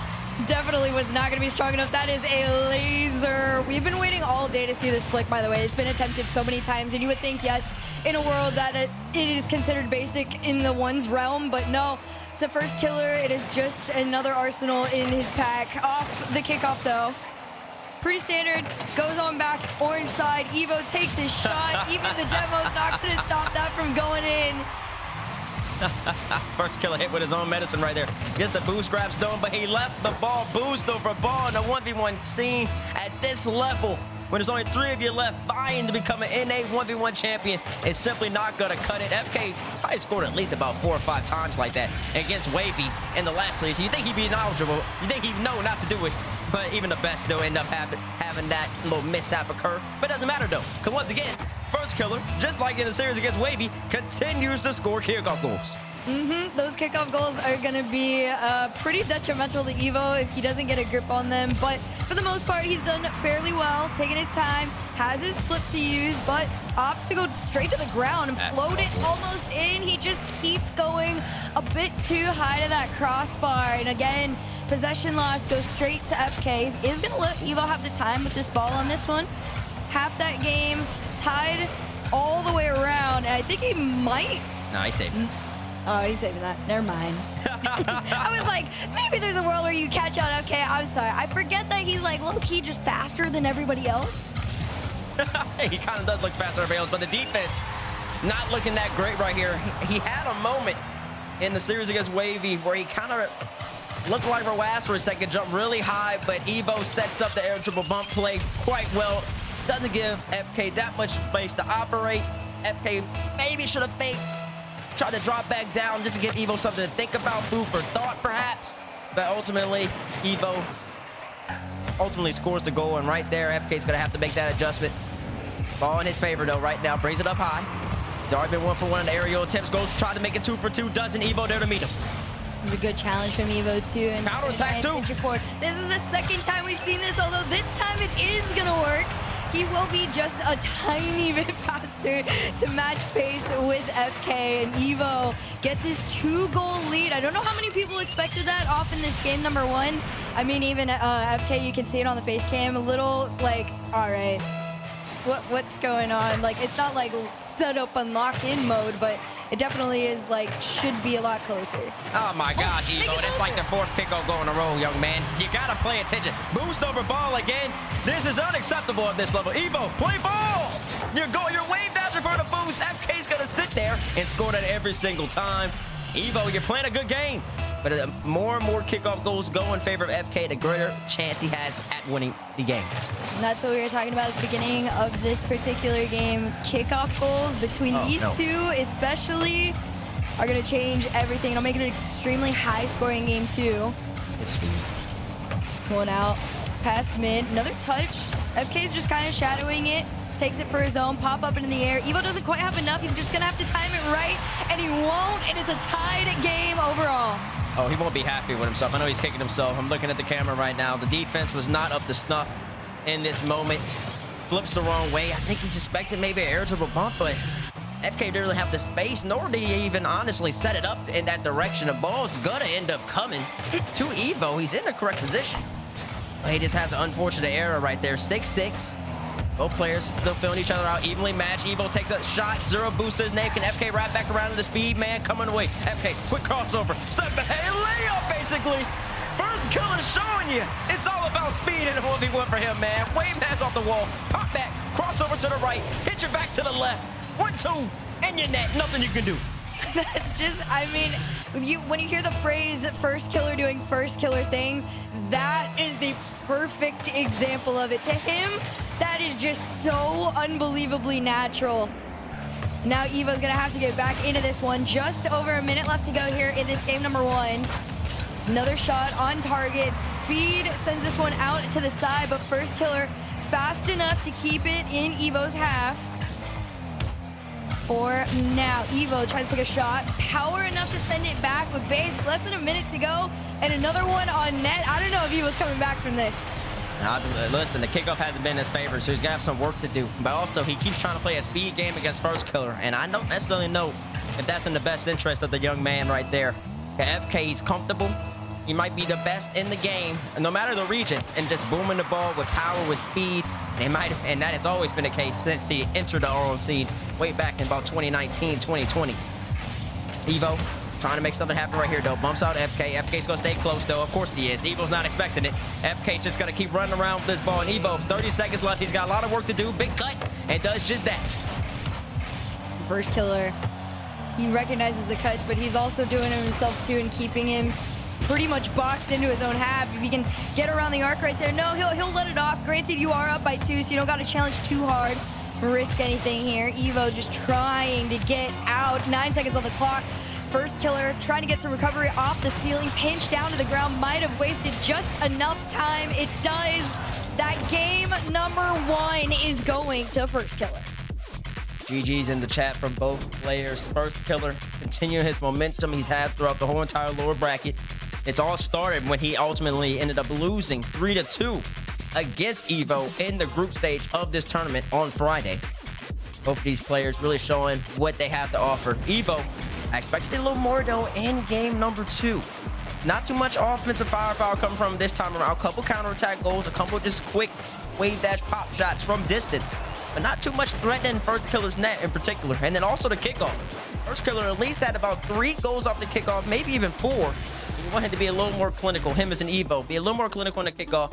Maybe mix something up to throw FK off and ultimately end up winning possession. Yeah, I absolutely agree. I think those kickoffs were detrimental to a mass majority of this part because Evo, for the most part, kept up fairly well. I do want to say, though, his quality in comparison to FK, definitely under where he was at, right? FK, every shot, it felt very, very intentional. Evo, it felt like you were pressed for time when you finally were able to get into FK's half and have a shot or two, right? So now it's the same thing we were saying before. Evo needs to create space for himself, give himself some time, and I mean, what better place to do it than Forbidden Temple? A better place to do it. You're right about that. Game number 1, everybody should be calm down. Locked in. What kind of kickoff was that? Fear would know. Fear don't even know. Evo like jumped so early and just got belly flopped the ball from distance. That was kind of impressive. Brings it back down to flavor of the month. Backdoors wave dash. Tries for a 50-50. FK's there to meet him. That's what we want to see if you're an Evo fan. Some creativity on the offensive end. Firstkiller ends up making a mistake. Can Evo capitalize? He can't. The power simply isn't there. FK gets away with 1. That's so unfortunate, too, because it really was a good second attempt, but now you got to get back in time. FK must be denied. Power off back. He's just going to send it to his own corner and get that boost spawn. Really just try again from his half to the other. Taking his time with it. Here comes the Evo challenge. This one's sent upfield. Takes his time with it. Leaves it almost on the ground there, but FK again, another good read. A little fortunate for FK right there. Kind of had a little bit of a, I would call a late flip. A little bit caught off guard, but it ends up working out for him. Evo didn't take the shot. Didn't realize that was going to come. And you can't blame Evo right there. You can't really expect Firstkiller to make too many mistakes. There's the rough high for FK. Blocked out by Evo. Great defense. Evo should be able to turn this around to a goal, and he will turn this around to a goal. 1-0 to Evo. Great defense. Really, really good defense, too. And also just beautiful recovery. The way that he was just able to get his car flat back on the ground, take that shot within like a half a second's time. That's the level of speed at which he's going to be needing to think against Firstkiller in this game number 2. Herc, I'm going to be, listen, I know you like looking at the camera, so when Evo's camera pops up, I need you to tell me if whenever this happens throughout the series, if he ever changes his expression. Right now, he's sat with his head slightly tilted every single time, and I can't read him. So if he ever smiles or ever just shows any form of emotion, chat, y'all make sure to mark it down. And Herc, if you can catch it, let me know. The most I've seen out of him is like a lip quiver, if I'm honest. Up off the post. Listen, I'll be expecting that call if it happens. Firstkiller. I got you, Chief. Down by 1. FK trying to do a little cross. Oh my gosh! And this man Allen Iverson, come on, when he has the rock, He's just going by whoever's in his way. Look at this man go. Mama can have this dance. Right to left, back to the left again. Bang! In your net, Evo. You're lost in the sauce. Okay, Evo's camera is either frozen or really truly has zero emotion right now. I don't know how you get your ankles broken and still don't even produce like an eye roll at that point. But he's gonna try it. Maybe he can do something to FK, make his eyes roll. Another shot on target, Firstkiller. Save out to the corner here, just taking his time, no boost. Still enough power to flick this one up. But I don't know, man. Tied game at nearing the halfway point here. This is the lowest scoring we've seen between them, I think, all weekend. Oh, beautiful fake. Lovely stuff from Firstkiller. Recognizes that Evo is in a tough position right here. Honestly, probably knew he had low boost, if not zero boost, and just backflips out of it. And I think Evo's car language, when he jumped so early to block that, gave Firstkiller the knowledge that Evo's in a bad spot. He's playing my shot way too early. If I back off of this, he can't get to it. And Firstkiller recognizes it with just pure precision to win him. That 237 mark here. Of course, you guys know the rules. You can FF after that halfway point, although this is way too close to even think about that. Evo, enough power to take a shot on target, but the easiest save out to the side here for FK to follow.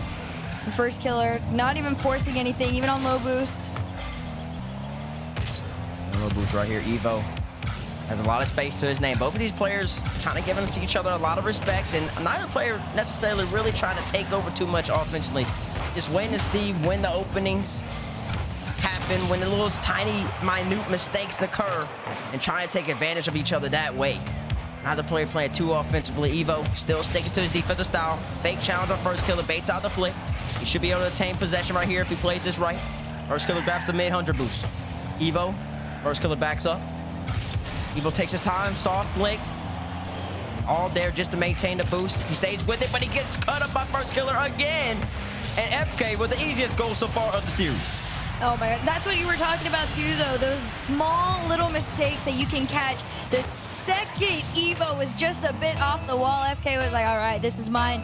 All the way down to the end. 2-goal lead here for Firstkiller. 93 seconds left on the clock. Feels like an immense amount of time to just continue to build on your lead. A little bit of a failed musty, but it doesn't matter. It's still in his net. Listen, this is Freestyle Fridays. That deserves a 0. But I was like, listen, I'll call the failed musty. I don't know about scoring it. They might start flaming. Listen, but since it's in a 1v1, all that matters is that it is a bucket. And Evo has a lot of respect to FK right there. And honestly, if Firstkiller got a good contact on that, there's not much Evo could do. So fair play to him. Evo finally gets a kickoff go to his name. Standard kickoff from both players right there. And this Evo just ultimately ends up winning that one outright. He needed that right there too. The momentum was starting to sway too much in Firstkiller's favor. Yeah, these kickoff goals are really where Evo's going to be able to kind of get back into these weird lows throughout the series. Though this one almost found its way in. Great little save there. Off the post, keeps it out. Firstkiller just all the way back. And just a reset from his end to the other. Let's see what he does with this. Into the ceiling. Takes his time. Has his split. Uses it on target now. Great block by Evo. He's really just meeting FK almost every single time up in the sky. He's to get his goal right here. Goes aerial bump and he connects. Great play from Evo. Set it up the whole entire way through. Defense and the offense. He's absolutely balling out. Comes around. He can go for the reset. Says, I don't mind. Sees and spots FK on the back wall. And that's a bad spot for FK. Any player in that moment, they see you in the back wall, they're gonna try to hit you every single time. Exactly what Evo does. 3-4 now, 48 seconds left. Evo trying to make a comeback in game number 2. He's got no boost on this one. FK was the one that got the mid, so he is gonna have to retreat here. And it's a little awkward. Timed well though, but here comes the cut. You're gonna have to make the second save. He does. But the third one is not going his way. I was like, man, we are getting to that corner boost really slow there, Evo. Yeah, 50-50. FK, great play by him, honestly. He didn't commit to the shot. He just played the 50-50, and Evo's coming in with speed. As long as FK just puts a body on it, puts something up that makes the ball have to stop right there. The 50-50 is not going to be threatening. It might not lead to a shot like it did, but it's still going to put FK in a good position. If FK commits to the shot right there, the 50-50 could go in the opposite direction, and that's not what he wanted. Ends up going in his favor. Evo has a lot of work to do. Reset right by FK with 0 boost to his name. 4-5. I mean, now you got the time to get back into this, although it is one of the more dangerous moments. But just beautiful timing overall from Evo. But timing off kickoffs has not quite been his favor, although the last 2 times it has. We're going to see it 3rd times is the charm to try and tie things up. Kickoff right here. What's Evo go for? Standard kickoff. Should be a shot. Air roll coming. Puts it on net. FK's there to meet it. Evo should have an opportunity. He should know that FK's low on boost. Takes a shot. As weak as ever. You expect it to be a little more powerful. He's going to close the distance. Firstkiller, of course he is. Oh, Evo in a tough spot. Should be able to collect the boost and ball. Oh, he doesn't win it. 24 boost.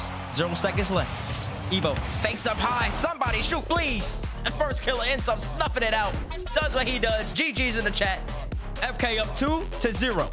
I mean, I do gotta hand it to Evo. This was a better sign of progress. I see the tiniest of smirks, but that could just be like the natural line of his smile. So yeah, same expression all the way through for him. I mean, at that point though, you can't really be shocked. It is Firstkiller at the end of the day who you are going up against. You can see it in the replays. It's the genuine Firstkiller doing Firstkiller things. Even he sometimes is shocked at some of the things he was pulling out throughout the series just because Evo was gaining a little bit of momentum, but ultimately there was no taking that lead back from FK.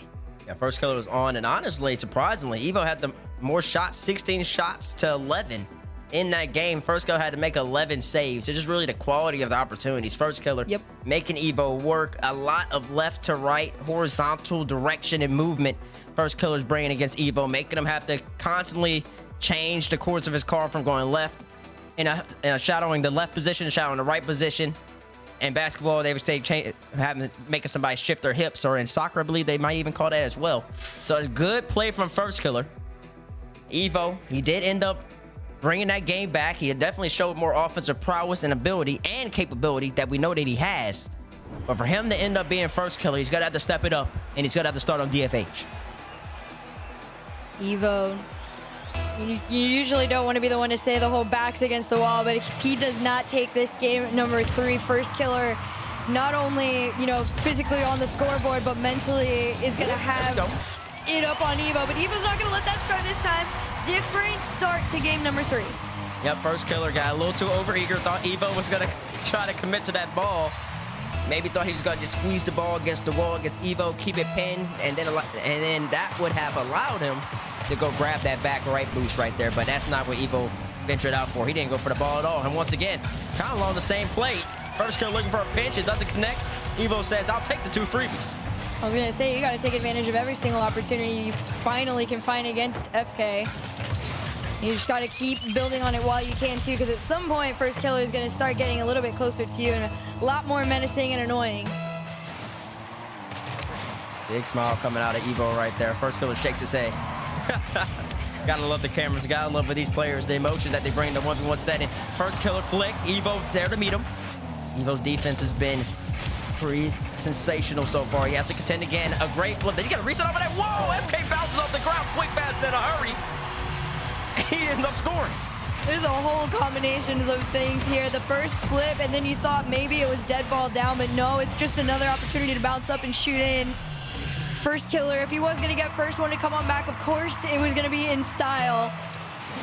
And off kickoff. We're going to see what he gets. A little bit more standard. I feel like this is what we've been getting fairly often from the 2 of these guys. Fairly often indeed. FK trips up Evo right there. Now he knows he's in a good position. Reset coming, brings it back down to flavor of the year. Not there though. Lacking the power and lacking in precision. FK brings it all the way back in this corner. He wants to reset, misses the boost. Evo spots him. He knows that FK's got the backup, and he sure does. Evo boost his name and a whole entire pitch to work with. Brings it up high. FK on the side, coming up the ceiling. Evo spots him, goes right by him. 3 goals to Evo's name, and he's on fire right now. Honestly, that's just a beautiful touch, too, off the ceiling, because Firstkiller was already up there to meet him. He had to make it just ahead of him, and he does. That 2-goal lead is going to mean a lot, though.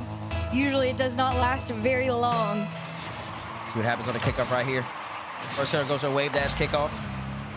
Doesn't get the mid boost, though. Evo collects his back corner. Firstkiller fakes it out. Evo gave up. Gave up too much of the net. Didn't even allow Firstkiller to show his hand. Honestly, Evo committed to that so hard. Give the whole entire backside of the goal. Really expected Firstkiller to slam it in. Great play by FK. You just saw the slam on the brakes too from Evo, and you just knew that that was going in. Off kickoff, out and over to the side. Evo's gonna try and follow it. No chip shot, just goes to take Firstkiller's boost. Then he just recognizes he can outplay him on it too in the race. Back to this net, and he will win it. That 2-goal lead taken back once again. Evo playing real well against FK's close quarter combat, as I like to call it.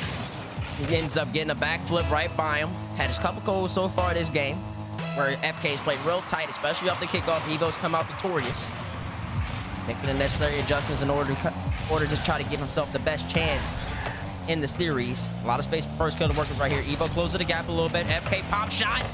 Evo has to respect it. Barely gets up in time. Firstkiller's got another opportunity right here. Name your Evo, you're in a bad spot. FK, low 50, fakes out the flick. It's just pure 1v1 Rocket League from the NA GOAT. It really just is a beautiful mind game right there. Evo, not only did he have to do the circle, but he had to figure out if FK was going up or down, and Firstkiller just in a beautiful position to be able to 50 that one down on the ground. Now only 1-goal deficit.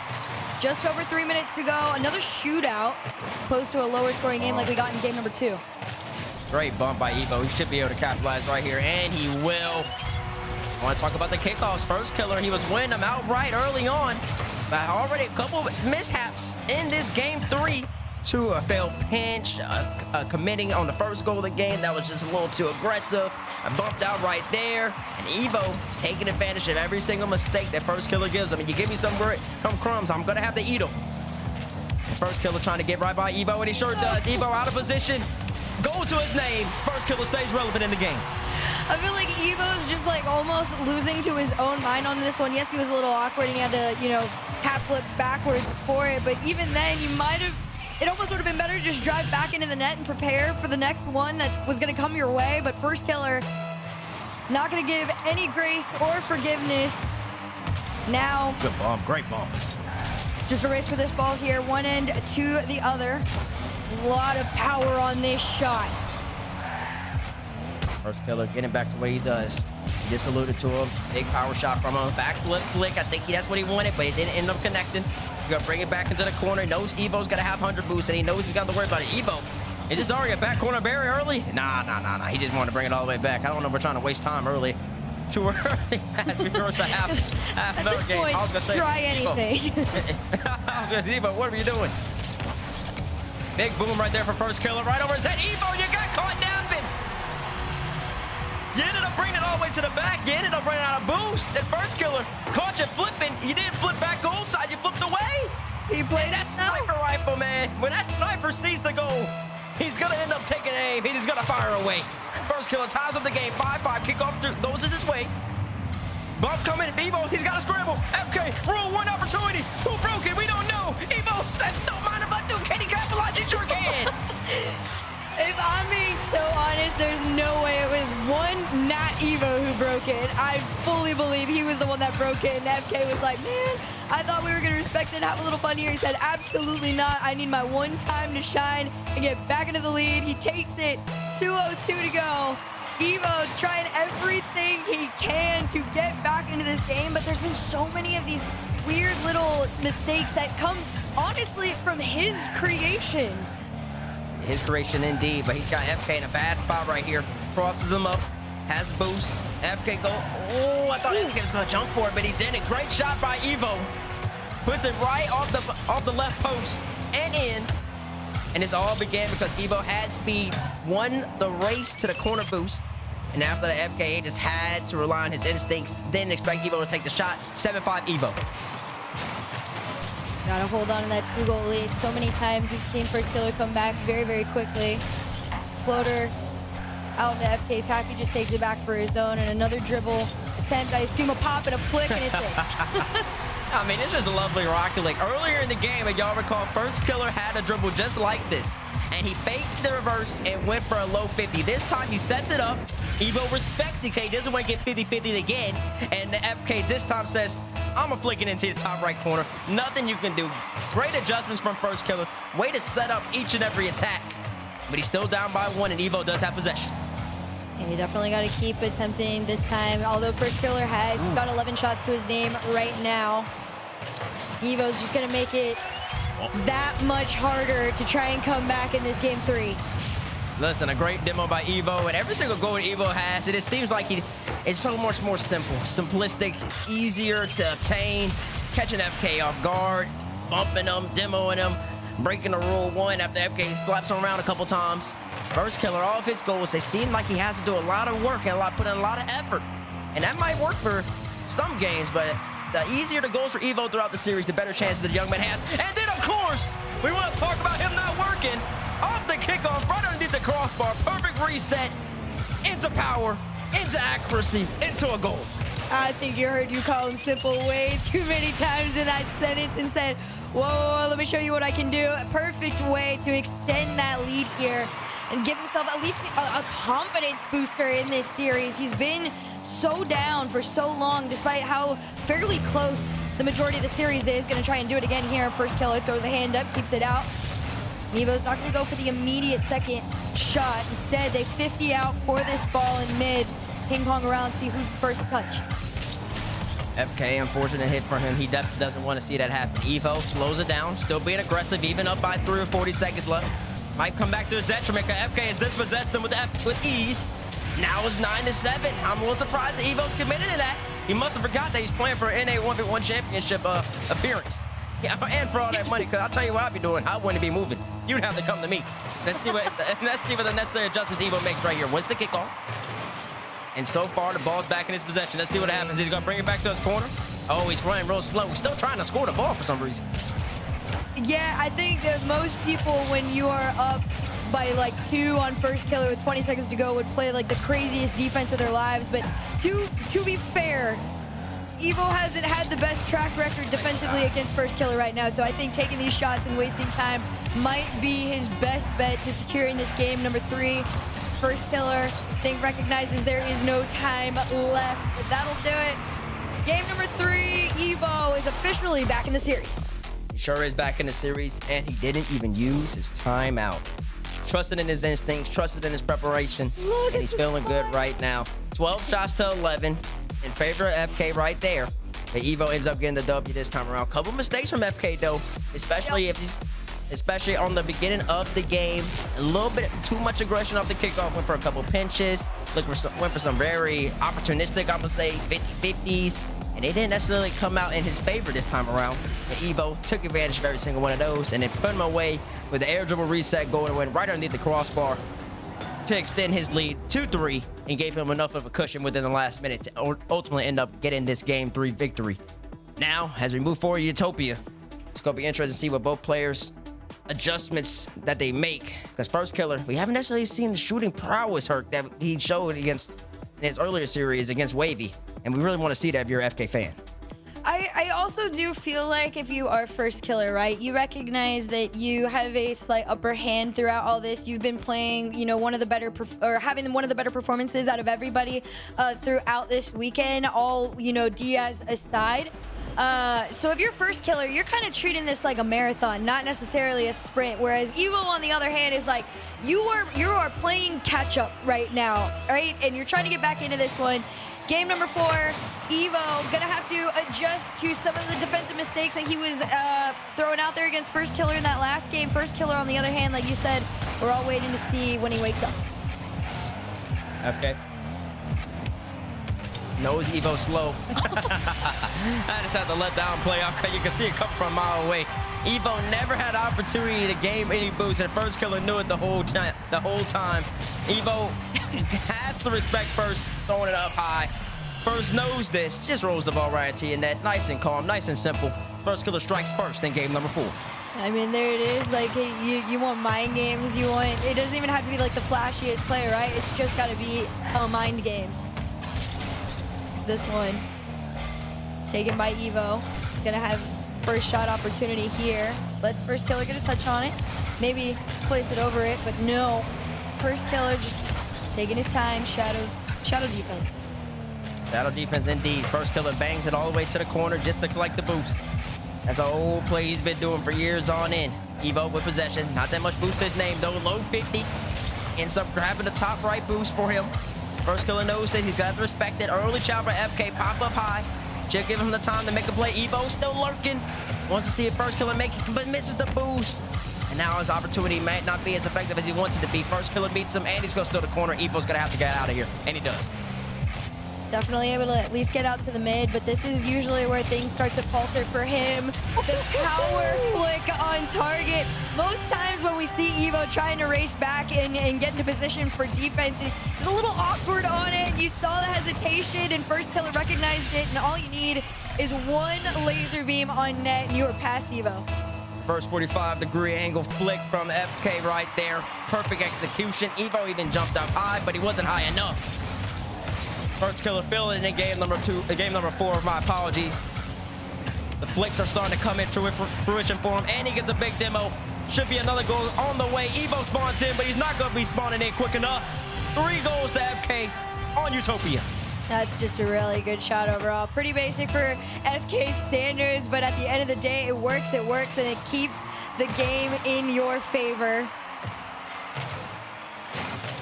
Firstkiller, little pop-up. Okay, Evo keeps this one out. Can he keep the second one? No, there's no boost in the tank. Just a bit too high to meet that ball. It's not enough.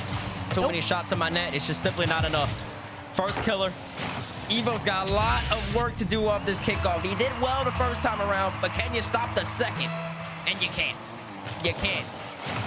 Firstkiller ends up handling business right there. Evo, strong 50s on the kickoff. Might be able to flip through. Sure does. Creative way to get to the ball as well. Sideways flip early.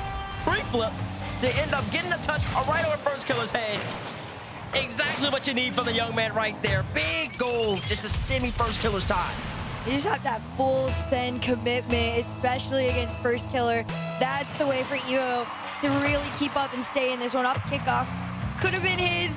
Little bit of hesitation on this one. Just had to go for the 50 and keep it in that half there. He will get the boost and try and take his time with it, but Firstkiller, even on low boost, his 50 back forces Evo to have to retreat.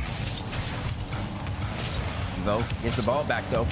Big flick from the young man. Beautiful plays. Just hits Firstkiller so quickly. Captures the ball, controls it. Ends up reversing himself. The Firstkiller never has the time to react. An instant flick from Evo. Right over the top of his head. 2 goals in quick succession for him. He's right back in it. You just got to keep trying because this kickoff could be an opportunity, and it is. I was expecting to see this. I'm glad we got it. Evo just trying to snowball the momentum into his favor. Standard kickoff from both players right there. Evo, ball works out to the right-hand side, right in front of him. He is taking that every single time, and all of a sudden, that 4-goal cushion that Firstkiller had, it has disappeared. He does end up winning this race to the mid boost, though, which means he will have an opportunity to score. Evo closes the distance early, says, no, Steph Curry, you're not going to be able to get no shots off. I'm there to meet you every single time. Another pinball back. Firstkiller just following it. Power shot Lord, on your net. I mean, this man's a sniper, bro. You got to respect. He's coming around the corner. He sees the net open. You have to hit this perfect. Because if that doesn't go right underneath the crossbar, Evo with no boost, at his level, he's going to wave dash, get one pad, he's going to save it. So it has to be right underneath the crossbar with power. And, of course, Firstkiller nets it. It's amazing. It's the fun part about Firstkiller. Virtually everything he shoots is on target every single time. Same can't quite be said for Evo. However, this time is different. Both follow-ups on target. Second one in his net. Second one indeed, and is that Evo soft pop right there. Makes Firstkiller have to respect it. Firstkiller then shifts and puts stuff honestly in an awkward position. Sideways, horizontal to the net, but with no momentum to his name to really give himself an opportunity to stop Evo's attack. And in that case, Evo sees that, spots it out, knows that he puts it on net with power. With accuracy, it's going to be really hard for Firstkiller to contend with. FK right off the kickoff, brings it right back down. Got a reset, didn't use it. Evo had to respect it. And FK immediately scores right off of Evo's momentum. Yeah, Evo met him with just enough height that if he had used the flip, maybe that would have been the save. But no, Firstkiller recognized that he bait him out just high enough that going low was going straight in. Now 2 minutes on the clock, 2-goal lead to Firstkiller. Maybe make it 3 here as Evo gets a challenge. This one stays on out. no boost, just enough power to get back and get something in the tank as you prepare for Firstkiller. See what he brings up next to the table. Evo with possession. Brings the ball up high. Might be looking for airdrop. Buffy short range. Firstkiller challenges early this time around. Owed back to game number 2. FK went in the wall and he waited. This time he attacks. And it's the little adjustments that Firstkiller's making that's just putting him ahead of Evo right here. The same situation. Basically deja vu almost to the position that FK and Evo were in on a Forbidden Temple. Firstkiller waited the last time, got bumped, got demoed. This time he challenged it immediately. Doesn't give Evo the time to set it up, and he ends up ultimately getting a goal for his efforts.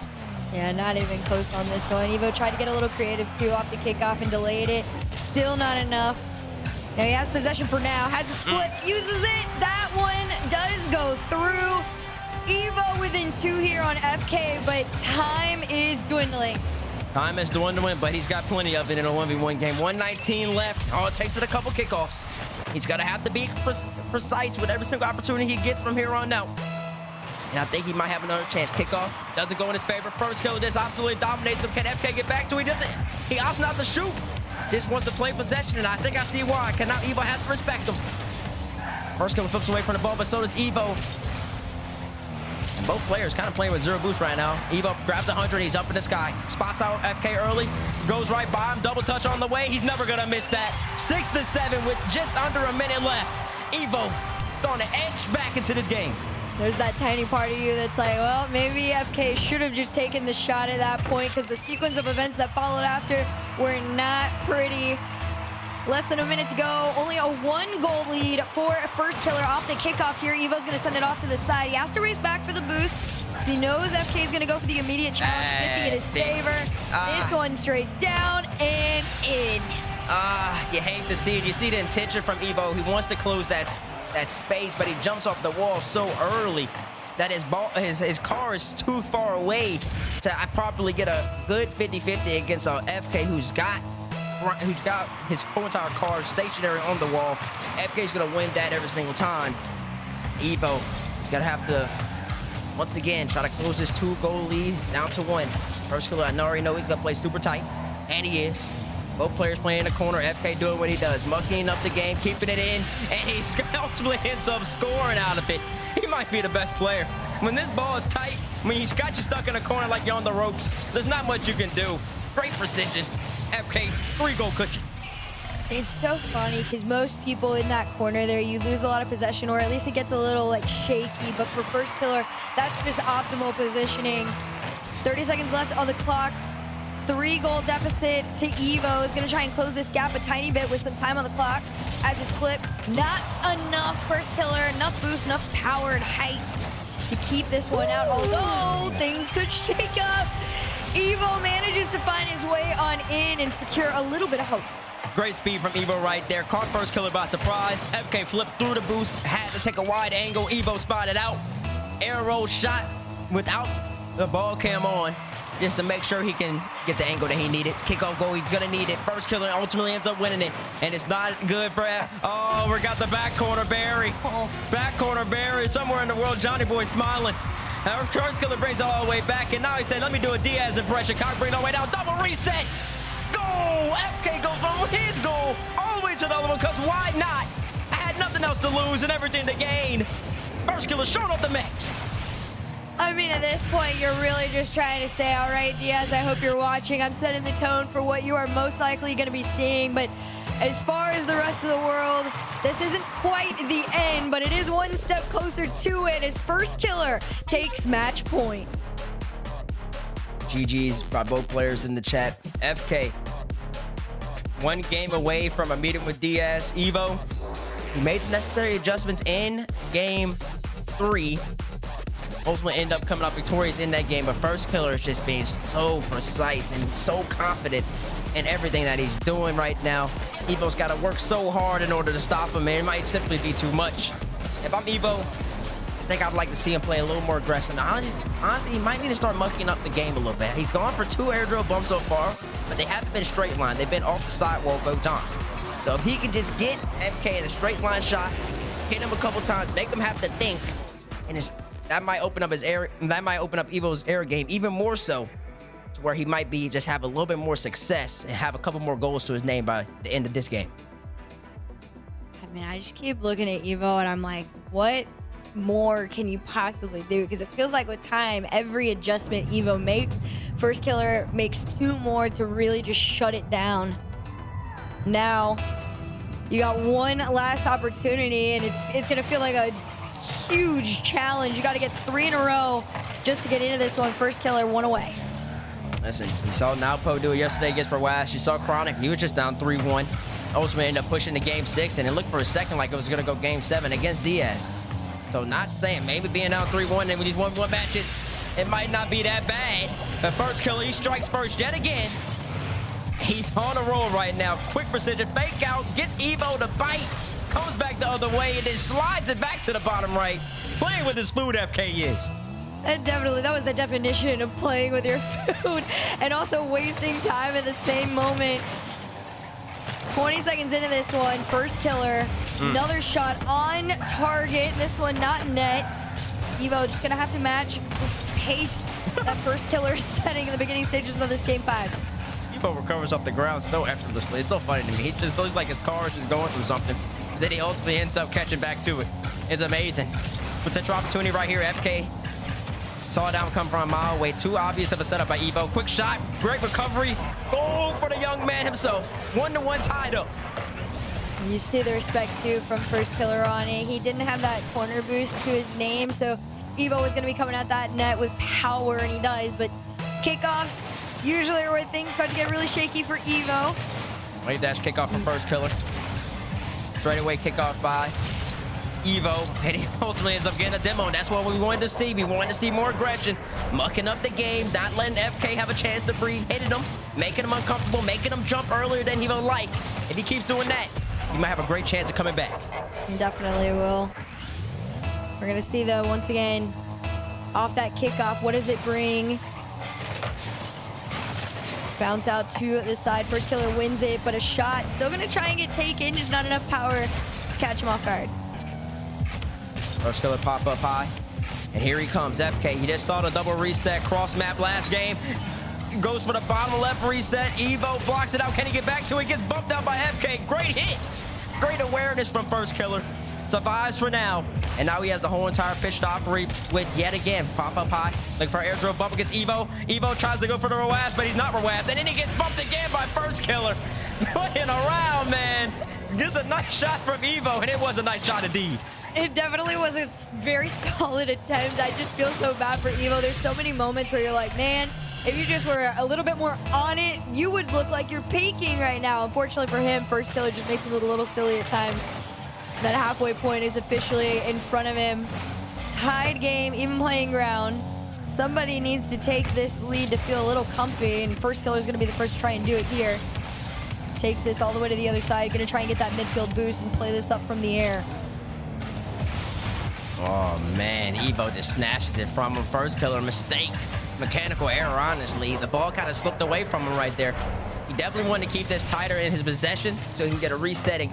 Make Evo have to respect whatever FK wanted to bring to the table, whether that be going high or going low. But the ball just unfortunately escaped him right there. Evo takes advantage. Bounce off the sidewall. Firstkiller has the time to go get some boost and really just formulate some sort of a plan headed into this next half. Past the line, fakes the flick, fakes the double flick. Evo not falling for the bait this time. You ain't lie about that. The fake was on the way. And Firstkiller just tried to, honestly, that would have been another rendition of what he's been doing every single time with that reverse 45, just walking the dog all the way down. Still scores for his efforts, all basically beginning off of that walking the dog effort right there. Evo, no boost, tries to get a touch on Firstkiller, just going his snake way, left, right, making Evo have to continuously scramble. 3-3 tied up, and this wave dash kickoff for Firstkiller has been working very well. He's been winning possession basically 90% of the time, and he's gonna get a goal yet again. Evo, no boost. He's gonna have to switch it up. Yeah, you're gonna have to try something different here. The amount of times that Evo's, had to commit on 0 boost, so timing's not in his favor. Boost isn't in his favor. Everything realistically at this point is going Firstkiller's way. Up the late kickoff right there. That's what you want to see. Firstkiller spotted out though. But you do like this. You love to see Evo thinking about it, realizing he's losing the kickoffs, trying to make the necessary adjustments. Nice off the ceiling, off the ground. No dunk in on it, but Evo, you thought maybe, thankfully for Evo, if you're an Evo fan, you can breathe a little bit there. Firstkiller was off target for one, and now you're on it and in. Firstkiller hit with his own medicine. Evo hitting him with just pure speed right here. Lands, wave dash, cuts it right back. FK, you know he's gonna stay around the ball. You know he's gonna play tight. Evo knows this as well. Comes in with just pure pace and gets right by him. Now we got to see if he can keep going on it though. Firstkiller nose up just enough to keep this one in his possession. Evo's been trying to go for the kites on this, but less than 2 minutes to go. It is going away. It is getting away from you fast. You are going to need to find something soon if you are Evo, because it's been taking almost closer to a minute now to be able to score on Firstkiller. You got to remember here, Evo, tournament life on the line for him. Down 3-1 FK. He's got a couple games to play with. So a lot of pressure on Evo to make something happen, but he's done well so far. 4-4, tries to get up, tries to be Firstkiller right there. He doesn't. FK's going to win the race to the boost. Evo collects the ball. Should bring it back to his corner. Oh, he wants to go to FK's corner. Interesting decision right there. And I don't think it's going to come back. Oh, FK misses. The sniper rifle. He's offline for just this one time. Evo escapes. The very rare off-target shot from Long. And for Evo, you got a small chance to work with here. Taking it back, 50, goes out still. Firstkiller's in this tied game here. 1 minute left on the clock to go. He makes the cut, he makes the shot, and it's in your net. Honestly, I didn't mind the cut. I thought it was a great, but FK just responds and recovers so fast. I think Evo didn't have the perfect land that he needed. Half second too slow in his recovery. Yep, that's what it was. They didn't let him get back to the boost in time. Firstkiller ends up scoring with with just under a minute left. Evo down by 1. He needs to stop Firstkiller. He needs to put one home, and he needs to be able to tie it up, at least to try to give himself a chance at forcing a Neo Tokyo sighting. Let's see what he can do. He's got no boost to his name. Firstkiller, no contact with that ball, but he does take Evo's boost away, which is going to be enough to turn this one all the way around. Crossbar. The rare shots off target are what really are keeping Evo in this. You just haven't been able to find anything to realistically tie it up. He missed the boost. He needs that boost, and now Firstkiller's bringing it back into his corner again. Bad touch from Firstkiller. I think he wanted Evo up quick. FK there to meet him. Can Evo come off the ceiling? Oh, he's got to play him slow. Oh, the mid boost isn't going to be there. He knows it too. He's waiting. FK's going to grab it, and he did. You hate to see it if you're Evo. He's got to respect Firstkiller right here. Firstkiller doesn't dive in. 4 seconds left. Evo tournament life on the line. 2 seconds. Firstkiller drop down. And he's going to move on to play Diaz in the North American 1v1 Grand Final. The Evo. GG's in the chat. He played well, but FK's simply on another level today. He really and truly is. Not even just today, but this weekend entirely. There's been pretty much nearly no names that people have felt were going to put up a very solid fight against Diaz, except Firstkiller. And for great reasoning, he has pretty much demolished everybody that has gone up against him. And now he is going to go up against Brazil. He's going to try and make this an all-American win if he can. We're going to find out next. We are going to find out next. It was a great set from both players, and Firstkiller has really responded, beating both players, beating Wavy and Evo, 2 players that he lost to earlier on in this tournament. And he's doing so in his own style. Aggression, power, accuracy, speed, and constantly putting you up against the ropes. Firstkiller with a date against Diaz coming up next to find out who is going to be the NA 1v1 champion.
was all alone.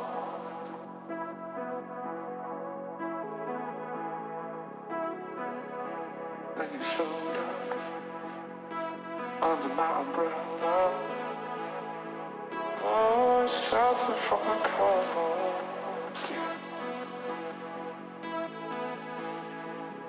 Where do we go from here? Where do we go from here?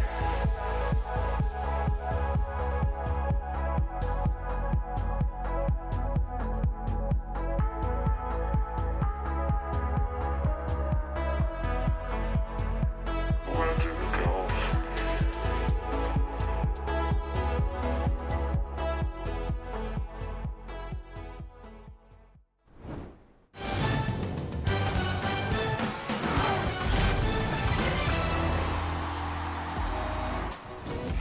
It was a battle, but Firstkiller gets it done again.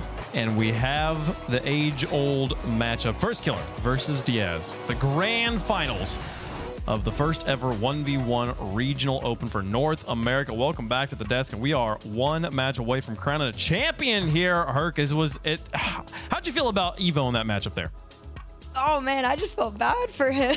If I'm being really honest, he tried his best, but it didn't matter what adjustments he was making out there in any respective amount of time. Firstkiller truly was just too quick to read every single thing he was throwing out there. Yeah, Bates. I mean, Firstkiller definitely woke up today, won 2 matches. He's dropped 2 games so far. He's very much on a tear. He's on the tear right now, and he's doing it in his own style. The style that he really brought to the 1v1 scene way back when he was 12, 11, 13. Physicality, speed, power, accuracy. That's what he's been doing. And really just frustrating every single player he's going against and taking advantage of all the small, minute mistakes. You see right there in that Gainer 1, Evo playing boost over ball. FK ultimately, of course, sees that, ends up capitalizing. Evo did respond in game number 3, though, with a big goal here and a couple other big goals as well. But Firstkiller just consistently put it on the pressure, constantly making little wrinkles and slight adjustments to his offensive attack. And Evo had to work so hard in order to stop this man. And if FK can bump you once and bump you again while you're in the net, there's not much you can do at that point. Tough series for him to win. FK's on, and I can't think of anybody else in this tournament who deserves to play Diaz for the honor of representing North America in Raleigh than FK. And one of these players will go to Raleigh to play against Nupo. Which one will it be? We're going to find out in this match right away, folks. And remember, the season continuing on. If you're picked just now to start tuning into Rocket League, you picked a great time to become a Rocket League fan. We're right here, just days away from the beginning of the Raleigh Major. Massive 3v3 in-person event, but also going to have the championship of the MENA versus North American 1v1 circuit regional battle. The winner of that will advance to play Moxie in France on French soil for the title of Rocket League 1v1 World Champion. It's going to be a crazy time, and you can be there. You can watch this 1v1. It was spectacular, and when we saw it in Birmingham with Yan versus Moxie there, you could be there for the second ever in-person 1v1 event. It's going to be a crazy one. Scan the QR code on your screen if you want to go. I'm excited to see who's going, though. I feel like we have a story either way here with either Diaz or FK, Herc. Oh, yeah, you definitely do. Of course, Diaz has just been on a rampage. Everybody who goes up against them looks like they almost aren't even trying, right? And then as far as Firstkiller goes, nobody looks like a challenge. You can tell he is playing, very, very solid peak 1v1 Rocket League. This is the Firstkiller in ones that everybody expected to see, and we're getting it. So now, it's like we've all said, it's like a battle of 2 giants. You couldn't have picked 2 better people that were playing better Rocket League to go head-to-head in this final. I mean, it's crazy to think about what could have been in alternate timelines, and somewhere out there across the multiverse, Chronic scores in overtime and manages to clutch it up in Game 7, and we have an Ultimates v Ultimates grand final here. But that is not the world we live in. Diaz playing strong, playing hot. It's going to be FK, Firstkiller, versus Diaz for the title of North American Regional Champion for the first ever 1v1 circuit in the Rocket League Championship Series. What a title to carry that no matter what, nobody can take away from you. We are determining it right now.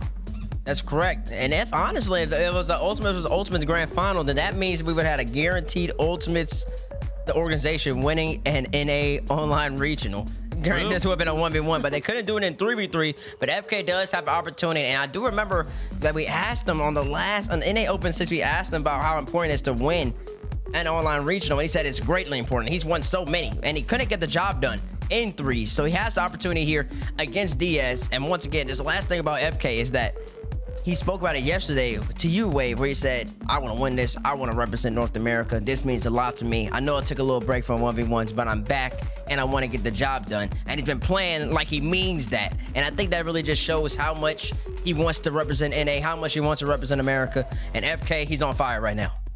I mean, but sometimes that emotion, that passion can stand in the way of your mechanics and your, just your hand-eye coordination seems to not follow what your brain and your heart really, really wants. Do you think that desire, him wanting it that badly, could stand in his way? I feel like we've seen that from Firstkiller before when it comes to championships.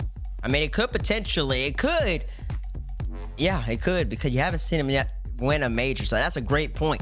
And also, not even that too, but maybe in combination of what you're bringing up, is that he has to play Diaz, who has been so consistent, especially in the air, really threatening as many opportunities as possible on net against everybody he's playing. Chronic had to pull off some fantastic saves and stops in order to even keep that series close. But FK and Chronic, they play two different styles as well. Chronic's gonna play much more defensive, really let Diaz come at him. FK, he's not gonna do that. He's gonna play way tighter. But in saying that though, Diaz might be the one player in this tournament who's very equipped, well equipped even, to really deal with FK's close quarter combat, I'm gonna say, and just pop it right by him. So FK is gonna have to make those necessary adjustments. I mean, Harky, we've watched these two players competing across 2 days now. This is the first time we're going to watch them clash in this bracket here. Stylistically, do you feel like there's an advantage towards one player or the other? In all honesty, it feels very equal. Like, if I were to pick two people that I felt could neutralize each other, I would say these are the two to do it. I do feel like Diaz is gonna, with the way he is, come out swinging a little bit harder than FK might, and it's gonna be on FK to really adjust and kind of find some composure in the early stages of this series and really just kind of figure out what sort of a flow works. But Firstkiller absolutely has all the tools to, push Diaz back. Well, we'll see if he can get it done. Chat, let us know who you think is going to win in the fan vote. We'll make our picks on the desk. Herc, is it Firstkiller as first ever 1v1 regional champion, or is it Diaz? Listen, that head-to-head has Diaz winning on paper. In the soccer world, Brazil beats NA every time. But I don't know, the passion just feels so much stronger right now. I've got Firstkiller. Okay. Bates, she says the passion's going to carry him to victory. Yeah, that was a hard pick. I respect it. I'm going to go with a more analysis pick, and I'm going to say this. I do think that Diaz can hit FK with a couple counters, but I love the way FK's been power shooting and making every single defensive player have to work. I'm going to pick Firstkiller here in an upset over Diaz on Champions Field, because once is very scripted, and FK's going to be representing NA. You said, I like the script analysis. Because it's scripted and it would be a crazier story if FK were to win. Somehow that's not a heart pick here. You referenced the head-to-head. I don't think we've actually articulated how one-sided this is. In 9 times of playing, Diaz has won 7 times. Firstkiller's only beat him twice in the history of 1v1s here. I feel like it's gotta be Diaz on this one. Diaz gonna be the first ever North American champion. We'll see if he can get it done. Firstkiller, though, he's been a fan favorite for a long time in RLCS. That's not going to change today. For the title of 1v1 North American Regional Champion, first time ever in the RLCS. I've said it many times. I'm going to say it a few more times before the end of today. It's a special day in Rocket League. You were here to watch it. Let's get into the games and watch the players compete for a preeminent title. We only give out the first one time. It's happening right here before your very eyes. Firstkiller versus Diaz for the title.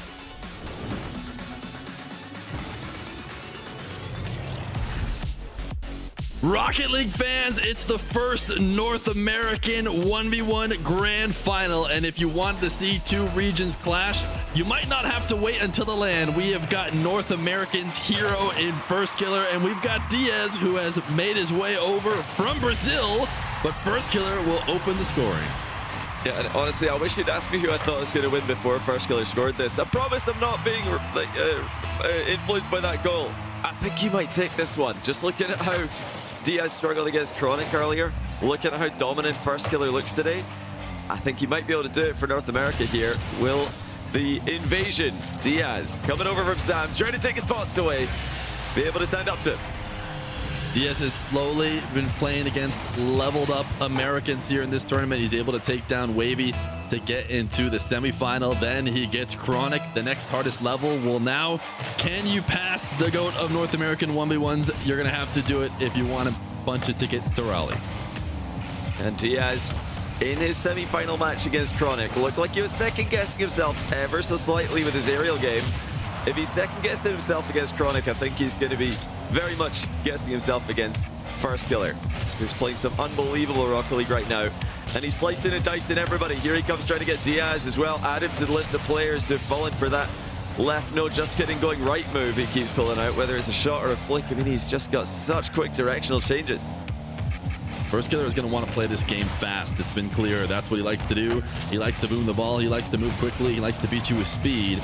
Diaz is going to flick over the top to get his first goal. He likes to beat you controlled. And you might hear that and think, oh, he must be one of those ground dribblers. No, he likes to beat you controlled from the skies most often and just get reads on you defensively. It'll be interesting to see as this series goes on. In the first couple minutes, they've been playing Firstkiller's pace, but Diaz on the board, maybe he can start to slow things down a little. I can see that you've chosen Diaz to win this one. You reckon that, not that it's a script or anything for anyone who's just panicked right there, but you've picked Diaz as a guy you think you're going to win it. Why do you think he's going to be able to pull off his plays? Is it stuff like this, perhaps? The double resets? What do you think it's going to be for Diaz that'll give him the edge in the final? Diaz has looked like he's been in free play at times against everybody else in ones. One of the biggest reasons is he's been down to play.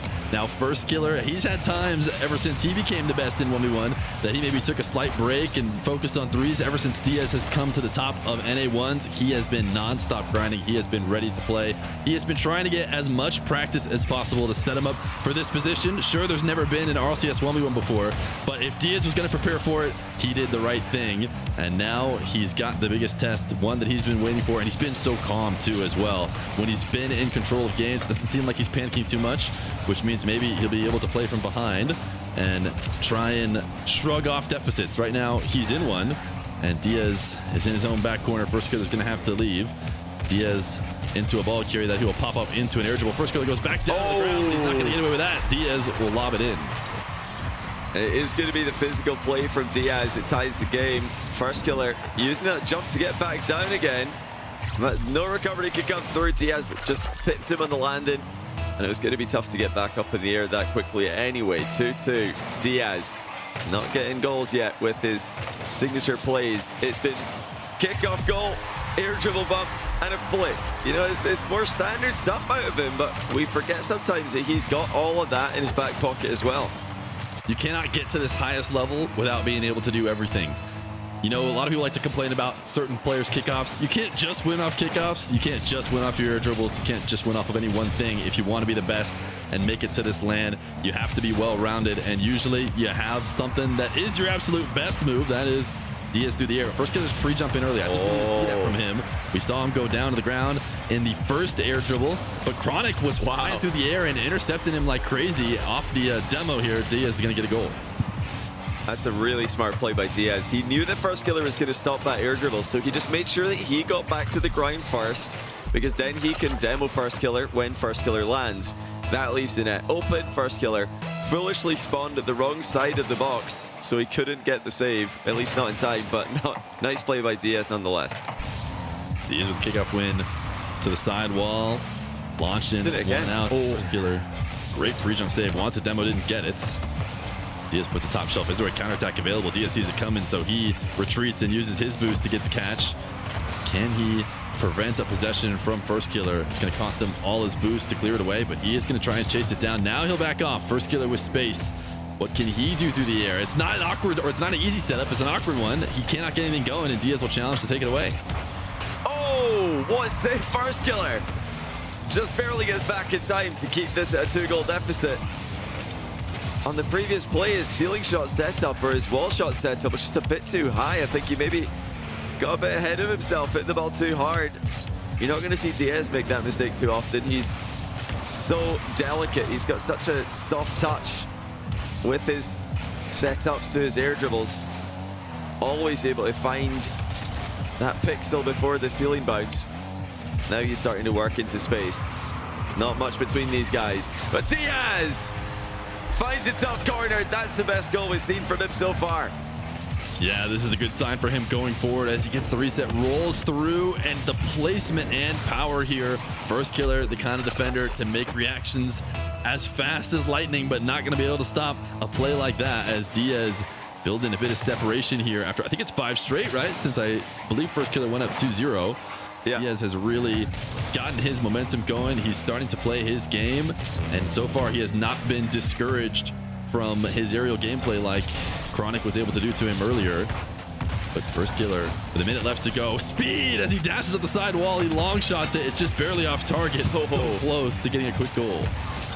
Diaz going to try and counter-attack now. He doesn't need to go all in at any point here. Firstkiller's the guy who needs to take all the risks. Diaz is just making sure to get 50-50s when required. Well, you know, Firstkiller came out with some violent movement, rapid movement around the field that maybe caught Diaz by surprise, but he's adjusted and Diaz can go as fast as required. He can keep up with anyone, and that might be the test in Rally against the guy who averages the fastest speed out of any player at RLCS lands he attends. But Diaz takes game 1 and he does it with a 6-goal run. And how will Firstkiller respond to this? It was looking pretty good for him until about halfway through. Yeah, Diaz has found his stride. He's found his free play, and we're gonna need to see Firstkiller scare him in some way. You know, you could tell that Diaz was starting to search. A nice little mix-up on the kickoff when it's already too late, but at least we know we're gonna see these on occasion. Nice to say. I mean, all this doesn't matter, but still pretty good movement for Firstkiller. That would have been a goal. Diaz hits it to the ground, but Diaz is unafraid, and he so far doesn't feel like, you know, he has to worry in his aerial game. Firstkiller hasn't been pre-jumping and playing as high as Chronic did. He's been trying to react just a little bit more, and Diaz also seems to have risen up just a slight level on those finishes through the air. It's very interesting to see the difference. It's a similar look to game 1 against Chronic, but at the same time very different. The pace here was outrageous. Firstkiller came out all guns blazing. He just tried to catch Diaz out of position by being the faster of the two players.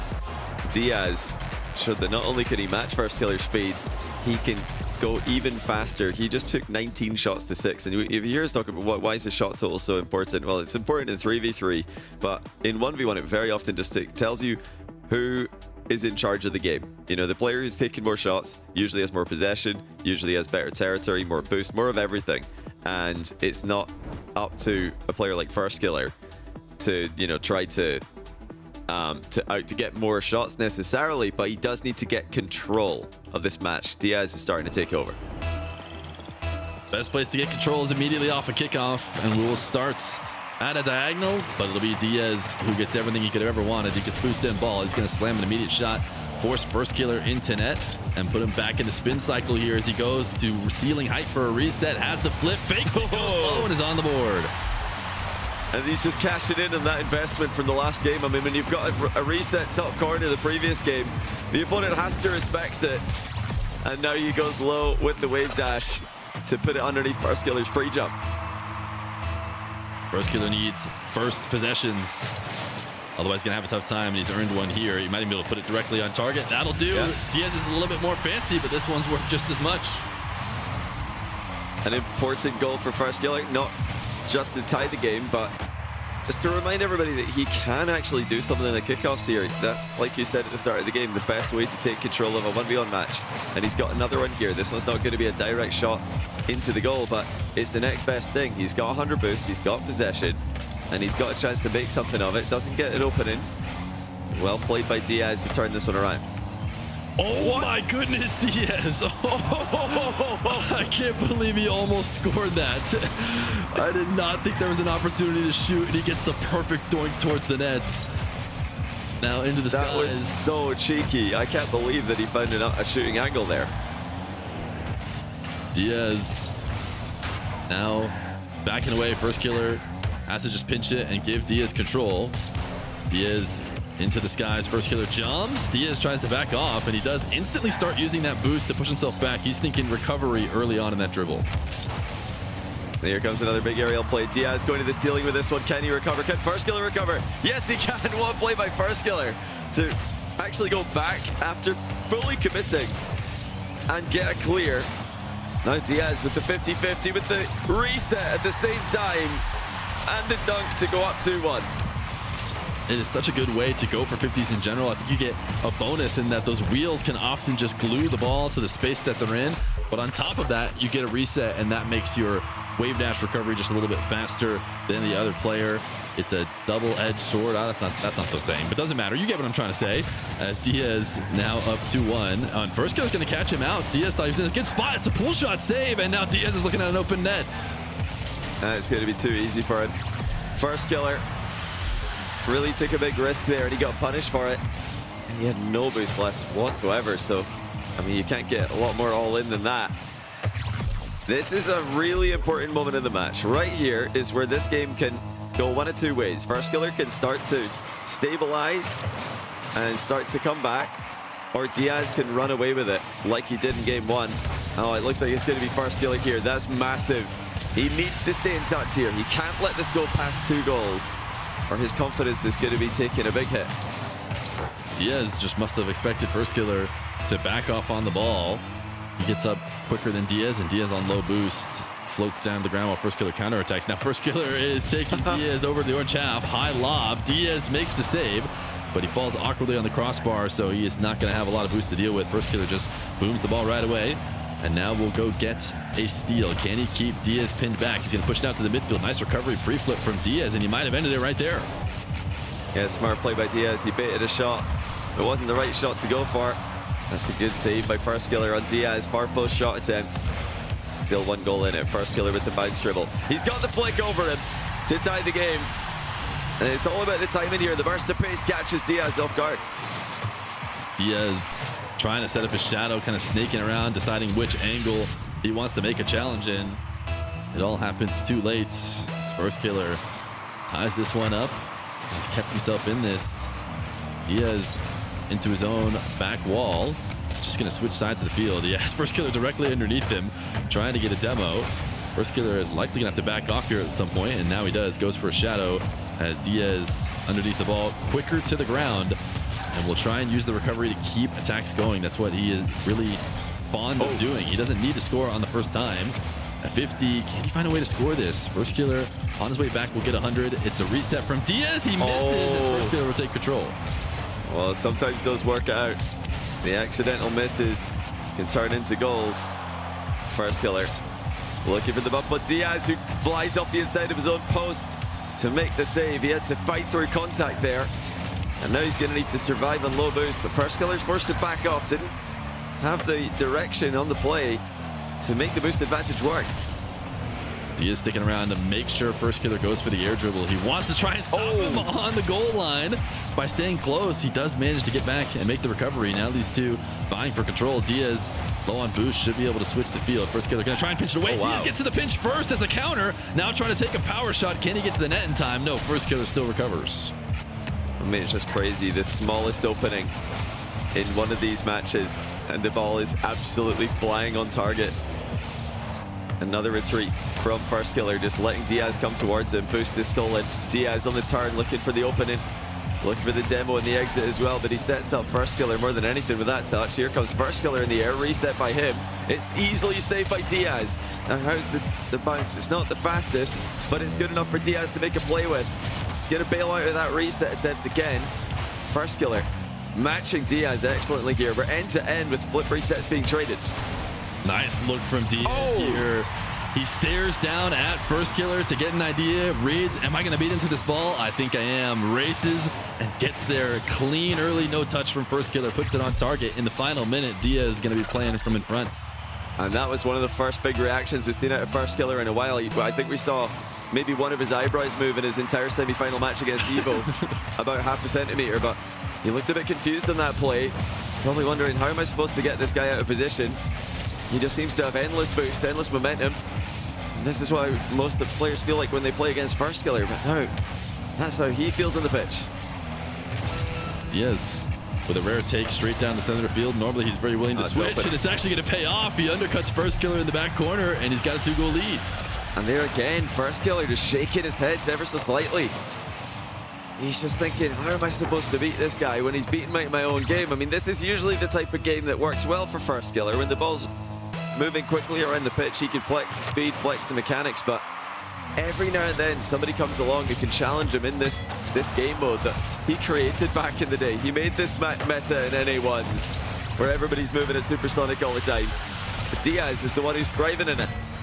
This is a great backflip. Firstkiller coming to challenge. It does the same thing again where he gets his wheels on the ball, creates a big wall as well as moving himself back in preparation for the follow-up. Diaz securing this game. Now, we have seen in 3v3, this is a no-brainer timeout. I feel like almost every team is calling timeout after these couple of games, but everybody has been playing it differently. Do you think Firstkiller feels like he needs a break or what? I think he might. I think if he's really thinking about it, he should take one. Even if it's just to psych out Diaz. Diaz is on one right now. If we thought there was going to be any nerves in the grand final after a bit of a shaky semi-final performance against Chronic, at times it wasn't shaky throughout, but in certain moments it was. I mean, we've seen none of that. He's just been completely locked in. I mean, to go toe-to-toe with Firstkiller in a back-and-forth match where the ball is just doing laps around the pitch. Both players are being tested constantly, and to come out on top, it just shows the level that Diaz is at. By the way, Firstkiller, no timeout. He's just going to go next, and I'm not sure I agree with that. We'll see if it works out for him later on. Having that timeout might prove to be valuable if he can get this series back into an equal situation without one. But it's all about that. I mean, is he even going to get there with the way Diaz is playing? Yeah, this is just a little bit different than these guys are used to playing. Firstkiller, you know, we talked about him being the king of 1v1. I think he did that by playing tournaments exclusively where there were no timeouts. I'm not sure he's ever had the choice of taking a timeout. So to him, maybe he's not thinking about it much at all. You know, doesn't have anybody in his ear saying he needs a break. He just wants to go next. It's what he's always done, and he'll head into a diagonal kickoff here in game number 3. This is a must-win for Firstkiller. This is a game where he needs to stop Diaz from dictating where the match is being played. Diaz has outshot him twice in a row, and he's outshooting him here as well. He continues to create enough pressure to cause one of the best players in the world to crumble. Diaz again in front. And another first possession in his favor. I'd have to imagine with the way he's shooting, he's probably got the edge in kickoffs. Seems like it's more often than not Diaz in control, playing at Firstkiller's net. He tried to grab that boost, and now taking it down the other way. Did pick up the boost. Flick gets sent into the back wall. Firstkiller on the curve dash decides not to use that speed. Instead now waiting out for the right time to take this ball away. Diaz wanted to maybe catch a demo. Firstkiller trying to buy himself a bit of time, but it's going to be Diaz with space. He's going to switch the field. This is what he loves to do. He takes his sweet time, says, I'm going to go get my clean setup, the one that I really love. He's trying to read Firstkiller out of the air, but Firstkiller actually comes off the ceiling and makes the save. Oh, it's not too long ago, Firstkiller missed a mid boost, and it's given Diaz full control. Just one small mistake, and now you're defending against Diaz for as long as he wants. He just keeps attacking, and that's just tilt there from Firstkiller. I mean, he's going absolutely nowhere with that one.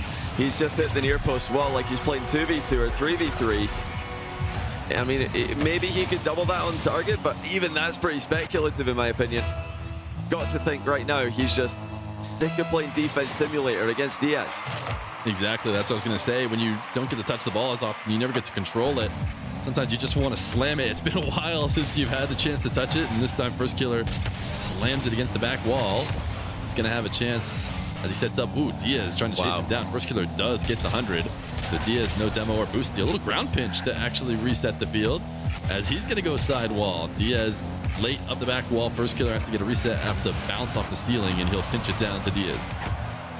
Yeah, not many options there for Firstkiller. Tried for the pinch across the goal. Diaz is clean past him again. Firstkiller can't get close. This is an absolute masterclass by the guy who's been dominating NA1s. He's been dominating Sam 1s for a bit before he came up to North America as well. He's unquestionably one of the best in the world at the moment.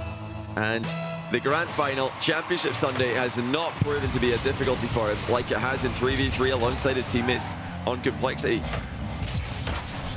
3-0. Said Firstkiller needed a big one here. Decided no timeouts. It's gone as poorly as possible, but it's a long game. 4 minutes. Firstkiller gets around Diaz, and that can be the start of a possession that he can turn into a goal, and that'll be just that. Oh, just like that, Firstkiller gets one. It looked a bit awkward for a second, but that touch there middle is not what Diaz was expecting. He also didn't expect Firstkiller to just go for this, so great moves by Firstkiller, catching Diaz by surprise. And now he needs to make something off of this. He has to build on that goal. He can bump Diaz here and get an open net for himself. He looks like he's trying to do just that, but Diaz recovers beautifully. I mean, you just can't get this guy off the ball. Yeah, the perfect dash off the bump, and then the pre-flip to control it. This time, no dash is going to save him. No boost left over. He cannot use it to push himself back down. So when you get launched in the air on 0, you're going to have a tough time making a play. Firstkiller still had boost to work with, and he will eventually get his goal. And that was the first big mistake we've seen out of Diaz. Even with no boost, you'd expect him to be able to flick that clear. He rushed it, just flipped underneath the ball, gave it away to Firstkiller. He's right back in control. Shoots first time. He's trying to look for Firstkiller free jumping high there. Even though it's not worked, that's a pretty good investment by Diaz. Oh, Firstkiller's caught him. That's going to be a tie game. Demo by Firstkiller as Diaz plays his fire a bit too dangerously there. Turned right into it. Yeah, he had boost as well. If he expected the demo to be coming, he could have used it to push himself away, but he even landed and turned back in towards the net. Firstkiller had that read on a day where it's been pretty tough to demo players on occasion. Now, tie game. Firstkiller to the back wall, has to go in and out of the net. Diaz is just waiting for his time, and he finds it to take it away. That's just so smart by Diaz. So many fake challenges, so many fake 50s. Even there as he's turning, making Firstkiller think that he's going to commit, going one way. Almost like a step over as he goes infield past him. And this is all from the kickoff. Diaz turns kickoff pressure into goals on a completely different level than anyone else in this tournament. Firstkiller not able to survive. It just feels like we're going through one of two options. Either Diaz dribbles the ball around for a minute, or he just scores after a quick exchange. Here's the extended exchange. Diaz with the, again, that flip reset 50. Firstkiller stands strong in front of that one, but he's half boost now. Diaz has an advantage. Yeah, Diaz, he can extend these possessions forever. I've been paying attention to it. This possession started off the kickoff. This is the first possession I would say that Diaz has had. Firstkiller has yet to take it away from him. He's continuing to have to make save after save. Sure, Firstkiller's getting touches like this one to push the ball out of his half, but really it's Diaz who's dictating everything that's happening, and he will continue to attack. This is all one possession off the kickoff. Firstkiller makes a nice save, but he gets bumped out, and Diaz gets the goal. And to go all the way from a kickoff where you just lose it slightly, play defense for about 45 seconds and then get bumped to concede. I mean, it's just so annoying to play against, but Diaz is playing it perfectly. He's not giving Firstkiller any openings. And he's re-establishing the lead. Can Firstkiller respond? Diaz is immediately on this ball as well, even in a situation where he doesn't get boost advantage. It seems like he's earned the first possession. Firstkiller maybe had a chance at possession, but he lobs it away. Diaz has control. You cannot give Diaz more freebies. Wow. I mean, Firstkiller didn't get power on that clear. He probably knew that he was in trouble as soon as he touched that ball. Diaz, with perfect execution, punishes him again. We're back up to a 3-goal difference. It's about to be a 3-game difference. And this is looking like maybe the first once grand final in RLCS that won't go to game 7. This is the toughest test for the script. Firstkiller, nice save. He wants to keep it alive because he gets it across the nets. Even Diaz is going to drop a what a save in the chat on his way back. He's impressed with Firstkiller, and a minute left to go. It is 2 goals. It is very, very doable, but it just feels like the momentum is still in Diaz's favor. It really does. This is close enough, despite the fact that Firstkiller's been playing so much defense. He won't feel like he's had a lot of control over where or when this match is being played. He's still in this one, but Diaz taking the ball to the back corner. It's about that time again. Final minute, back corner. Barry wakes up, and we might get a little bit of front court action before heading back to the corner again. Diaz could do it right here. And this is still anything to go up against. The time is being wasted. Firstkiller's coming in for a demo attempt. He misses. It was a good try though. And this is barely even different. That's the thing. Diaz is prepared for these situations because this is just how he likes to play. Firstkiller, what a pre-jump. He probably needed to try and just redirect that. Back corner Barry, yep. And back corner Barry secures the game. Why risk another attack that might be countered when you can simply put the ball in your back corner and win 100% of the time? I mean, Diaz is just, he's a machine. He's outshot Firstkiller. He's out-pressured him. He's completely controlled the match, start to finish. And Firstkiller does not have an answer. He's just got it right now. Just tried to keep playing as close to perfect as he can. He now calls his timeout, of course. If he can maybe continue to play at this level, the one hope he's got is that Diaz gets nervous on match point. We've seen Moxie do it. We've seen Roas do it the other day. Maybe this is finally the moment where Diaz will be nervous. Yeah, we haven't really seen it. I mean, we saw him come out against Chronic, dominated in the first game, and then ever since then, Chronic seemed to put a little bit of fear in the eyes of Diaz, and not actually in his player cam, but in the way that his car moved around the field. I haven't seen that yet. I feel like he's still chilling here against Firstkiller, and for good reason.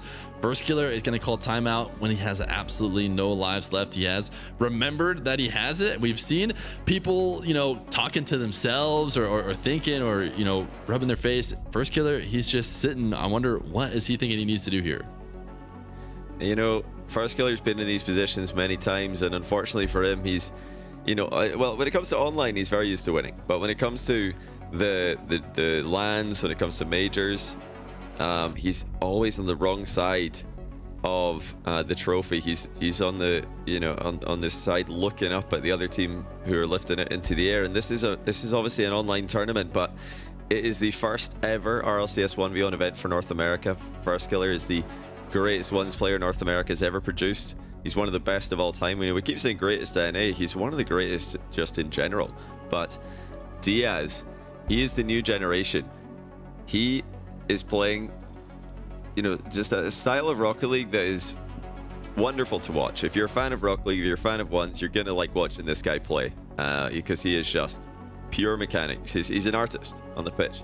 But will he be the one to represent the Americas in Rally against Middle East? Will he be the one to represent the whole of South America, North America combined in France against Moxie? Maybe Diaz can unite the Americas, North and South. I would hope so. I would hope so. We would be ready to cheer on Diaz if need be. He has been such a fun player to watch, and this is his chance to guarantee he shows up at LAN. There is still that last chance qualifier for Complexity. He can make it with his threes team. Firstkiller will be there either way. Diaz has an opportunity to make sure he gets to play in front of the crowd. He's got one more win to do it. And first kickoff goes his way. This is where Firstkiller's had to play pretty much the whole series, and he does well, really well actually, to post pinch that one out. And now looking for the demo. Firstkiller chases Diaz away from the play and wrestles back control. That Diaz gonna back off. Firstkiller has a possession. He's just gonna try and roll through, and it works. We saw this not working for Diaz against Chronic, but Firstkiller is gonna find a goal. That is a huge last touch on the ball there by Firstkiller. Air rolling into it for that extra bit of power. Maybe a mistake by Diaz. He's trying to intercept that pretty far away from his goal line. I mean, that's obviously an incredible, it's an insane shot by Firstkiller, but it is always easier to save those. You're trying to make an interception the closer you are to your goal line. He is close to his goal line right now as he makes a low 50 save, trying to escape the corner. Firstkiller is going to take it away, looking to try and get a quick play going. Now it's Diaz back the other way. He's got Firstkiller rotating back to net. A tough shot. That's actually going to be a counterattack. You need to be better than that if you want to get away with it against Firstkiller. That's a mistake. Diaz wanted the tie game. He rushed it. And this is exactly what Firstkiller needs. He just needs Diaz to drop off a little bit. I mean, it looks like Diaz is in full control. It looks like he's just far too good for Firstkiller today. But the reality is that if Diaz drops off by 10%, Firstkiller is right there with him. He's so close. And Diaz is not going to drop off yet because he's just peeked on him off his own back corner. He air dribbles at full length of the pitch, as he always does. And look at the placement with the finish. It is so tough. When he has that air dribble on target towards the right side of the net, if he does decide to fake it, it is going to go all the way to the right side, but he gets so much movement on his flip reset that he sends it all the way back to the other post. You have to defend the entirety of the net on a dribble that started all the way in his back corner. It can be that tough to defend against him. Diaz going to get a demo here. Can he get back around the ball and shoot it? He should be able to. Firstkiller not spawning anywhere close, and we're already back to tie. That is just heartbreaking for Firstkiller. He thinks he can turn and make a play, but there's always another trick with Diaz. Even if he's got possession and a boost advantage, Diaz still supersonic, still dangerous. Firstkiller backs him up again. What's it going to be? It's going to be the just challenge straight into the ball from Diaz. I feel like he finds those openings better than anyone else in the tournament that we've watched. Diaz just knows when he can full send it to the ball. He doesn't wait around, doesn't wait for the opponent to make a move. He chooses when the interaction is going to happen, when the 50 is going to go down, and there's another example of it as he just toe pokes the ball home. A very brief moment that he spends playing on defense. We were playing over here in the orange half, something that we don't see very often because of what you just said. Diaz, even when he doesn't get first possession off kickoff, seems to be one of the best, stealing it away, forcing you to play the game he wants to play. And he's going to win this blue half. Going to force a save at a Firstkiller, but it's not going to happen. It'll go top right. What a dodge out Diaz. Firstkiller tried to clap him back into the corner, but Diaz with a quick reverse. Not only dodges the bump, but also sets himself up for the top corner finish. 4 goals unanswered. Diaz is speed running the grand final. He seems like he's just about finished putting in his details on the booking for the trip to rally. As Firstkiller forced to make another heroic last-ditch save. And gets a demo, and that's key because Diaz can keep you locked back there forever, but the demo will allow Firstkiller to play a bit of offense. He thinks he's going to catch Diaz moving out upfield, maybe boom it over the top of him, but Diaz recognizes that, recovers, makes the save.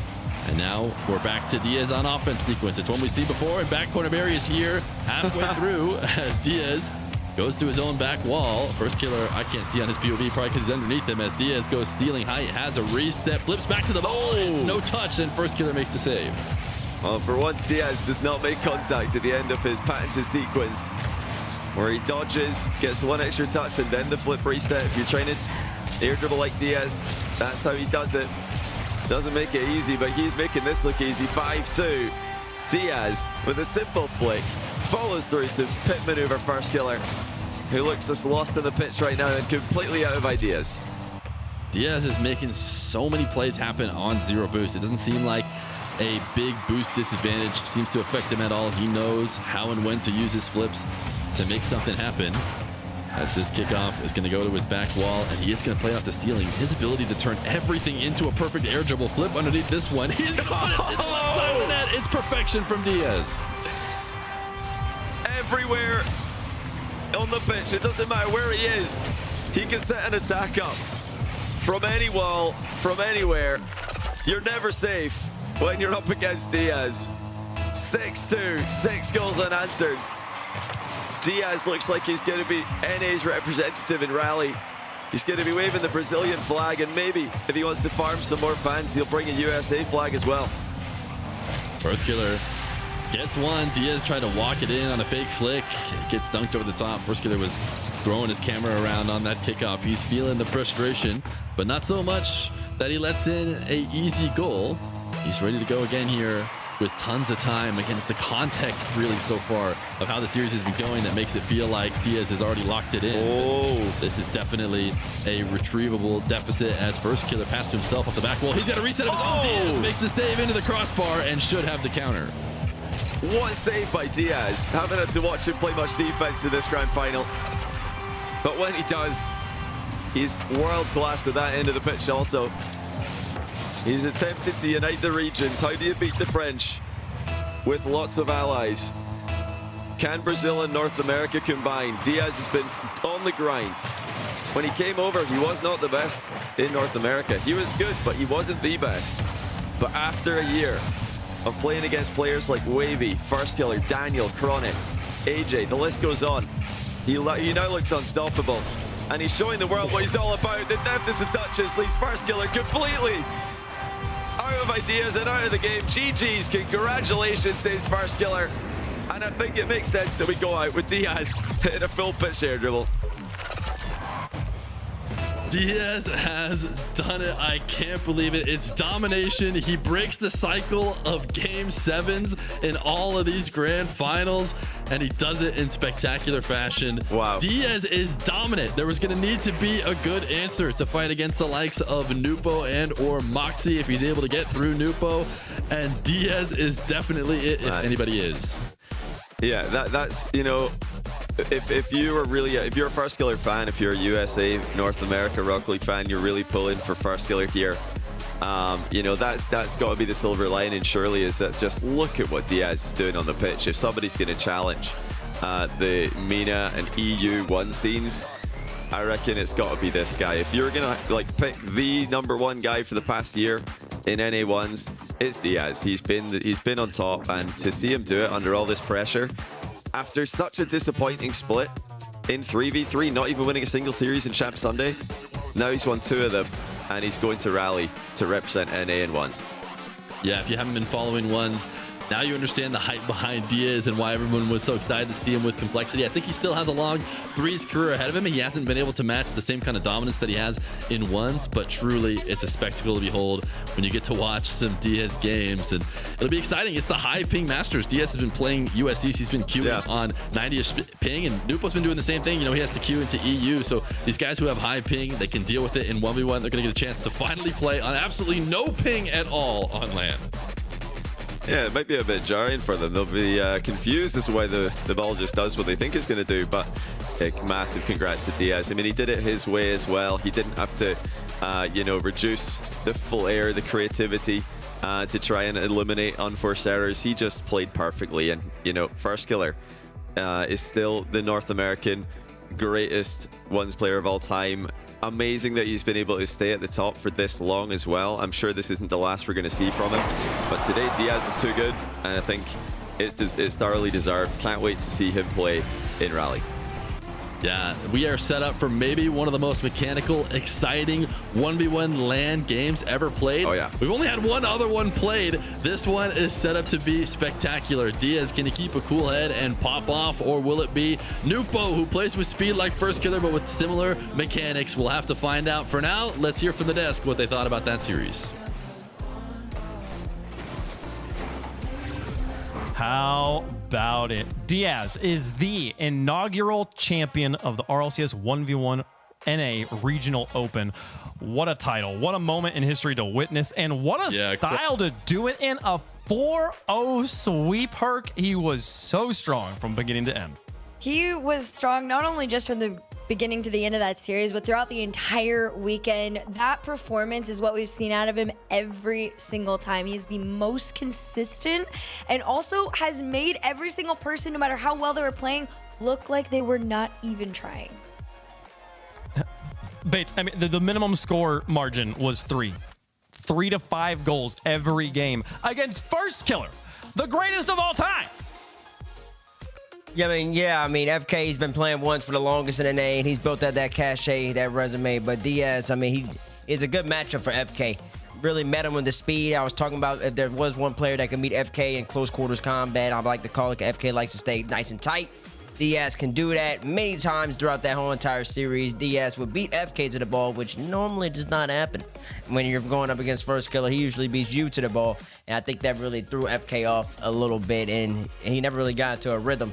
Diaz, honestly, didn't even need to do anything too fancy. Had a couple of great goals, Diaz-esque goals. He really kept the game simple, keeping the ball close, frustrating FK, constantly moving in with pace, and more pace, and it's making him awkward. He deserves to be winning this series in the fashion that he did, and it's just real testament to him. I mean, Herc, I'm looking back through the tournament, through all the results to confirm, but it's true. Diaz never went to Champions Field. He didn't drop more than one game in any against Chronic he dropped 2 games, but he never went to Champions Field the entire tournament. Yeah, and honestly, that was, you know, along the vibes we were getting from like Naupo, right? Everybody was like, oh my gosh, this player is like not dropping games, not doing anything. That was our first hint that we all should have taken very seriously, that there was not going to be any stopping Diaz throughout the rest of this weekend, let alone headed straight into that final. He was set up to go exactly where he wanted to be. I mean, what a profound fashion to do it as well. Over Firstkiller. I mean, I think we agree this was the best grand finals he could have, the best competitor he could have had in the grand finals there. And it wasn't close. This is Diaz's tournament to lose, and he did not lose. It proved him right, and he will play in Raleigh June 28th and 29th. It'll happen on the 29th. If you specifically want to watch the 1v1s, make sure you're there on Sunday. But Bates, this is it. There are 3 players now still standing with a possibility of being RLCS 1v1 world champion. It's on Sunday? I thought, oh, maybe it's on Saturday. Maybe it is on Saturday. You might be right. Make sure you check us on both days, just to be safe. Yeah, just in case. we might switch it up on you guys just for the memes. We might. You never know. I don't. What was your question, Wave? Sorry. There's only 3. It's so cool to me that there are 3 people left with the chance to win the Rocket League 1v1 World Champion for the first time ever. And we know when those matches are going to be happening and who is going to be playing in them. Yeah, it's going to be interesting to see the matchups and the preparation. It's already starting with Diaz and Naupo, 2 mechanical wizards. They're going to bring it up high into the sky, but they've also shown that they don't necessarily need to. I would say Naupo is faster, but Diaz is more efficient. And he's more capable, I think, of playing a better ground game consistently. So it'll be interesting to see that stylistic matchup. And then whoever wins that matchup, then they have to go up against Moxie, who is just a great 1v1 player. Diaz and Naupo are just mechanical, like I said, wizards. They have complete control and mastery of the game. And Moxie just understands ones to a T with a great flick. So it's going to be tough to see what happens there. Oh, wow, this nice graphic. Look at that. This is the next match in the Rocket League Championship Series 1v1 circuit. This will be happening in Raleigh. This is Naupo versus Diaz. Crazy stats from both of them. That goals per game, astonishing. Obviously, if you're used to 3v3 numbers, that's an insane number. But this is, for 1v1s, a much higher scoring game. Still, even given the new format, this is an impressive result from both of them. Equal win percentage here, Herc. That's going to have to change in Raleigh. I was going to say, I'm looking at these stats. These are fairly close all the way nearly down the board, right? And it is crazy because you think about, you know, the stats you're collecting and where you're collecting them from. When I look at Naupo, right, you're looking at somebody who's playing against some of the absolute best of the best that we consider internationally out there in MENA as far as ones goes. So I don't know. This is going to be a very exciting 1v1 final. I didn't think, you know, we would get anything that really could have competed with what we got to see in Birmingham, but this might outdo it. I mean, it's also crazy, like, just look at these almost feel like these could be like stats from like a matchup that they've played with how even this is, with Diaz leading slightly in shots per game, but Naupo leading slightly in saves per game. Like they perfectly balanced out here. This is the next match though, and the winner of this will face Moxie in the World Championship. So only 2 more bouts to determine RLCS 1v1 World Champion. We are continuing to step forward towards making RLCS history this season. It's been a beautiful part of the 2025 Rocket League Championship Series. And man, I don't know. I tell you, Bates, if I had to ask you for a way too early prediction, who's winning in Raleigh? And Wave, I would look at you and say, you got the way to Raleigh. I'm not doing it. I'm Give it to me. I'm predictions out. If I had, do you really want me to give you early prediction? It's fine. I understand. Thank It is hard, and these players are so good. And anything we'd be saying at this point, Herc, is kind of it's speculation. It really is speculation because we have not seen them play against each other in this way. Especially, we have never seen them play against each other on LAN, and that changes everything. We've seen it time and time again through RLCS history. LAN play is different from online play. Oh, 110%. And of course, like, each of these players have had, you know, it's some simulated experience, but nothing quite competes with actually being there by yourself. When we saw it with Moxie and Yan, I mean, Moxie talked about about it, it's like you roll up and all of a sudden you're by yourself. You got 2 empty seats on either side of you, by the way, because you're playing where everybody else has been playing all weekend at that point. And then the entire arena is just staring at the both of you. It'll be really exciting. Of course, like we were talking about before, but like this is also debut land for some of these players. So there's a lot of factors that need to be thought over before we all start doing Preds. Yeah, for sure. And I mean, Bates, it's for some players they're land rookies, but literally the entire RLCS scene outside of Yan and Moxie right now are RLCS 1v1 land rookies. That's right. I cannot overemphasize how important it is that we've not done 1v1s on this sort of stage before. That's right, and it really is a whole entire different experience. And that's why that matchup between these two guys in Rallies could be so interesting, because both of them really like to bring the ball up into the sky and they're so mechanical. But on the stage, it might not be the case that they really try to take advantage of that. We even saw Yan, a player who obviously is just as mechanical as either of these two guys, if not better.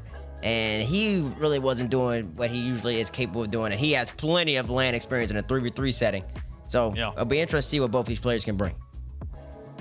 It's going to be a big one. I'm really excited about it. It makes these lands so special this season. It's been an incredible season so far, and we've only got a few more matches, a few more instances of Rocket League to play. The Raleigh Major again, June 28th to 29th. We would love to see you guys there.